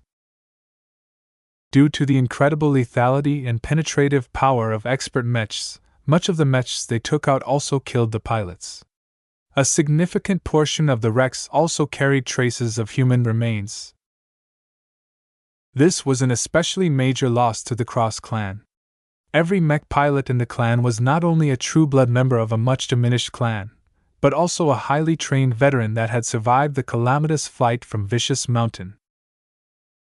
Such high-quality mech pilots were incredibly difficult to replace to the Cross clan. Unlike the abnormal Larkinson clan that had opened its doors wide to any talented outsider, the Cross clan wasn't able to rely on external recruitment to replenish its depleted manpower. It was practically unheard of for a long-standing clan to open its doors. That would affect internal cohesion far too much while also allowing a lot of people with ulterior motives to corrupt the clan from within. This was why organizations like the Cross clan only sparingly recruiting outsiders. Their main source of manpower always relied on internal replenishment. That took time. A lot of time. Far too much time considering their precarious strength. Of course, these were later concerns for the Crossers. For now, Ves saw that the artillery support provided by the Transcendent Punishers offered the remaining Glory Seekers and Crossers crucial help in constraining the surviving expert mechs. It became more important than ever to seek a quick advantage somewhere. Ves turned his attention to the confrontation against the elite Friday Men mech troops not too far away. His greatest hope for victory lied here. While a lot of mechs had already fallen in this grueling slugfest, there were plenty of mechs left on both sides to make it relatively even. No, that wasn't quite true. Ves recognized that the Friday Men had started off with a slight advantage and were quickly in the process of expanding their lead. The reason for this was because the Transcendent Punishers no longer forced their heads down. "Gloriana!" Ves shouted from the rear of the bridge. "What is it?" she asked as she slowly calmed down after seeing her brother make it back. "If you want to keep your brother and the rest of us alive, you must rein yourself in and focus on what you can do to help. Pay attention to the observation data provided by the Valkyrie Prime. I recently installed a very good sensor on it that can make detailed scans on any mech within its range. Take a look at it, and take your revenge on the Friday Men in your own way." Tears stopped flowing from her eyes as determination welled from her heart. Her fear turned into anger as she thought of how close she was to losing the relative who had accompanied her throughout her life. "These Friday Men will pay." Her purple-armored form sat back onto the chair. She accessed the data supplied by the Valkyrie Prime and became surprised at the breadth and depth of information she received. "This is ridiculous. No sensor is that good, especially in a battle." She quickly set aside her amazement as her fury took over again. She could not allow those who threatened her and her family to get away with their actions. She soon immersed herself in the detailed data. As a consummate mech designer who constantly strove for perfection, she was extremely familiar in all of the ways that made mechs flawed. The varied mechs of the Halvian Grenadiers, the Bloody Herons, the Silent Swords, and some other troops became an open book to her determined gaze. The designs themselves didn't contain any major flaws. The Fridaymen mech designers weren't that sloppy most of the time. Even if she identified a number of design vulnerabilities, they weren't really weak enough to change the equation. What truly stood out to her was the flaws that emerged when the mechs sustained battle damage. As long as the mech in question bore at least some holes, their frame gained at least a dozen additional weak points aside from the obvious holes. Anyone could tell that a breach in the armor represented a major vulnerability. The mech pilot who piloted a damaged mech would always do their utmost to prevent their enemies from targeting those holes. Yet what about the weak points that weren't visible? Sometimes, the mech's operating system identified some of these vulnerabilities and helpfully conveyed them to their pilot. They weren't perfect, however. Some weak points were not as obvious. It took a mech designer of Gloriana's caliber to determine how certain changes opened up new opportunities. She analyzed the observation data of a single Halvian Grenadier mech that suffered a breach in the lower waist area. She did not even lift her finger to manipulate any projection. In the interest of efficiency, she utilized her implant to point out a dozen new vulnerabilities. She identified that the armor plate on the side of the mech had loosened a bit. It could probably be dislodged if it was attacked with physical force coming from a specific direction. Within a second, she rapidly conveyed a lot of other exploitable vulnerabilities to the spirit of Bentheim. After the ship's systems inspected the data, they uploaded it to the communication network that constantly supplied relevant data to all friendly mechs. An avatar mech pilot that confronted the Halvian Grenadier mech became surprised as his view of the enemy mech had changed. The overlay highlighted the additional vulnerabilities. In fact, ever since the Valkyrie Prime had entered the fray, the surrounding mechs already received some additional information. The Odionai was already capable of interpreting and identifying the most obvious vulnerabilities by itself. Now that its power was combined with a mech designer that could make much better use of the data, the battle gradually swung back in the favor of the expeditionary forces. It wasn't just Gloriana who was supplying the mechs at the frontline with crucial information. Ves and the rest of the design department were hard at work as well. The more data they supplied, the faster the Fridaymen lost their mechs. Chapter 2668 Resilient Fridaymen. Over 16,000 mechs entered the battlefield. Now, many of them were lost. Many blew up into fragments that flung in every direction. Others suffered fatal hits to their chests that caused them to lose power. A few of the luckier ones managed to retreat and return to their motherships before they completely collapsed. No matter what, the survival rate of mechs constantly plummeted as if it was the Starlight Megalodon about to crash on the surface of Aeon Corona 7. As Ves briefly took a pause from trying to analyze the flaws of individual enemy mechs, he became captivated by the immense amount of violence taking place. He had seen larger and grander battles, of course. He could always access the battle footage sent by the Hexers if he ever wanted to forget about everything and just surround himself with as much mechs as possible. The scale of the Komodo War was immense. The amount of mechs that clashed against each other in a given star system numbered in the hundreds of thousands as entire mech army groups struggled for supremacy. Yet Ves had little part in it other than designing some of the mechs involved. These battles took place many light years away from his current location.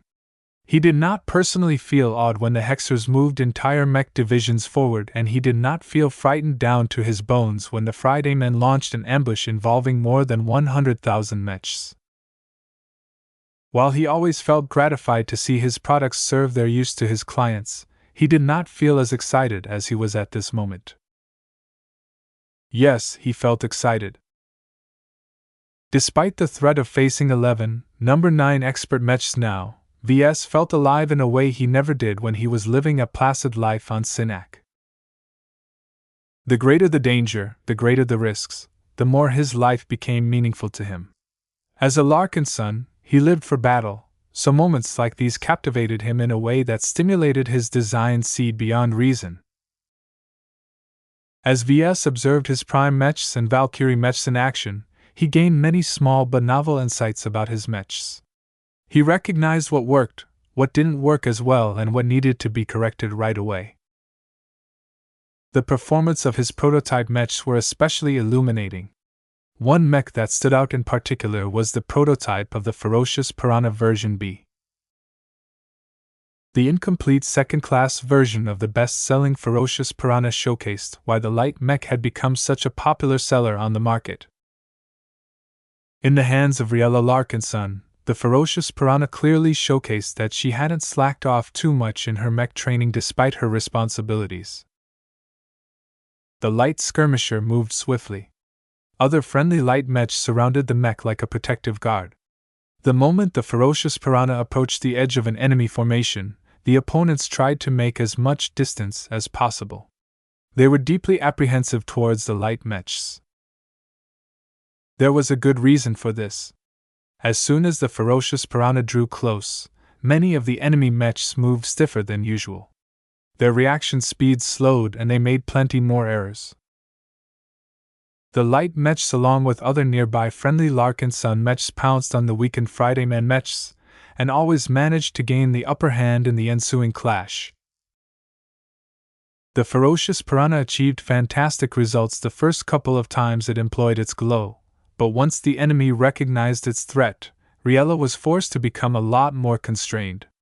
She fought closer to existing friendlies and did not dare to make any attacks in person.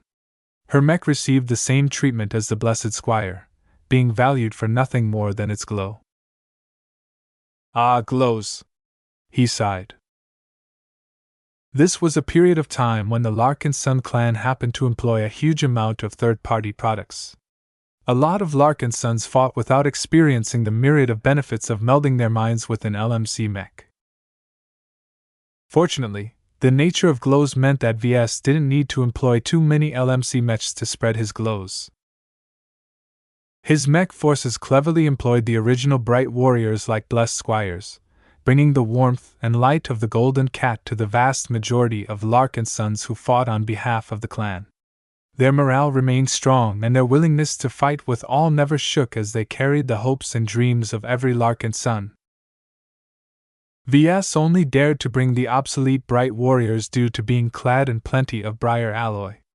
The Friday men weren't blind or stupid. Glows were force multipliers that amplified the performance of entire formations and units. They were as threatening as artillery mechs if not more, and that turned them into high-priority targets. Even with Space Knights and other mechs keeping them safe, the Friday men mechs did not hesitate to employ suicidal charges in order to destroy the seemingly crucial bright warriors. Yet once their weapons struck their targets, the bright warriors didn't crumble. At most, they received a few dents and bounced away due to the force behind the blows. While briar alloy wasn't indestructible to the Friday men, it was still challenging to pierce through their shells, as evidenced by the near-pristine prow of the Spirit of Bentheim. As a symbol of the majesty of the Larkinson clan, the majestic and over-dramatized depiction of the Golden Cat attracted plenty of attacks at first, especially when enemies attempted to take out the Bentheim's bunker mechs.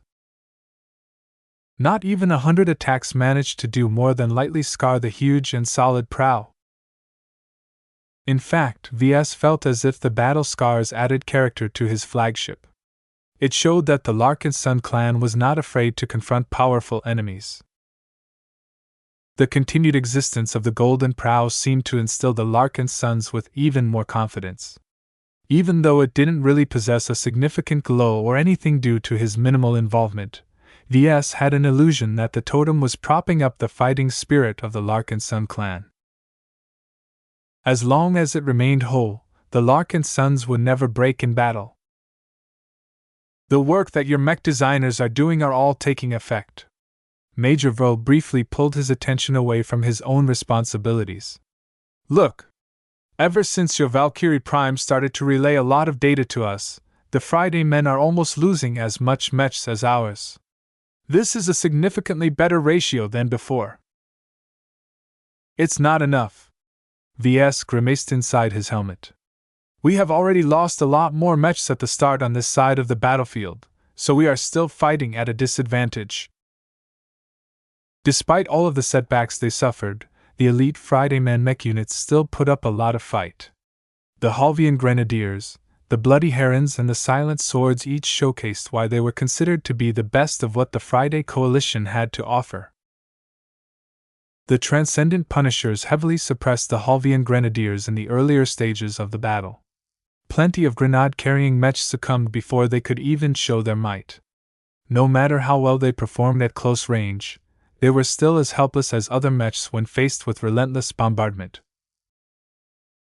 Unfortunately, now that the Transcendent Punishers redirected their fire to suppress the Charlemagne, the Skara, and the other surviving Friday men expert mechs, the Halvian Grenadiers fought back with a vengeance. A string of powerful high-explosive grenades enriched with volatile exotics blew up near a cluster of crosser mechs, heavily damaging their sides and disrupting their rhythm enough for the Grenadier mechs to make a quick breakthrough. It took twice as much mechs to stop the Grenadier mechs in their tracks and prevent the lines from becoming more disordered. A handful of riflemen mechs safely floating at the rear of the formation fired a volley of grenades with their underbarrel grenade launchers. Once the grenades detonated, they spread out of a huge amount of dark foam that didn't do anything but dirty the mechs in the vicinity. However, when this foam touched the flight systems of mechs, they suddenly fizzled out, causing the mechs to lose a lot of maneuverability for a time. Without their flight systems, mechs weren't able to fight anymore. They had lost too much mobility, and not even the secondary boosters and thrusters built inside the other parts of their frame was enough to compensate for the loss. They turned into sitting ducks against the prepared Halvian Grenadier mechs at the front. These damn grenade-slinging mechs are too outrageous, a Larkinson mech pilot complained. I'd bet that some of these grenades cost as much as one of our mechs. The Halvian Grenadiers basically gained their advantages in battle by spending lots of money. The grenades they flung would never have as much potency against mechs as now if they didn't incorporate a lot of expensive exotics with a myriad of powerful and unusual effects. This was the only way to make a deadly package that was also compact and able to be carried by mechs. Even though the Grenadiers had already expended most of their grenades by now, they still clung to at least one of them until the moment their mech succumbed. Explosions rippled through the front line as Grenadier mech after Grenadier mech did not hesitate to take down their opponents with them. Oftentimes, the diehard mech pilots actively overloaded the power reactors of their mechs in order to give their enemies an even bigger surprise. The Silent Swords of the Kansu clan fought in a completely different approach. Every mech pilot was a sword master, and their mechs were completely tailored to the swordsmanship style that has been bestowed upon them. They all fought in the same way, but because of the exquisiteness of their technique, hardly any other melee mech was able to get the better of them in a one-on-one duel. In some cases, the mech officers and mech champions of the Silent Swords were even able to fight two opposing melee mechs to a standstill. As long as the circumstances were equal, the Silent Sword mechs were always able to carve their way through the ranks of their opponents, and lay waste to any mech that entered their reach. If not for the fact that they had no effective solutions against ranged attacks, the Silent Swords would have been enough to fight at least 4 times as many opponents. The expeditionary forces had to reserve most of their riflemen mechs to put pressure on the Silent Swords. If their tricky wandering squads weren't put under fire as soon as they approached a contentious area, the elite mech pilots would have easily been able to harvest the enemies locked in battle against other Friday men mechs. Yet what gave Ves the most dread was the bloody herons. Even though the herons lost a lot of mechs over the course of the engagement, the powerful mechs still punched above their weight due to the impeccable teamwork they showed. Only the Prime Mechs and the Valkyrie Mechs piloted by the Glory Seekers and the Penitent Sisters were able to constrain them to an extent. While Ves was previously fine with letting the battle play out against the bloody herons, he began to feel more concerned about what happened on the other parts of the battlefield. The enemies here needed to be cleaned up as quickly as possible in order to free up a lot of friendly mechs that could be deployed to reinforce others. Ves struggled a bit before he made a decision. He opened a private communication channel. Venerable Joshua. Yes, sir? The expert pilot hurriedly spoke. His Valkyrie Prime was currently in the heat of battle. Do it. Show them what the Superior Mother can truly do. Wipe out as many Friday Man mechs as possible. Isn't it too soon? If we do this, our mech pilots will be. I'm aware, but there is little point in delaying, Ves replied. The elite Friday men mechs are no longer as numerous and oppressive as before, and their mech pilots have exerted heavily to the point where they are far from their peak. The timing is right. Delaying any further will just result in needless casualties. Just do it before anything changes. Very well, sir. Chapter 2669, Parting Mechs. Many of the expert pilots and expert candidates of the Larkinson clan fought against the most challenging opponents they faced up to this point. Unlike the pirates of the Nixian Gap, the Friday Coalition fielded professional mech militaries that fought while drawing strength from every means within their reach. None of their mech pilots were sloppy or complacent. Their elites were as tough as nails, and their skill regularly overwhelmed the Larkinsons. The Friday men mechs fighting in this battle were all built better than normal military mech pilots due to the supreme status of their elite mech regiments. Even after being subjected to numerous disadvantages, it became clear to Ves that wiping them all out would be slow, painful, and costly. This wasn't good. The attempt to demolish all of the Friday men expert mechs didn't appear to be going as planned, so Ves saw that his side needed to gain an advantage elsewhere. The right side was also a persistent source of concern. The vicious mountain expert mechs clashed against each other with so much violence and animosity that Ves did not dare to predict the outcome. If Patriarch Reginald Cross succeeded in taking revenge, then that would be great. However, if the powerful Crosser expert pilots fumbled, then the entire expeditionary fleet would become horribly exposed against some of the most powerful enemy mechs on the battlefield. Ves saw the need to accelerate the defeat of the Friday Man elites. After he instructed Venerable Joshua to make a move, he asked Major Verl to coordinate the upcoming action. As his most trusted military advisor and leader, Major Verl was already aware of the basic properties of battle formations. He frowned. It would indeed be great if Venerable Joshua and the Penitent Sisters can shock the enemies through this fashion, but as far as I know, the attack they are capable of launching will never be able to cover all of the enemies. The Major was right. Distances were magnified in space. Mechs fought further apart from each other than they would have if they were deployed on land. Every formation was stretched at least 4 to 10 times in order to cover more distance, and to leave plenty of gaps in between. Every space-borne mech force always adopted dispersed formations because it was too easy to bombard them if they clumped up their units.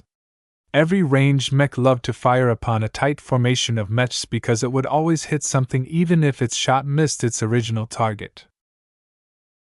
For this reason, the battle against the Halvian Grenadiers stretched across several kilometers in both a horizontal and vertical direction. That latter part was also troublesome right now.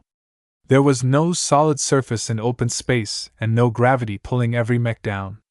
Mech's formations in space were fully three-dimensional in order to prevent enemies from gaining an easy advantage by attacking from above or below.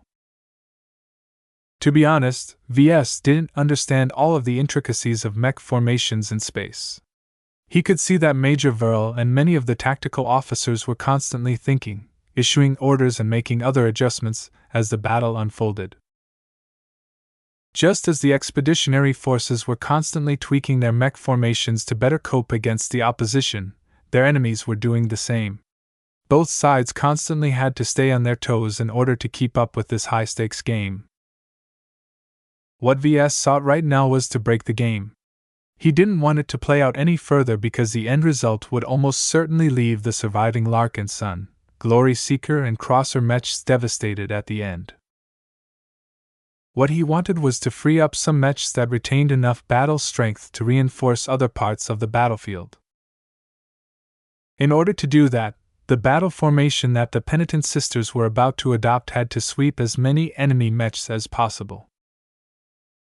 The more, the better. Major Verl critically analyzed the targets of this upcoming attack. We don't have to affect the majority of our opponents to tip this battle over. As long as we can debilitate or take out at least 10 to 15% of our opponents, we will be able to achieve a small but decisive numerical advantage. The rest of our forces can capitalize on the sudden shock the surviving Friday men must be going through. Ves could see that happening. Battle formations should still be a mystery to their current opponents, so they should definitely be stunned when they became the latest victim of one of his more secretive innovations. He pointed at a specific section of the battlefield. Let's focus on the Bloody Herons. They are the strongest and most comprehensive elite mech troop that are currently fighting against our forces. Due to their penchant for coordinated attack and maneuvers, their formations are tighter and more condensed than usual.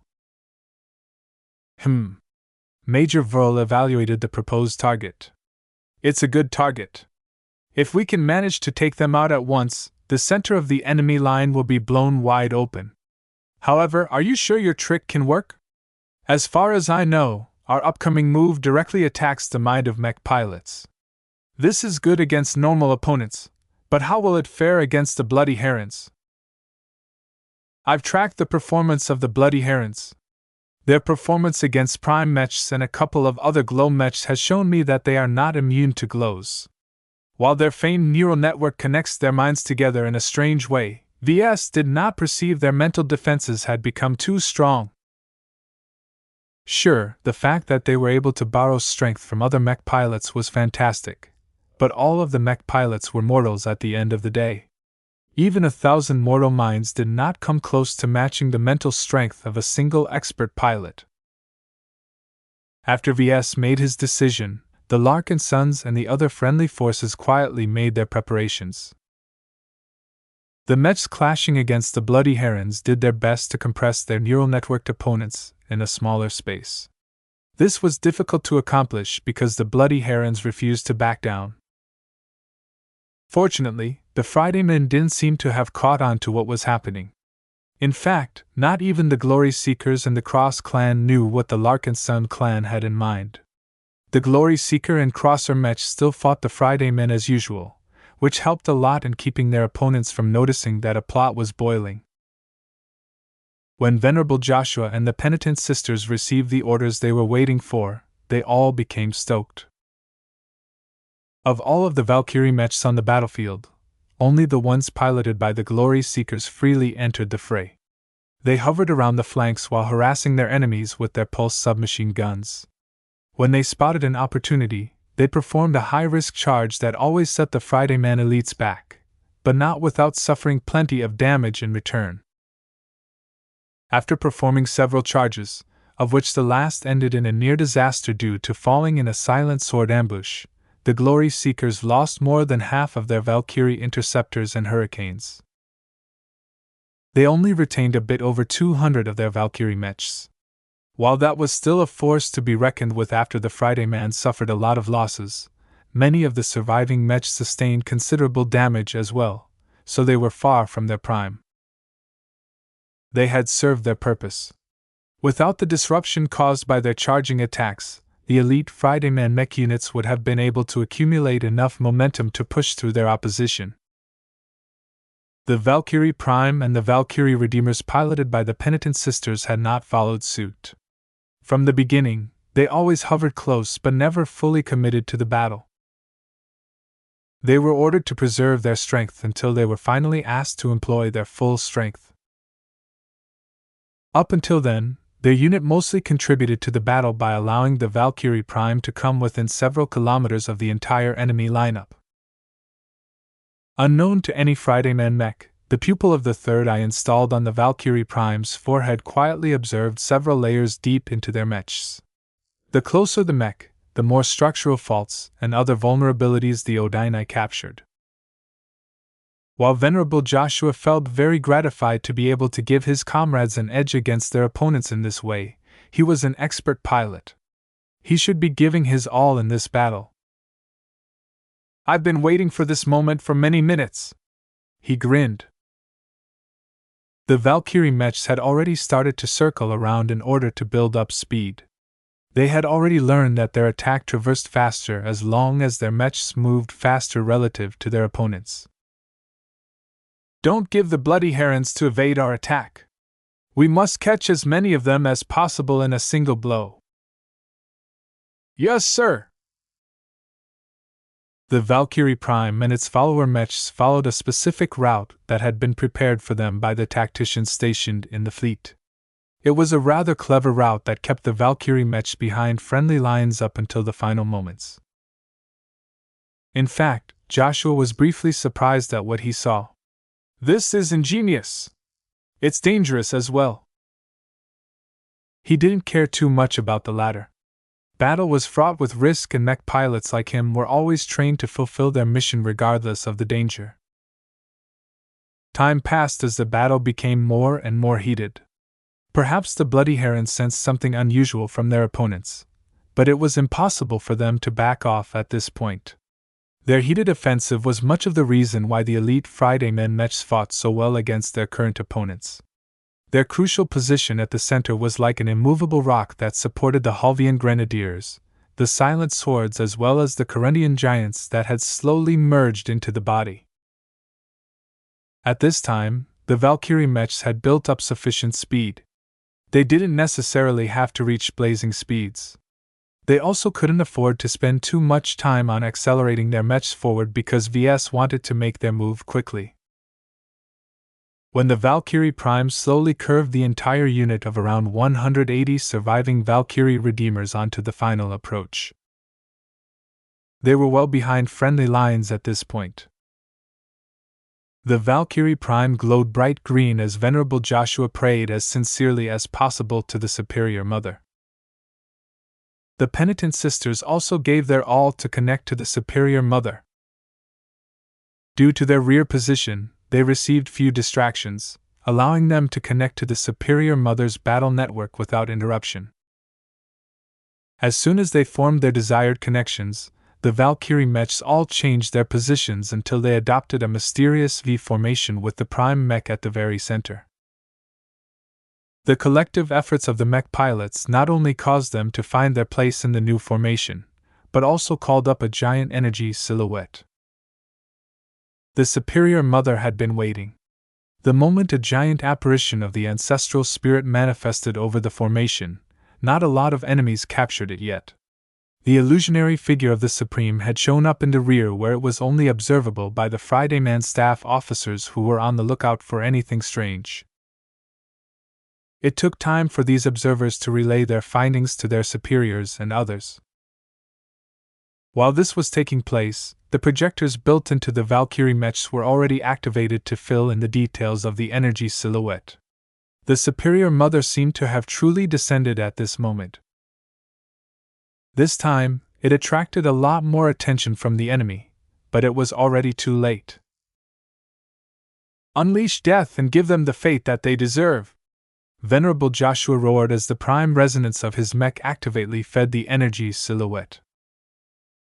The giant manifestation of the Superior Mother glowed with strength. At this point, even the Bloody Herons noticed that something was wrong, but there wasn't enough time for them to disperse their formation. Before their mech officers could issue any order, the opponents in front of them abruptly withdrew. Every Glory Seeker, Crosser, and Larkinson mech that had tangled with them suddenly withdrew a bit before abruptly parting to the sides. It was as if a god had parted an ocean of mechs. All of this took place in just a handful of seconds. Aside from broken wrecks and loose debris, not a single object blocked the bloody herons from advancing forward anymore. However, the same corridor that allowed them pass unopposed also freed up enough space for over 180 Valkyrie mechs to launch their extraordinary attack. The bloody heron mech froze even further, as the Valkyrie mechs all activated their marked for death abilities. Beams of every white light shone on the elite Friday Men mechs. They seemed to pierce straight into the souls of every neural networked mech pilot. While that wasn't enough to paralyze them completely, their reactions slowed down enough for the Valkyrie mechs to complete their attack run. For the clan! The Superior Mother swept her hand forward at the same time the battle formation unleashed a powerful V-shaped wave of extraordinary energy. The power of both life and death was infused in this powerful attack. Chapter 2670, Life and Death. Whenever the Penitent Sisters engaged their battle network while piloting a Valkyrie Redeemer, they automatically defaulted to the battle formation associated with the death phase of existence. It was the only battle formation that truly felt right for the Valkyrie product line. During previous tests, Ves had gotten to know additional properties about this battle formation. The wave of energy it released was exceedingly deadly.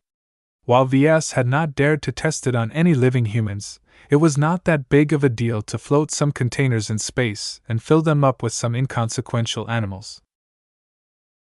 Suffice to say, none of the animals had a good time after they were swept by the energy wave. What interested Ves more was how it changed when a prime mech entered the equation. More specifically, he became very intrigued at what might happen if Venerable Joshua was the one that piloted the prime mech in question. From a spiritual perspective, the Valkyrie Prime was a carrier of the Superior Mother's energy. The unending alloy that made up its entire armor and much of its internal frame was all filled with the ancestral spirit's spiritual energy. By itself, this 6,300 Vs worth of spiritual energy was in its basic state. While the mech itself was slanted towards death, the Superior Mother was a spiritual entity that encompassed more than just the death phase of existence. She was capable of embodying all 6 hexism phases. It was just that she normally manifested just one of the phases at the same time. This was how Ves designed her, and how she was meant to function. He hadn't been imaginative enough to think whether he should give her the capability to channel multiple phases at the same time. That was an oversight that Ves slightly regretted. Creating new lifeforms wasn't easy. Any mistake he made could not be corrected as easily as he could do with mechs. In any case, when Venerable Joshua resonated with his latest mech, the prime resonance he evoked reflected his life domain. According to his studies, Ves determined that resonance always manifested in a form that highly suited the mech pilot. It was more of a human phenomenon than a mech phenomenon. Of course, the mech also affected the character of the manifested resonance to a degree, but this was probably dependent on the strength of a mech. Compared to true expert mechs, prime mechs were much more trivial. They also worked on different principles. While the mech was technically themed around the death phase of existence, its spiritual foundation only measured up to around 110 Vs in strength, though it could be a little more now that an expert pilot had used it for a while. What truly affected the form of resonance evoked by the Valkyrie Prime was both the pilot and the source of all of the spiritual energy dumped into the prime materials. When Venerable Joshua, who possessed a strong and pure life domain, came into contact with the spiritual energy donated by the Superior Mother, what kind of resonance did they produce? It was life. A mech designed to bring death became surrounded by a glow that exuded pure vitality. Didn't that sound ridiculous? Yet it worked out fine. The Valkyrie mech line was originally designed to be a carrier of the superior mother, and life just happened to be one of her 6 domains. In fact, the mutation that happened during her creation may have even strengthened this aspect of hers. Ves Larkinson also possessed a life domain. Even if it had a different orientation than that of Ves and Joshua, it was undeniable that they shared a common root. Therefore, when Venerable Joshua induced resonance in the Valkyrie Prime, he was evoking the superior mother's extraordinary attainments in life. Ves found it rather coincidental that the life phase of existence also happened to be associated with boys. At least, that was what many hexers thought. While the Valkyrie Prime piloted by Joshua turned into a mass of contradictions, the mech in this state was anything but weak. The Valkyrie Prime was still able to channel the death-based abilities that it was meant to evoke. Yet what happened if this same resonance spread onto the battle formation composed of lots of Valkyrie mechs? Even Ves didn't know what might result from this combination. He became even more excited than before. He always derived a lot of satisfaction when he was watching his creations work the way he designed them to, but he gained even more pleasure when he saw them being utilized to a greater degree than he initially envisioned. This was a true creation.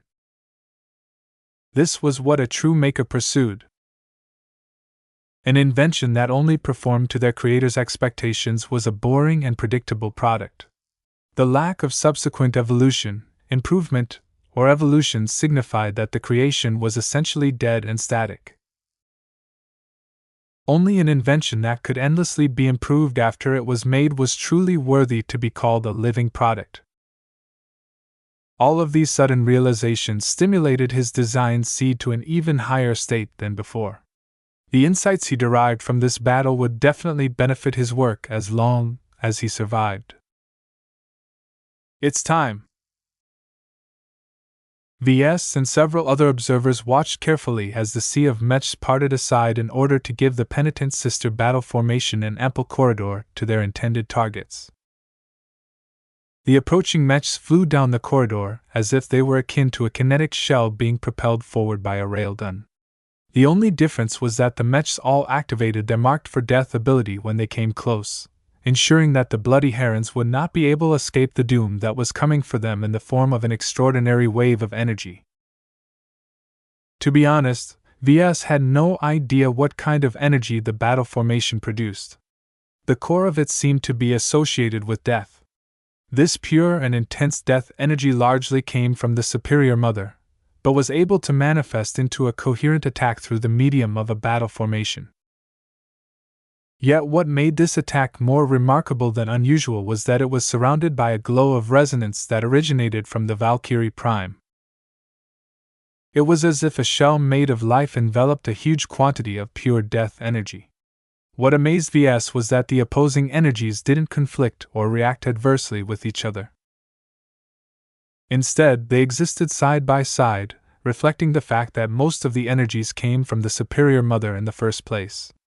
It also proved that Joshua had become very compatible with the Hexer spirit. When the V-shaped wave of death approached the bloody herons, the entire battlefield around this incident had slowed. The Halvian Grenadiers, the Silent Swords, and the Corundian giant mechs all seemed to pause in their attacks as their pilots became compelled to watch the results of the powerful attack. Even the Larkinsons, Glory Seekers, and Crossers slowed down a bit.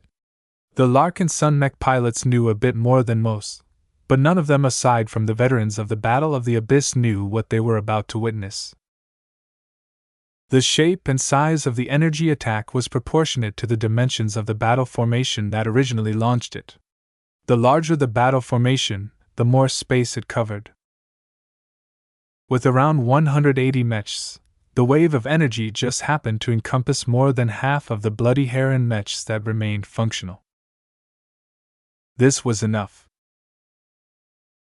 When the Bloody Heron mech pilots had become subjected to the suppressive glows of the Valkyrie Redeemers, they felt more than ever that their doom had come. No! The wave of pale white energy surrounded by green resonance passed through all of the mechs in its way without any obstruction.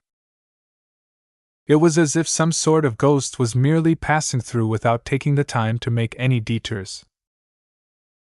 In just a short amount of time, the energy wave soundlessly passed through several hundred mechs. Not just the Bloody Herons, but also the other Friday Men elite mechs positioned behind them became affected.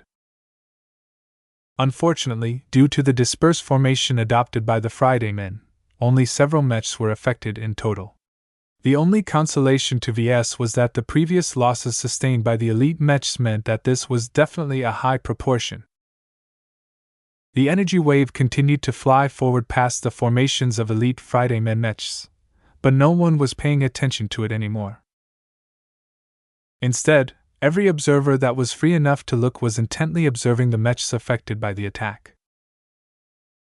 Around 240 mechs had been hit by the energy wave. Now, everyone waited to see what had happened to them. Had the mechs sustained damage? The attack didn't seem to have done anything to the machines. Was this some sort of failed EMP attack? It wasn't until the Friday Men attempted to contact the mech pilots residing in the mechs that they realized that something had gone horribly wrong. According to the telemetry transmitted by the affected mechs, the mech pilots were still alive, at least on a physical level. Yet their brain activity had gone completely silent. In the ships of the Friday Coalition, the battlefield monitors and analysts had become completely stunned. At one console in the command center of the Eager Condemnation, a certain journeyman mech designer became increasingly more alarmed as she monitored the state of the neural network. The neural network had become a lot more quiet. It abruptly exhibited only a fraction of its previous activity. What few Bloody Heron mech pilots were left alive were so shocked by what had occurred that the network automatically collapsed. Fear had swept their minds, causing their thoughts to become too disordered to remain in sync with each other. As realization spread throughout both friendly and enemy mechs, the penitent sister mechs did not bother to charge forward and impale their spears into the defenseless mechs. Instead, they curved their path away so that they would not be colliding with any enemy mechs. The battle formation quickly ended after the mechs had unleashed the combined attack. The energy silhouette of the superior mother also faded. The Valkyrie Prime appeared a bit less energetic than before. Every action had a price. An attack as powerful as the one they just unleashed took out a lot from them. Even with the assistance of Venerable Joshua, the penitent sister mech pilots all felt as if they had fought for an entire day. They could no longer concentrate as well as before. It was enough. When it became clear that the mech pilots affected by the attack were not about to recover anytime soon, the entire direction of the changed. Commander Melker quickly fired his weapon. His Vima Sun unleashed a bright laser beam that struck an exposed portion of a silent sword mech, inflicting heavy damage on the machine. What are you waiting for? Finish them off while they are still caught off balance. Drive straight through the center and split them apart. The Larkinsons, Glory Seekers, and Crossers quickly pounced on the enemy. Even though the surviving elite Friday Man mech pilots recovered fairly quickly, they had firmly lost the initiative. The absence of more than 250 mechs meant that they faced an insurmountable disparity in numbers. There were too few of them left to fend off the remaining enemies, especially if the strange Valkyrie mechs were able to unleash a second energy wave. However, as the increasingly less confident Friday Man mech pilots worried about a second possible attack, the first one had still not run its course. When lots of Friday Man officers and analysts were focused on the changes to their mechs, a couple of officers aboard the Orelise suddenly sounded the alarm. Incoming! The unknown attack is flying right in our direction. Evade! It's too late. Our fleet carrier won't be able to evade in time. The energy attack persisted far longer than anyone expected from something so weird and powerful. In fact, a normal attack from the death formation should have dispersed after traversing some distance, but this was not a normal energy attack. As the death wave of energy continued to soar deeper into space, the life resonance surrounding it was slowly being consumed. Life was sustaining death, allowing the energy wave to persist for a much longer time while retaining most of its potency. The attack run performed by the penitent sisters was angled just right. It did not hit the bloody heron straight on but was instead angled just enough to allow the energy attack to reach the coordinates where the Aurelice should have reached. The timing was impeccable. The calculations were all on point. The only factor that potentially spoiled the second surprise was that the Aurelice was slowly moving out of the way.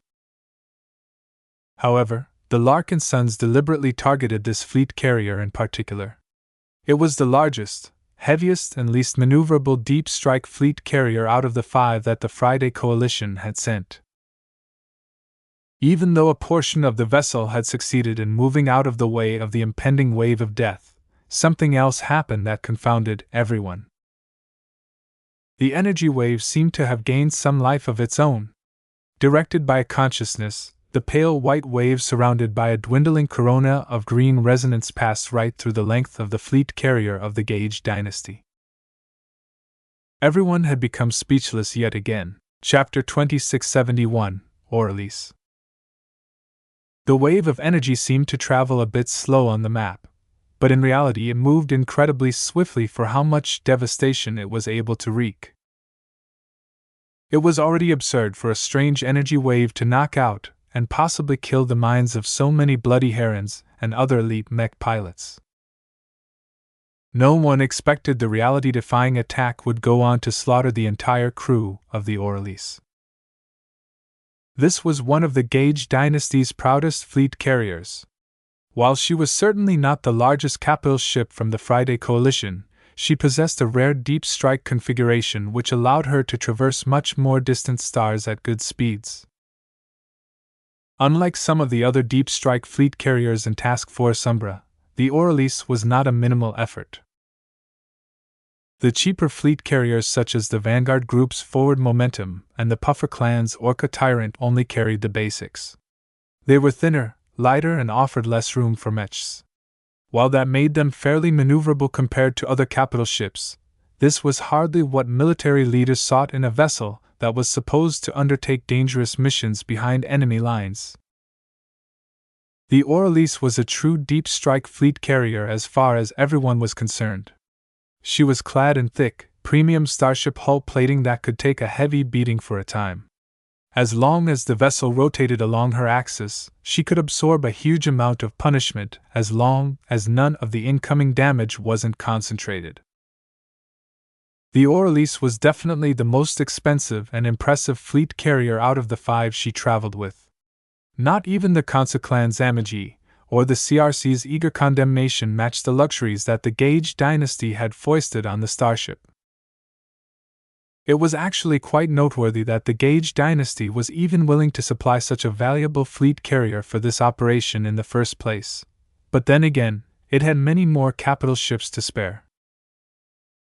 Yet for all of the defenses that granted the Aurelice so much value, she possessed at least one major weakness. Relative to the other deep strike fleet carriers, her mobility was abysmal. While her FTL range was commendable, that was solely due to the quality of her specialized long-range FTL drives. Her sublight propulsion system was actually quite powerful, but that was mostly responsible for allowing the lumbering vessel to keep up with ordinary transits. Her straight-line acceleration was barely passable, but her other maneuvering characteristics were wholly inadequate. The Aurelice was deliberately built to be tough enough to block and bounce off any damage with her powerful shield generators and heavy hull plating. There was hardly any capacity left to install powerful maneuvering thrusters that could help with turning her orientation or allowing her to dodge to the side in a timely manner. The side thrusters were so weak relative to the mass of the lumbering vessel that it was as if a mouse attempted to move a chair. Even though there wasn't any friction in space, it still took an awfully long time for these piddly thrusters to displace an object that massed an uncountable of tons. Just like every other capital ship, the Orelise was so heavy that she was unable to land on a planet with standard gravity. Considering all of these disadvantages, the Orelise was the perfect follow-up target for the energy wave. It was big, valuable, and difficult to defeat through conventional attacks. Yet the death energy evoked by the penitent sister battle formation was not material in nature. Just like normal spiritual energy, it passed through every solid obstacle and only interacted with other forms of spiritual energy and spiritual phenomenon. Aboard the Orelise, the only spiritual presence aboard the vessel was the inherited spirit of her crew. Over 20,000 crew members served aboard the well-staffed vessel. They serviced the mechs, ran the many functions of the vessel, facilitated the complicated and risky process of performing long-ranged FTL transitions, and so on. All of these Friday men were highly trained professionals with at least a decade of experience under their belt. None of these gaugers were weak. Yet despite the prodigious defenses of the Orelise, the minds of all of these loyal and professional soldiers had been snuffed. The vessel failed to evade the full breadth of the attack. While she had actually detected the danger and started to move in time to save at least a portion of her crew, she wasn't maneuverable enough to save them all entirely. It turned out that it was pointless even if she succeeded. The energy attack exhibited enough control to correct its course, though it seemed to be a strenuous process. Without being able to evade the mysterious attack, the crew was doomed. No shield generator and no hull plating was ever designed to block such an inexplicable attack method. Only high-ranking expert pilots with expert mechs were supposed to be able to accomplish these kinds of feats. Perhaps the only consolation for Task Force Umbra was that the absurd energy was not endless. The death energy had already expended a lot of effort. It weakened faster passing through the massive fleet carrier of the Gage dynasty. This proved that the attack definitely had other limitations. The green resonance corona vanished shortly afterwards, and with its passing the wave of energy dissipated in short order. The incredibly magical and confounding effect shocked the entire battlefield for a time. But only for a time.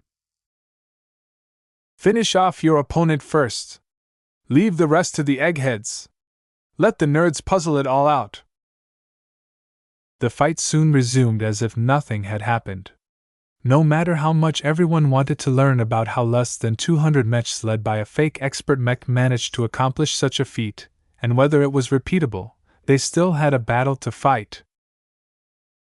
The only people paying attention to the Valkyrie Prime and its accompanying Valkyrie Redeemers were those who feared a repeat. They didn't know whether the Valkyrie mechs could launch a second wave. In truth, the penitent sister mech pilots were already nearing their mental limits. Connecting to the battle network and channeling more energy than ever before had taken a very great toll on their minds. To be honest, the power and reach of the energy surpassed their expectations. Even VS was surprised that the attack actually managed to succeed in sweeping through the Orelise. While he was very pleased with the unsurpassed power and scale of the earlier attack, the price was also considerable. When VS accessed the pilot telemetry of the penitent sisters, he immediately noticed signs that they were completely spent. It was hard for them to concentrate on piloting mechs after such a heavy exertion. This is strange. VS briefly frowned. It wasn't like this before. In previous tests, every activation of the battle formation took a lot of the penitent sisters, but they still retained at least some strength to fight for a time. This was different. As VS tried to find an explanation, he recalled one of the experiments he performed. He connected the Valkyrie mechs to the battle network as well. As living entities, why shouldn't they be able to participate in the battle network? The Valkyrie mechs may not be human hexers, but they were completely designed as an extension of a specific aspect of the Superior Mother. While Ves hadn't been able to observe how the mech interacted with the battle network when the mech pilots prayed to the Supreme, he reasoned that some of the extra power must have been brought by the mechs. As for that weird homing function at the end, Ves guessed that the Superior Mother was able to maintain a connection to the wave attack. Whether the death energy had always been under her control or whether the resonance bestowed by Venerable Joshua added that capability was something that Ves would look at later. Right now, they still had a battle to win. The Friday men are wavering. Major Vol sounded both amazed and excited. Their resolve is clearly shaking. Look at how their mechs are fighting at the moment. They look as if the wind had taken out their sails. Even their Predator and Planet compatriots fighting on the right side are flustered. The Friday men mech pilots who had been closest to the passing death wave were affected more than most. Their very souls had trembled as the soundless doom attack had caused them to experience fear on a primordial level. Their excellent training, discipline, and determination quickly reasserted themselves. As some of the best mech pilots of a powerful second-rate state, their wills were not so easily broken. While they were still suffering from the after-attacks of escaping a brush of death, they managed to pick themselves up to an admirable degree. Yet no one, not even the iron-willed Silent Swords, were able to fight as confidently as before. The momentum of battle was a very nebulous concept. It swung back and forth according to many different variables, the most important of which was morale. The elite Friday men did not easily lose their morale. They also did not break and rout even if the situation looked a lot more hopeless than before. Yet that didn't mean they were emotionless robots. Aside from the shadow the extraordinary energy attack had left in their hearts, the Friday men mech pilots were also being pushed back for another reason. A giant hole had been blasted in the middle of their battle line. Once the mechs of the Bloody Herons and some of the other Friday men mechs in the vicinity had lost their mech pilots, they became as useful as scrap metal. Even if their AIs took over control for a time, they were never designed to assume permanent control. That was too dangerous. Therefore, once their mech pilots had become brain dead, the machines gradually powered down and silently drifted out of formation. The void that had formed in the middle was not so easily filled. Just like how the morale of the Friday men had sunk, the confidence of the expeditionary forces had risen to its highest level. With the power of a death god on their side, the defenders eagerly pounced on the advantages created by the enormous move. Mechs quickly filled up the gap and tried to split the off-balance Friday men mech units apart. Their goal was to cleave the enemy's carefully arranged battle lines and put even more pressure on the enemies that remained. Cleave their formation apart and sandwich them from multiple flanks. We've already wiped out over 200 of these bastards in an instant. If we can't capitalize on this advantage, then we will shame ourselves in front of the Superior Mother. Attack! The Larkinson and Crosser mech pilots fought as if they already saw light at the end of the tunnel. The reduced pressure from their enemies also contributed to their increasing confidence. As for the Glory Seekers, their swing in momentum was much more drastic. As soon as they beheld the giant energy silhouette of the Superior Mother coming to life, they had already gone through a rapturous moment. The Superior Mother was with them. Not only did she descend on the battlefield to inspire the righteous Hexer mech pilots in person, the Supreme also punished the wicked Friday men by waving her hand. For the hegemony! For the Woden dynasty! For glory! Even though the Glory Seekers had suffered heavy casualties prior to this moment, the surviving mech pilots didn't care about that anymore. Their faith was so invigorated that it practically propelled them all forward. No one thought about retreat at this time. The huge swings in morale had a devastating effect on the Friday men elites who had previously acquitted themselves well. Slight disadvantages cascaded into major disadvantages. The old status quo had broken. The left side of the battlefield had firmly swung in the favor of the Golden Skull Alliance. Yet before Ves could maintain his satisfied grin, a bridge officer conveyed shocking news. "The Leskin has fallen. Venerable Banner Cross has been overwhelmed by the Gen Dark." More bad news poured in a moment later. "The surviving Friday men expert mechs have altered their battle posture. It looks as if they are attempting to break through our lines at all costs." Chapter 2672, Correcting a Mistake. "This is impossible. The bloody heron shouldn't have died so easily." Lady Aisling Curvis simply couldn't believe what her console was telling her.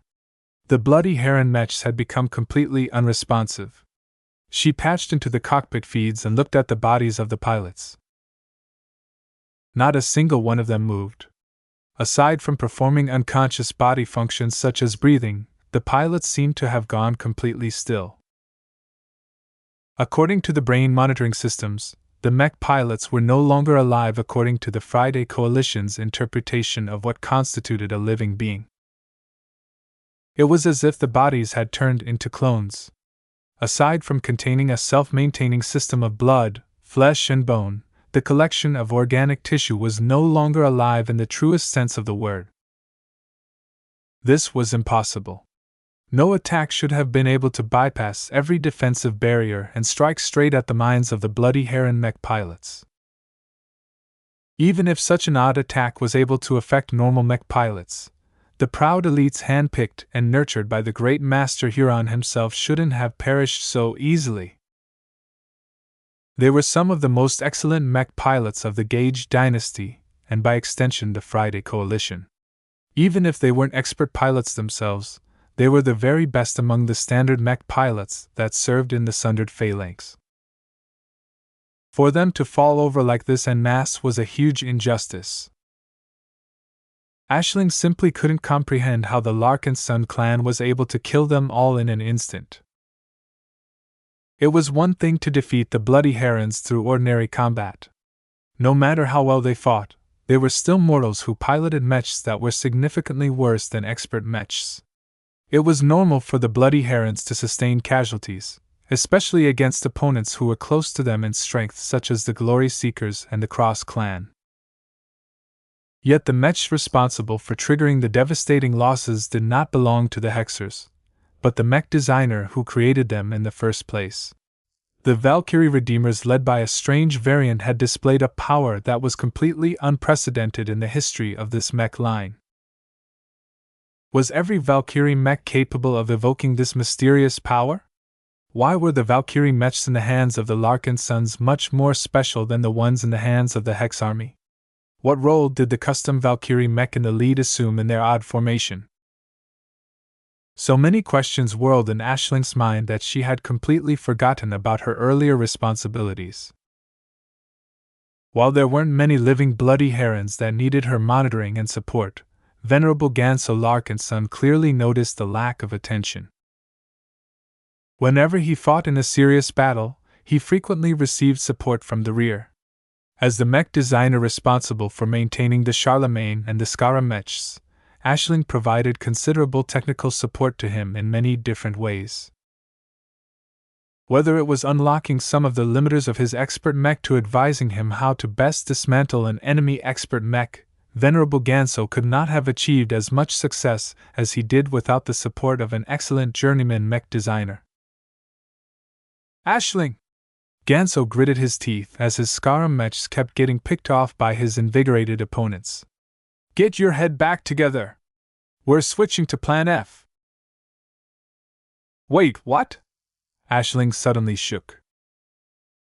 Her hazard-suited form sat up straighter in the seat as she brought her mind back to the present.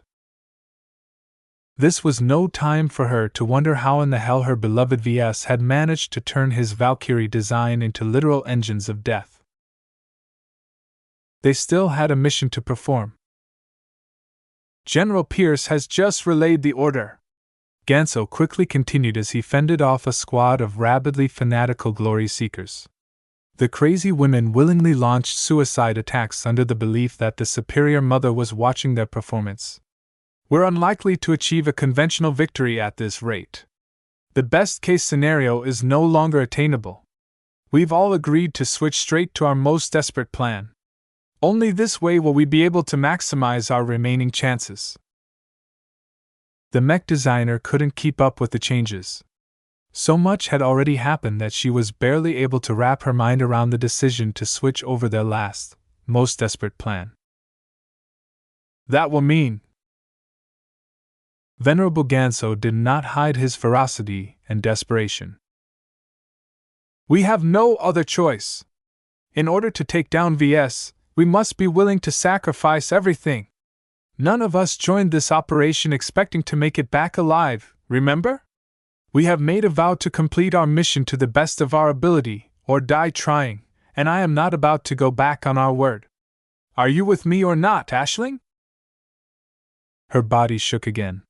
She thought about the expectations of her state, the suffering she enabled by letting Ves escape from her grasp, and the deaths of all the bloody herons she previously supervised on behalf of her master. As her gaze centered around the lifeless and immobile mechs of the bloody herons, her eyes hardened. Letting Ves go was one of the greatest oversights she had ever made. If not for her inability to bring her back to the Warsaw Giant system, she could have prevented him from introducing the power of glows to the Hex army. Without glows, the aggressive and overconfident Hexers would have never been able to overrun the hinterland of the Carnegie Group and the Vermeer Group. How many trillions of Friday Men civilians had suffered from the Hexer incursions? How many brave Friday Man mech pilots had died from facing Blessed Squire and Valkyrie Redeemer models? How could the bloody herons attached to Task Force Umbra have died so suddenly without any chance of mounting a proper defense or counterattack? The deaths of all of these fellow people weighed heavily on her conscience. Her carelessness and selfishness resulted in a huge chain reaction that had ruined the lives of many people she considered her friends and comrades. There was only one chance left to earn her penance. In order to serve the greater good, she had no choice but to sacrifice her happiness, her goals, and possibly her life. As a human, she didn't want to go this far. As a loyal member of the Gage dynasty, her duty compelled her to set aside her individual desires. She closed her eyes, calmed down her conflicting emotions, and regained her focus. Tell me what you need from me, Ganso. She spoke with determination. Venerable Ganso briefly shared his idea with her. The moment she heard what he expected from her, she became shocked. That's not supposed to work. You're asking me to go outside the boundaries of Master Huron's work. This is one of his masterpieces. Then contact him and get his help instead if you can, Ganso heatedly retorted. Time is short. We're launching our breakthrough attempt soon. I need you to put all of the pieces of the puzzle together before it's too late. If you fail, our mission will very likely fail. I am counting on you, Aisling. One way or another, we must correct the mistake that is V's continued existence. Correcting a mistake. Was that how Venerable Ganso thought of this situation? It aptly described her feelings on the matter. Aisling Curver briefly paused before she nodded. Very well. I will try and contact Master Huron as soon as possible in order to facilitate your plan. Do note that you and the Charlemagne were never set up for this. We absolutely cannot make any guarantees that it will work out the way you think. The expert pilot displayed a savage grin. Oh, it will work, one way or another. I don't need it to last very long. I just need it to work long enough for us to reach that blasted factory ship. Once we are there, it's game over for my corrupted cousin. Shortly after the discussion ended, the Friday Men expert mechs changed their fighting posture. From the start of the battle, They had continually been suppressed by the thousands of Glory Seeker and Crosser mechs tasked with wearing down. The losses had been horrendous on the attacking side. Initially, 8 expert mechs along with a score of quasi-expert mechs worked together to fend off the flood of enemy attackers. Even gods could be gnawed to death by an endless flood of ants. Yet these expert pilots quickly learned to work together and utilize the utmost of their powerful machines to wear down the enemy. Their powerful machines remained mobile and constantly used their excellent mobility to stay out of the reach of the enemy. The expert pilots rationally sacrificed the various resources at their disposal to kill as many opposing mechs as possible. To be honest, without the intervention of the Star Dancer and the Luskin, the Friday Man expert mechs may have been able to succeed in defeating the thousands of enemy mechs. Yet because of the addition of 2 additional opposing expert mechs, Venerable Ganso and the rest had to work a lot harder in order to stay relatively even. At this time, many of the Friday Man expert mechs were already at the end of their rope. The energy reserves, armor integrity and ammunition stores of their powerful machines were already running dry. They should have returned to their motherships at this time. Yet there was no way they could do so under these circumstances. Returning to resupply their spent and damaged mechs took too much time. The battle might very well be over once the half-replenished mechs deployed into space again. Besides, how could the enemy allow the damaged expert mech scurry back to their mothership in peace? The Glory Seekers and the Crossers were already smelling blood. Too many of their comrades had died to reduce the expert mechs to this point. There was no way they would allow the job to remain unfinished. Every expert pilot in the service of the Friday Coalition was already aware that there was no turning back. Once they agreed to implement Plan F, they had already made their peace.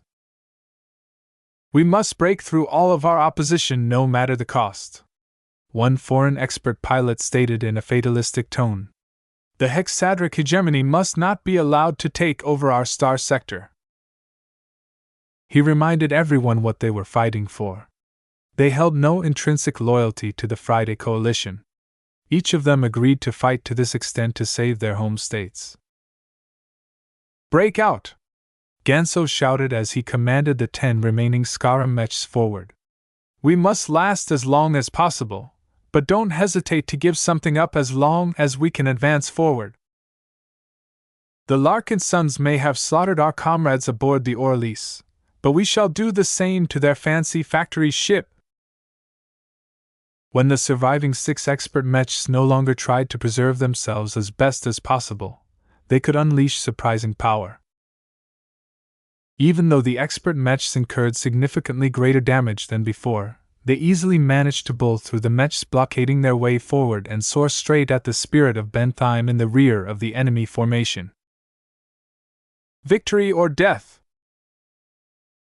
The fate of the Komodo star sector rests upon our shoulder. Slay the devil who has bewitched the Hexers! The expert pilots all burst out greater power than before.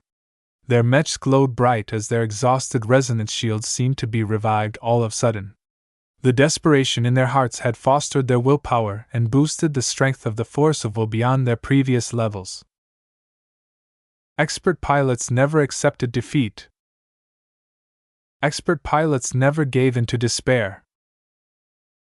Their valiant performance, as well as the orders to facilitate the breakthrough, also affected the other troops on the battlefield.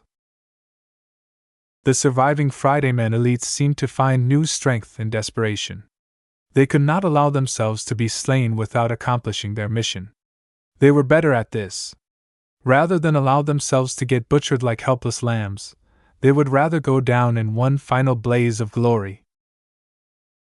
One of the few surviving Bloody Heron mechs even started to glow in an uncontrollable fashion. Its desperate mech pilot was breaking through to expert candidates all of a sudden. "The herons shall not be silenced!" The space knight affected by force resonance temporarily gained the power of an expert mech, allowing its evolving mech pilots to batter away any enemy mech. The glowing bloody hair and Space Knight charged into a formation of avatar mechs and collided against the Tamris Stellar, crunching the cheap and inferior defensive mech as if it was made of sticks. The final counterattack of Task Force Umbra had begun. Chapter 2673 Stronger Resonance. The battle had taken on a crazy turn again. Just when the expeditionary fleet thought it had gained a decisive advantage after unleashing one of the killer moves that VS had in reserve, the defeat of the enemy strike force seemed to be set in stone. Once the Bloody Herons, the Halvian Grenadiers, the Silent Swords, and the other elite units had been wiped out to the last mech, the outcome of the battle shouldn't have been in doubt anymore. Yet, to the amazement of VS and everyone else in the expeditionary fleet, the desperate Friday men seemed to have gained a second wind.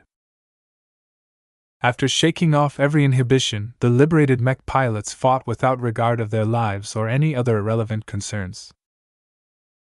The mission had to be completed. The soldiers could never allow themselves and their comrades to sacrifice their lives in vain. After incurring so much damage and suffering so many deaths, it would be the biggest shame if their primary objective remained unfulfilled. The Friday men mech pilots fought with renewed vigor, if only to finish the job they were meant to perform. This was their purpose. This was how they were trained to fight. They did not decide to fight to the death unknowingly. They fought knowing full well that their efforts would have a profound impact on the future of their state. The Friday Coalition must survive and win the Komodo War. Only then will this battle and their deaths have meaning. Do not fear death, friends. Our lives are incredibly short compared to the timeline of the cosmos. What does it matter to die a few decades ahead of time? It is only a blink of an eye from a cosmic point of view. We are men! Another mech pilot cried out as his mech pierced its spear straight into the chest of an opposing avatar mech. These enemies do not want us to lift up our heads anymore. Each and every one of our sordid opponents want nothing less but to emasculate the brave boys and men of the Coalition. If you have any decency left as a man, then stand up now and fight for equality and justice. Even though the outnumbered and increasingly more deranged mech pilots and mech officers were crowding the communication channels with lots of nonsense, their words inspired their fellow soldiers even further. This was no longer a battle of wits.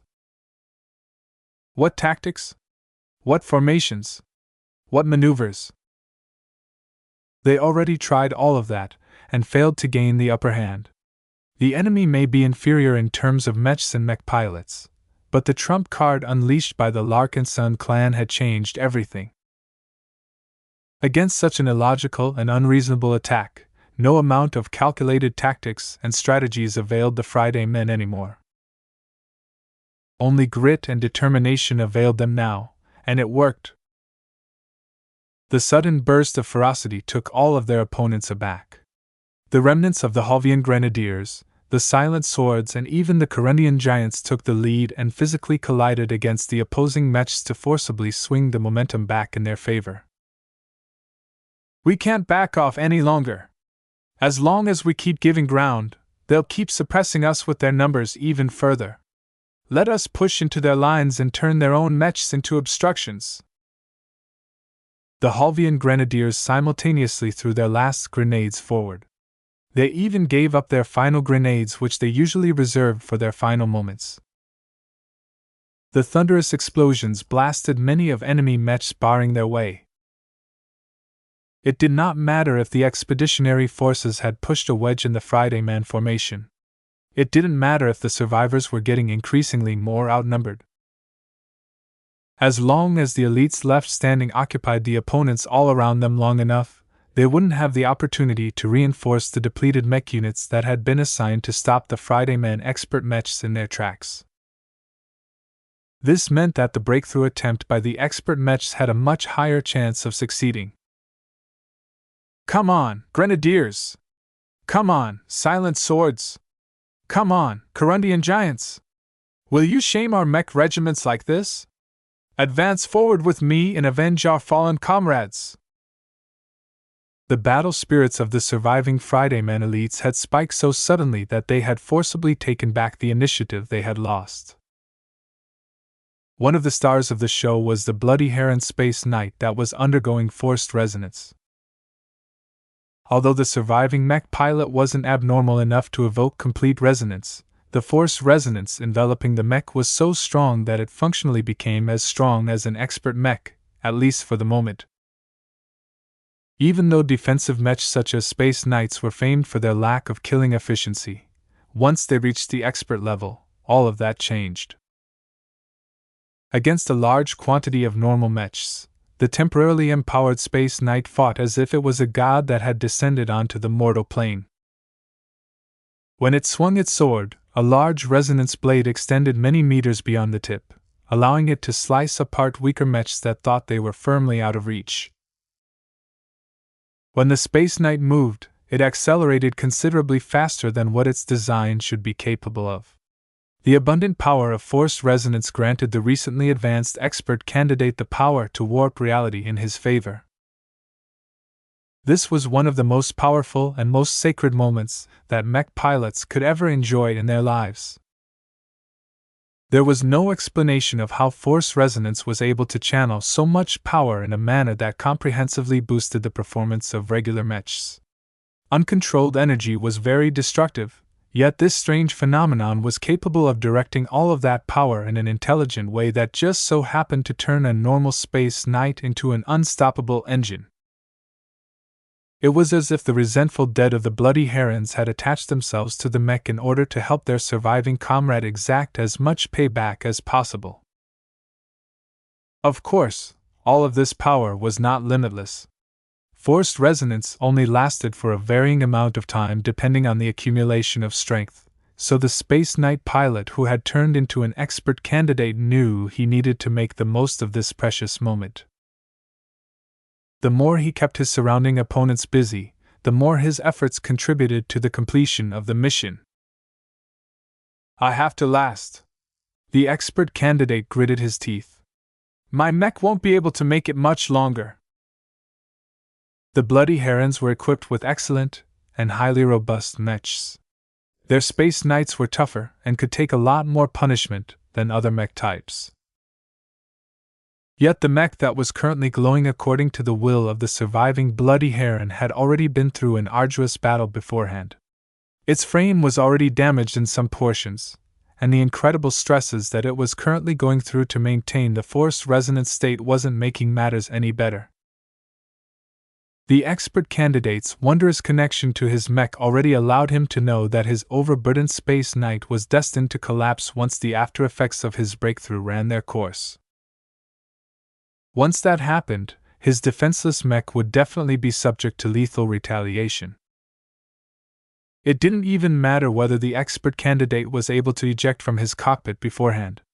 His opponents would never allow an expert candidate to flee to safety. Get out of the way! The bright spear prime suddenly charged forward while driving its spear forward. While the mech was not designed to be a lancer mech, it was still capable of empowering its stabs with forward momentum. The Bloody Heron pilot instinctively felt a threat from the opposing mech. Even though it did not appear to be a genuine expert mech, the mech had already felled many Friday Men mechs by abusing its abnormally strong glow. Even the expert candidate felt pressured by the bright spear prime's dense glow. TCH! The Space Knight actually chose to evade the charge at the last moment. Once the bright spear prime missed its charge, the glowing Bloody Heron mech slammed the surface of its shield against the prime mech. The silent crunch forcibly threw the bright spear prime aside. Even though its unending armor plating did not exhibit a single dent, Venerable Rosa Orphan still felt a bit dizzy from the sudden shock. You damn Friday man! Accept your defeat already! The scrappy bright spear prime advanced towards the empowered Space Knight and began to launch a series of stabs. The target easily fended off the one-directional attacks with its shield. It even managed to retaliate by swinging its sword at the prime mech. When the extended blade formed out of force resonance struck the spearman mech, the resonance shield popped in an instant. The unending alloy managed to repel the attack, but not before inflicting some form of damage to the energy stored inside the alloy. Ah! Venerable Orphan cried out in pain as she felt as if her current opponent had managed to hurt the bright beam prime on a deeper level. Don't get hit by that resonance blade! It's too powerful! Not even the armor of my prime mech can withstand the damage! The prime resonance acting upon the bright spear prime visibly weakened. The bloody heron pilot also sensed that his attack had inflicted real damage onto the spearman mech. The threat he sensed from the opposing machine had dropped. Ha! I'll just have to hit you over and over again if this is the case. The difference between a prime mech and a mech empowered by force resonance became very clear. The latter immediately gained the upper hand against the former. Even though Venerable Orphan was unquestionably the better mech pilot, the bright spear prime was closer to a standard mech than an expert mech. Many of its performance characteristics simply couldn't keep up with the moves that she wanted to perform. As a result, the mech that performed much closer to an expert mech at this time immediately managed to land continuous hits on the bright spear prime. The only response that Venerable Orphan could make was to make sure that her unstoppable opponent did not manage to stab a blade through the joints and other weak points of her prime mech. Her efforts barely allowed her bright spear prime to remain intact. Even so, her mech seemed to scream every time it came in contact with the enemy's resonance. Force resonance was unquestionably more powerful than prime resonance. Damn it, where's my support? Even though all of the shield bashes, kicks and sword slashes failed to break apart the bright spear prime, its internals were already starting to malfunction from all of the shocks they endured. These components weren't made out of unending alloy, so they were unable to withstand so much abuse. Just as the empowered Space Knight accelerated forward at an unreasonable level for a defensive mech, it suddenly turned around and braced its shield just as a pair of daggers clanged against the surface. It was worth a try! The Piranha Prime had arrived. The light mech did not look in good shape anymore. Previously, it had constantly harassed and worn down the Fridayman elites. While its superior mobility allowed it to evade many attacks, it was not able to avoid everything. Its ruined coating, blackened surface, and precarious-looking flight system showed that not even unending alloy could guarantee the mech's safety. Fortunately, now that two prime mechs were ganging up on the mech piloted by the newly advanced expert candidate, the rampaging Space Knight was much more contained. The bright spear prime looked listless and faded after suffering several corrosive resonance attacks. Yet Venerable Orphan did not lose any of her battle spirit. She looked forward to any clash against any challenging opponent, and this one happened to be just close enough for her to deal with at the moment. As for the Piranha Prime under the control of Venerable Tusa, it constantly tried to face the back of the Space Knight. Even though the light skirmisher did not launch too many attacks, just the threat it posed was enough to make the bloody heron pilot feel shackled in his actions. You dishonorable Larkinsons! Chapter 2674, Advancing Wedge. The Fridayman expert mechs were breaking through. Dozens of mechs crumbled as an expert mech wielding an axe called the Overquinn unleashed a sweeping diagonal chop that unleashed a sharp and destructive resonance slash.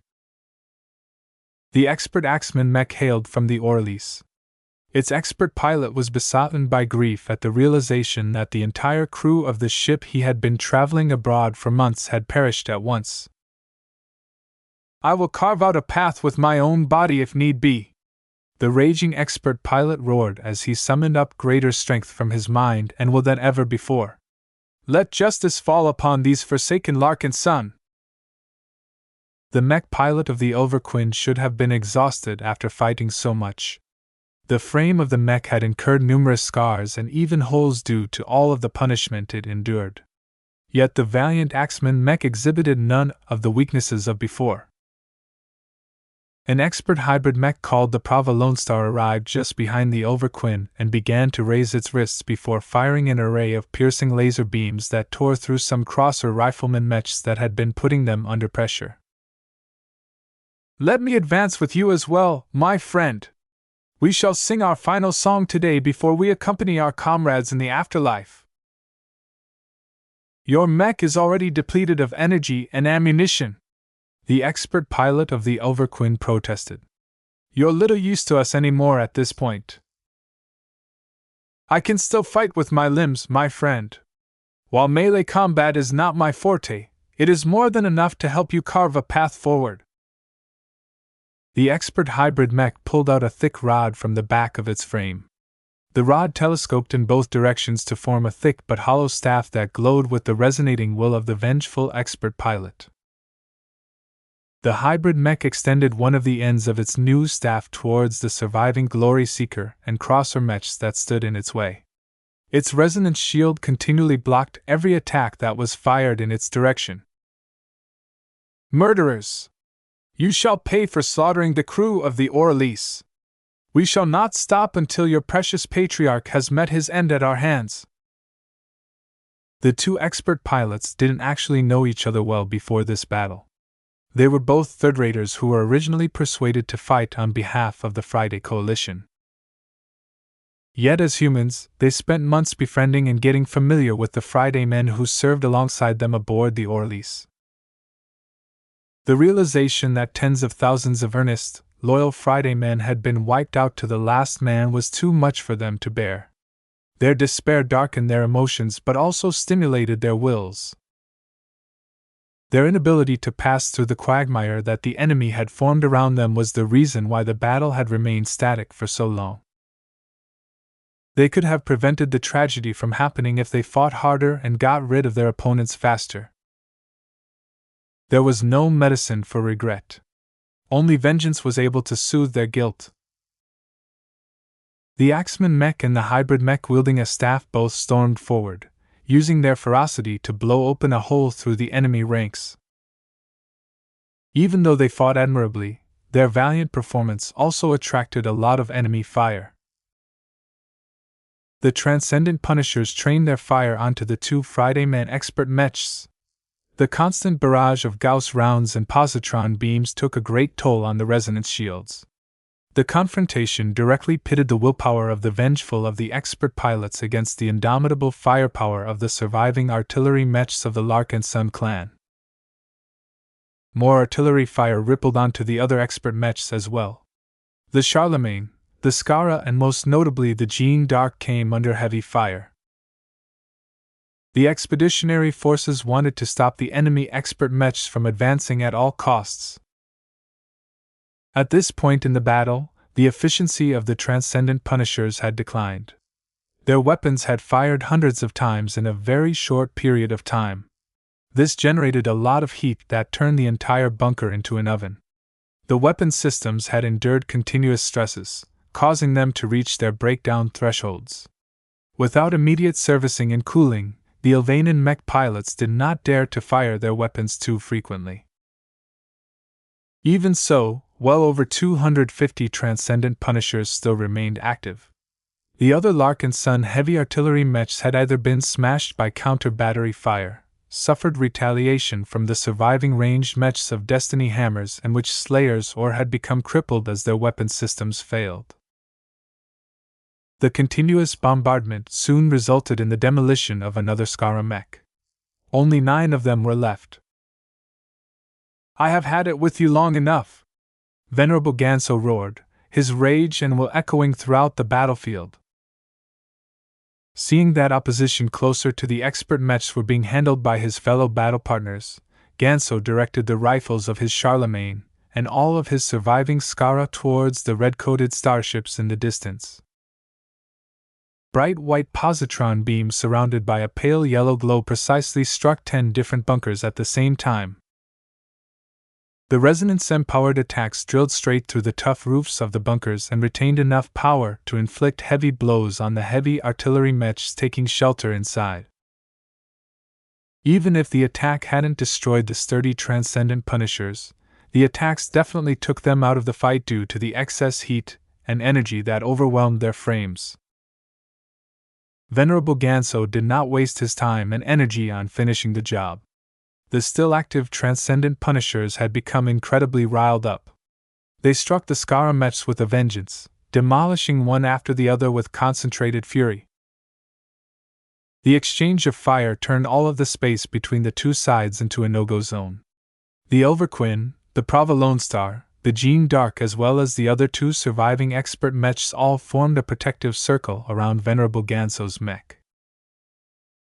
The remaining Friday Man expert mechs forcefully drove their formation, letting no enemy bar their way forward. The exhausted and diminished Glory Seeker and Crosser mechs no longer had the power or numbers to put up an adequate fight.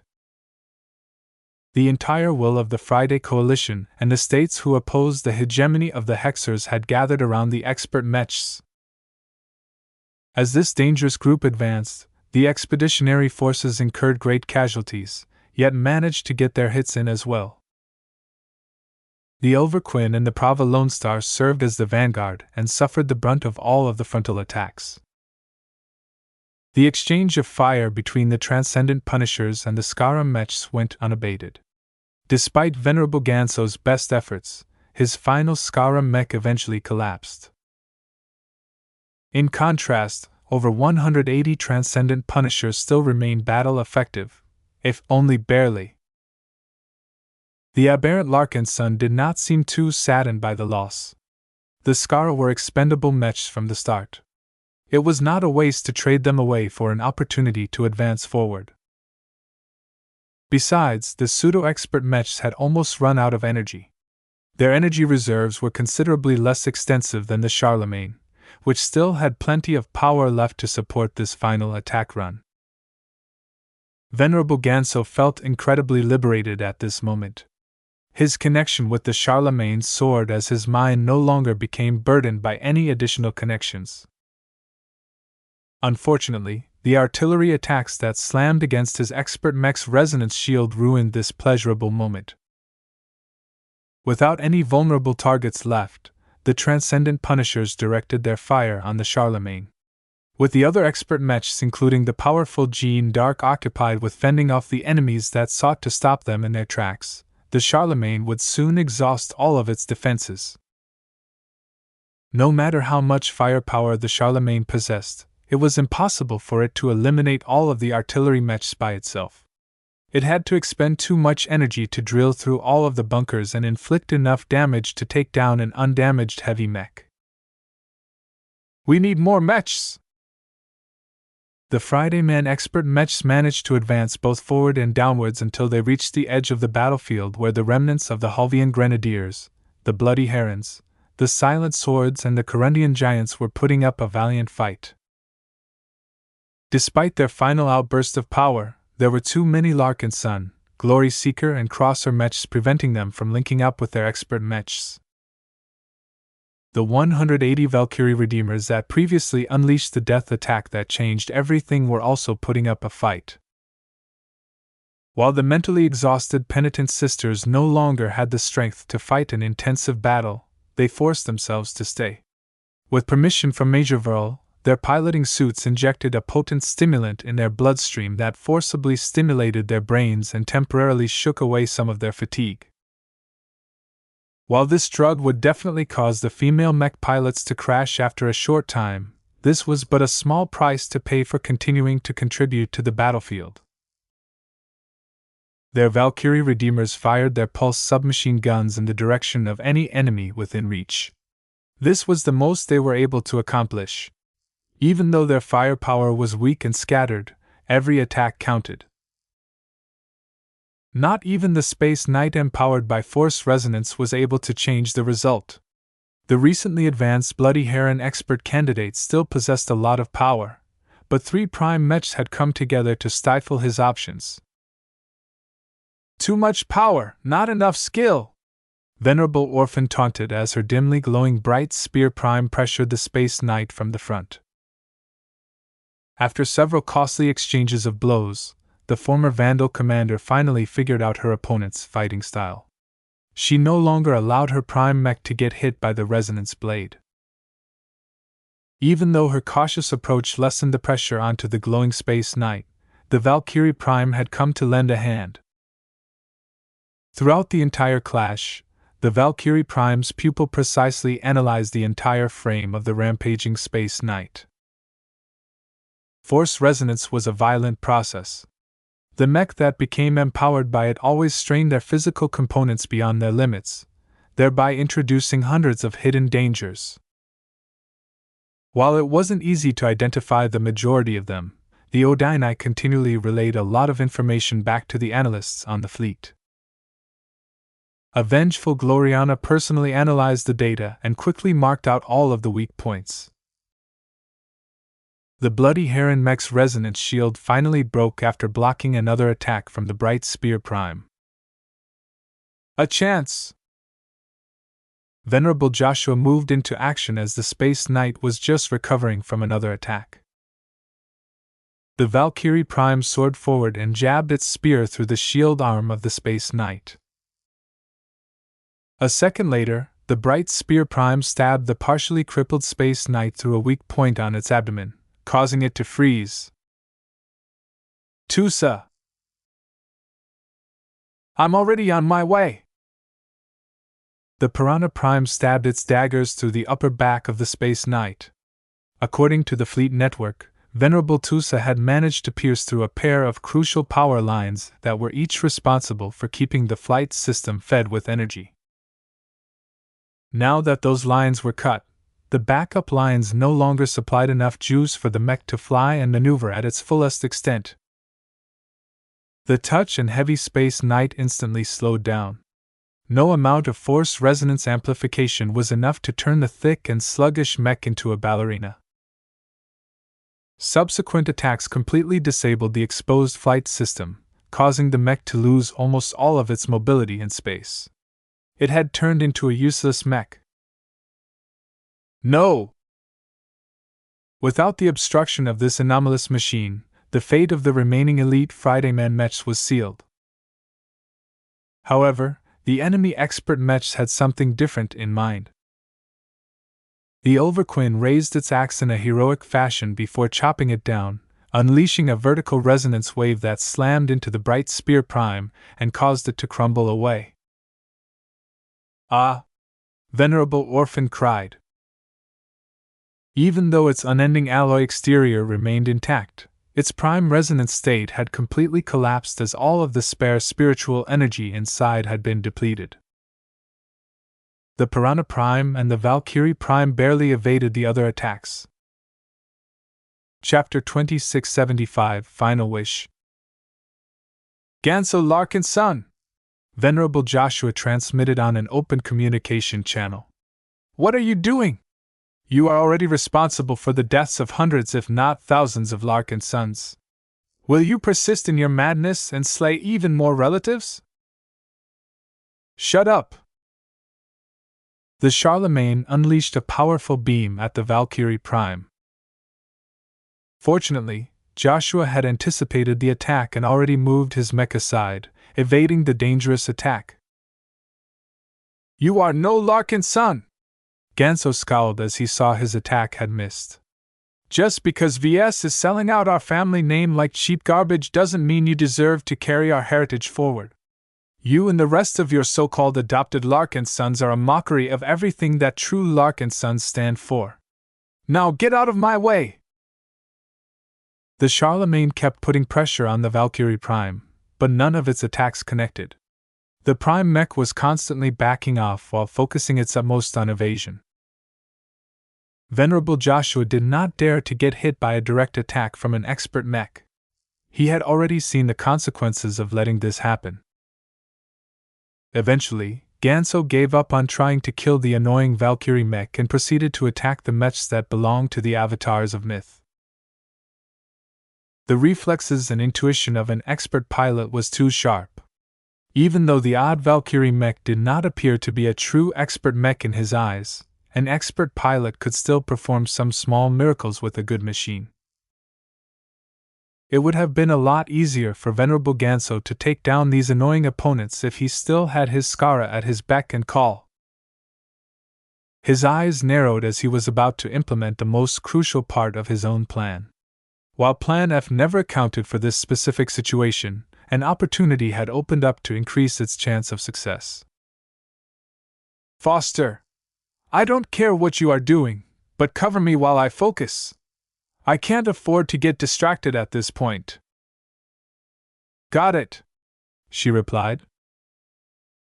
At this crucial time, they completely put down their rivalry and animosity towards each other.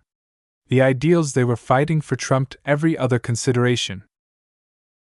This was why Venerable Relia Foster did not hesitate to play bodyguard to a Larkinson and a Brighter. Her Jeanne d'Arc long lost the protection of its blue resonance shield, but the sword-wielding expert mech simply withstood every attack without exhibiting too much concern. Even though the attacks from the expeditionary forces constantly poured onto its frame, its weak points never seemed to succumb to the pressure. The Jeanne d'Arc was one of the most difficult mechs to take down in a fight. It sacrificed versatility, offensive power, and many other useful functions in order to make room for as many energy cells as possible. With a frame infused with a deliberate amount of Rorica's bone, the mech constantly drew on its abundant energy reserves to regenerate its damage through a very opaque process. Though Venerable Foster didn't even pretend to understand how Rorica's bone was able to repair broken components, and even reproduce them if they were missing, that did not prevent her from utilizing her expert mech like a zombie. She feared no attack. While she still tried to evade as many attacks whenever she could, she did not mind it when her expert mech incurred damage.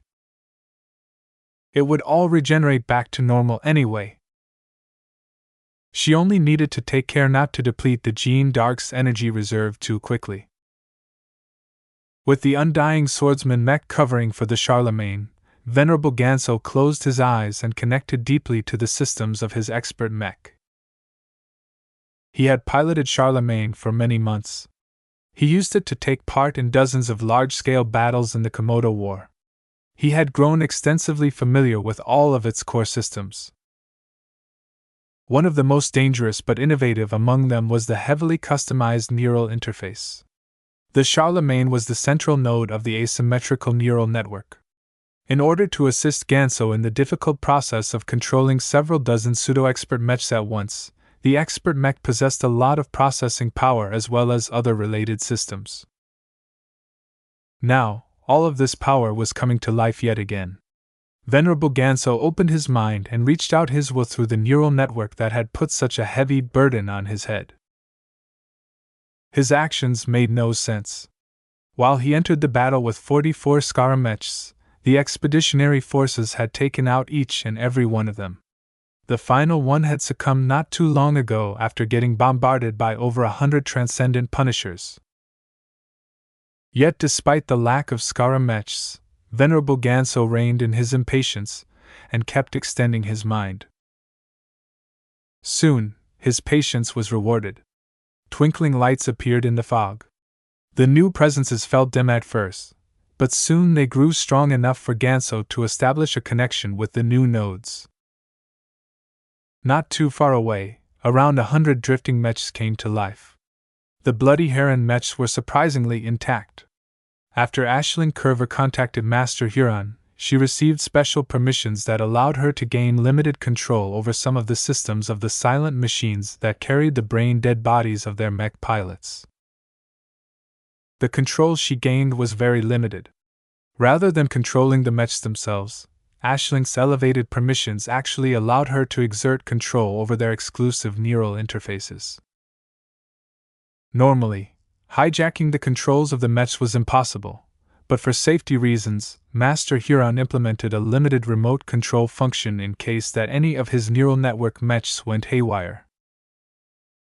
An active mech pilot could easily block and resist the external influence. No matter what, the mech pilot should be the ultimate controller of any armed mech. This was a universal standard that the MTA heavily recommended throughout all of human space. Even Master Huron did not dare to challenge this rule. Therefore, Aisling couldn't do more than boot up the mechs again. There was no way for her to remote control any reactivated Bloody Heron mech to the point where they could move and fight according to her instructions. She wasn't asked to do this much. Turning the mechs back on was all she needed to do. More crucially, the neural interfaces of the Bloody Heron mech successfully connected to the minds of the brain-dead mech pilots. Obviously, this didn't change much as the mech pilots did not generate any brainwave activity that could pass on instructions to the mech. "I've given you a chance," Aisling whispered as she made sure to maintain the current state of the reactivated mechs. "Now reach out and show them the might of an asymmetrical neural network." Venerable Ganso did not disappoint her expectations. Once he grasped the connections to the new presences, he steadily gained control over them with his powerful mind and will. 77 Bloody Heron mechs had come to life. They slowly activated their flight systems and gripped the weapons that were still in their grips before forming up in front of the Charlemagne like a resurrected honor guard. Many observers were shocked at what had taken place. "What? How the hell is Ganso able to pull that off?" Ves almost stood up from his observer's seat. "A conventional neural network is supposed to be different from an asymmetrical neural network. They are two different species." He underestimated Master Huron's work. An asymmetrical neural network worked in a different manner from a conventional network but shared many of the same principles. They even used much of the same modified neural interfaces. As long as the neural interfaces of the Bloody Heron mechs received a software update that added a new operation mode, they could easily turn into Ganso's new slaves. The only major hindrance that could truly cause Venerable Ganso to fail was whether the minds of the Huron mech pilots resisted his attempts to take control. Normally, this procedure was madness, but this was different. Their minds were already wiped out, leaving Ganso with a clean slate. Not only that, the expert pilot also felt as if his new slave welcomed his embrace. As the mech pilots loyal to Master Huron, each of them hoped that Venerable Ganso would be able to make use of them to take revenge on their killers. Venerable Ganso was under incredible pressure. Even with the lack of resistance from his new slaves, he had never controlled so many mechs at once. It took all of his willpower to remain cognizant of the situation. "Go! Forward! Advance! I can't hold this state for too long." The other expert mechs had been waiting for this. The resurrected Bloody Heron mechs immediately assisted the expert mechs and helped them break through the blockade. Even though the Bloody Heron mechs were being sliced by swords, stabbed by spears, shot by rifles and bombarded by artillery cannons, they still managed to do their jobs. Ganso displayed a much greater degree of control and multitasking than ever before as his surging force of will raised his capabilities as a master to an unprecedented degree. "Ha! You can't stop us, Ves! My army is already dead!" Ganso maniacally laughed as he forcefully drove the undead Bloody Heron mechs forward. Since their mech pilots were already dead, Venerable Ganso had no qualms about using them to launch his risk attacks and trade blows for blows. The expeditionary forces could not handle the ferocious fighting style displayed by the resurrected mechs. "We've created an opening!" the mech pilot of the Overqueen yelled. "Get through before it closes! We'll stall the remaining opponents here. Don't let our comrades die in vain!" The other expert mechs did not delay. They passed through while the Overqueen and the Prava Lone Star desperately attempted to black as many enemy mechs as possible. It wasn't enough. Hundreds of mechs still chased after the remainder. They attacked the unnaturally controlled Bloody Heron mechs from behind, while the artillery mechs inside the expeditionary fleet attacked from the front. The 4 remaining expert mechs were surrounded by the zombie machines, protecting their damaged frames and conserving their power for the final effort that was needed to complete their mission. "There are too many enemies chasing behind our heels.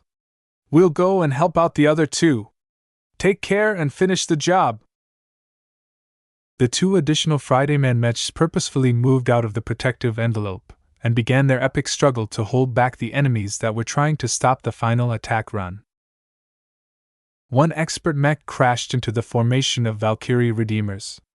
The weakened penitent sisters weren't able to contend against the power machine and tried to spread out as much as possible, but all of that took time. No! Don't let them go forward. Kill them before they get close. Every single member of the Golden Skull Alliance feared what the Charlemagne and the Jeanne d'Arc might do once they reached their destination. Not a single ship wanted to fly next to a hostile expert mech. Fortunately, the Larkinson clan recognized the threat and formed a response. While the Friday Men expert mechs were fighting past their opposition, the Valkyrie Prime had quietly fallen back and linked up with another group of Valkyrie mechs. This time, Venerable Joshua no longer flew with the exhausted penitent sisters. His prime mech had joined up with the surviving Valkyrie Interceptors and Valkyrie Hurricanes piloted by the Glory Seekers. Are you ready? We are at your disposal, boy. Mech Captain Serena Valius answered on behalf of her fellow Hexers. Please lead us to victory. We are all willing to lend our power to you. Let the Superior Mother punish these wicked enemies of the hegemony once again. Then do what I have just said and pray, Joshua quickly instructed. As the Glory Seekers tried their best to evoke the same phenomenon that the penitent sisters had previously accomplished, the Friday Men all recognized the threat. Venerable Ganso's eyes burned as he spotted a very familiar formation mech doing something very shady in front. I won't let you finish! The Charlemagne and the ranged Bloody Heron mechs immediately opened fire on the Valkyrie Prime, causing the mech to be blown back while interrupting Joshua's concentration. Yet before the mechs under Ganso's control could get more hits in, some of the Glory Seeker pilots deliberately stopped praying and instead piloted their mechs protectively in front of the Valkyrie Prime. Go on! Do not hold back! We'll cover for you all! They called. Even though Valkyrie mechs were dropping at a worrying rate, they succeeded in buying enough time. Since this was their first time, the Glory Seeker pilots needed a longer time than normal to connect to the battle network. Yet they eventually got the knack and managed to connect to the crown of the Superior Mother. Their Valkyrie mechs activated their bonds as well. In just half a minute, the Glory Seeker mechs was beginning to fly forward while adopting a V formation that sent chills through the spines of the Friday Men taking part in the battle. The Deep Strike Fleet carriers were already altering their course to the side as a precaution. The energy silhouette of the Superior Mother had manifested yet again. The weakened but still vigorous prime resonance generated by Venerable Joshua even surrounded it with an eerie green corona. The Superior Mother has descended once again. Despite facing a godlike figure, either Venerable Ganso and Venerable Foster despaired. Instead, they burned with greater determination than ever before. Mortals may fear the power of gods, but demigods like them were not afraid of facing it head-on. Their will did not allow them to falter at this critical time. The Jeanne d'Arc pointed the tip of its sword against the giant projection of the Superior Mother. I am not afraid,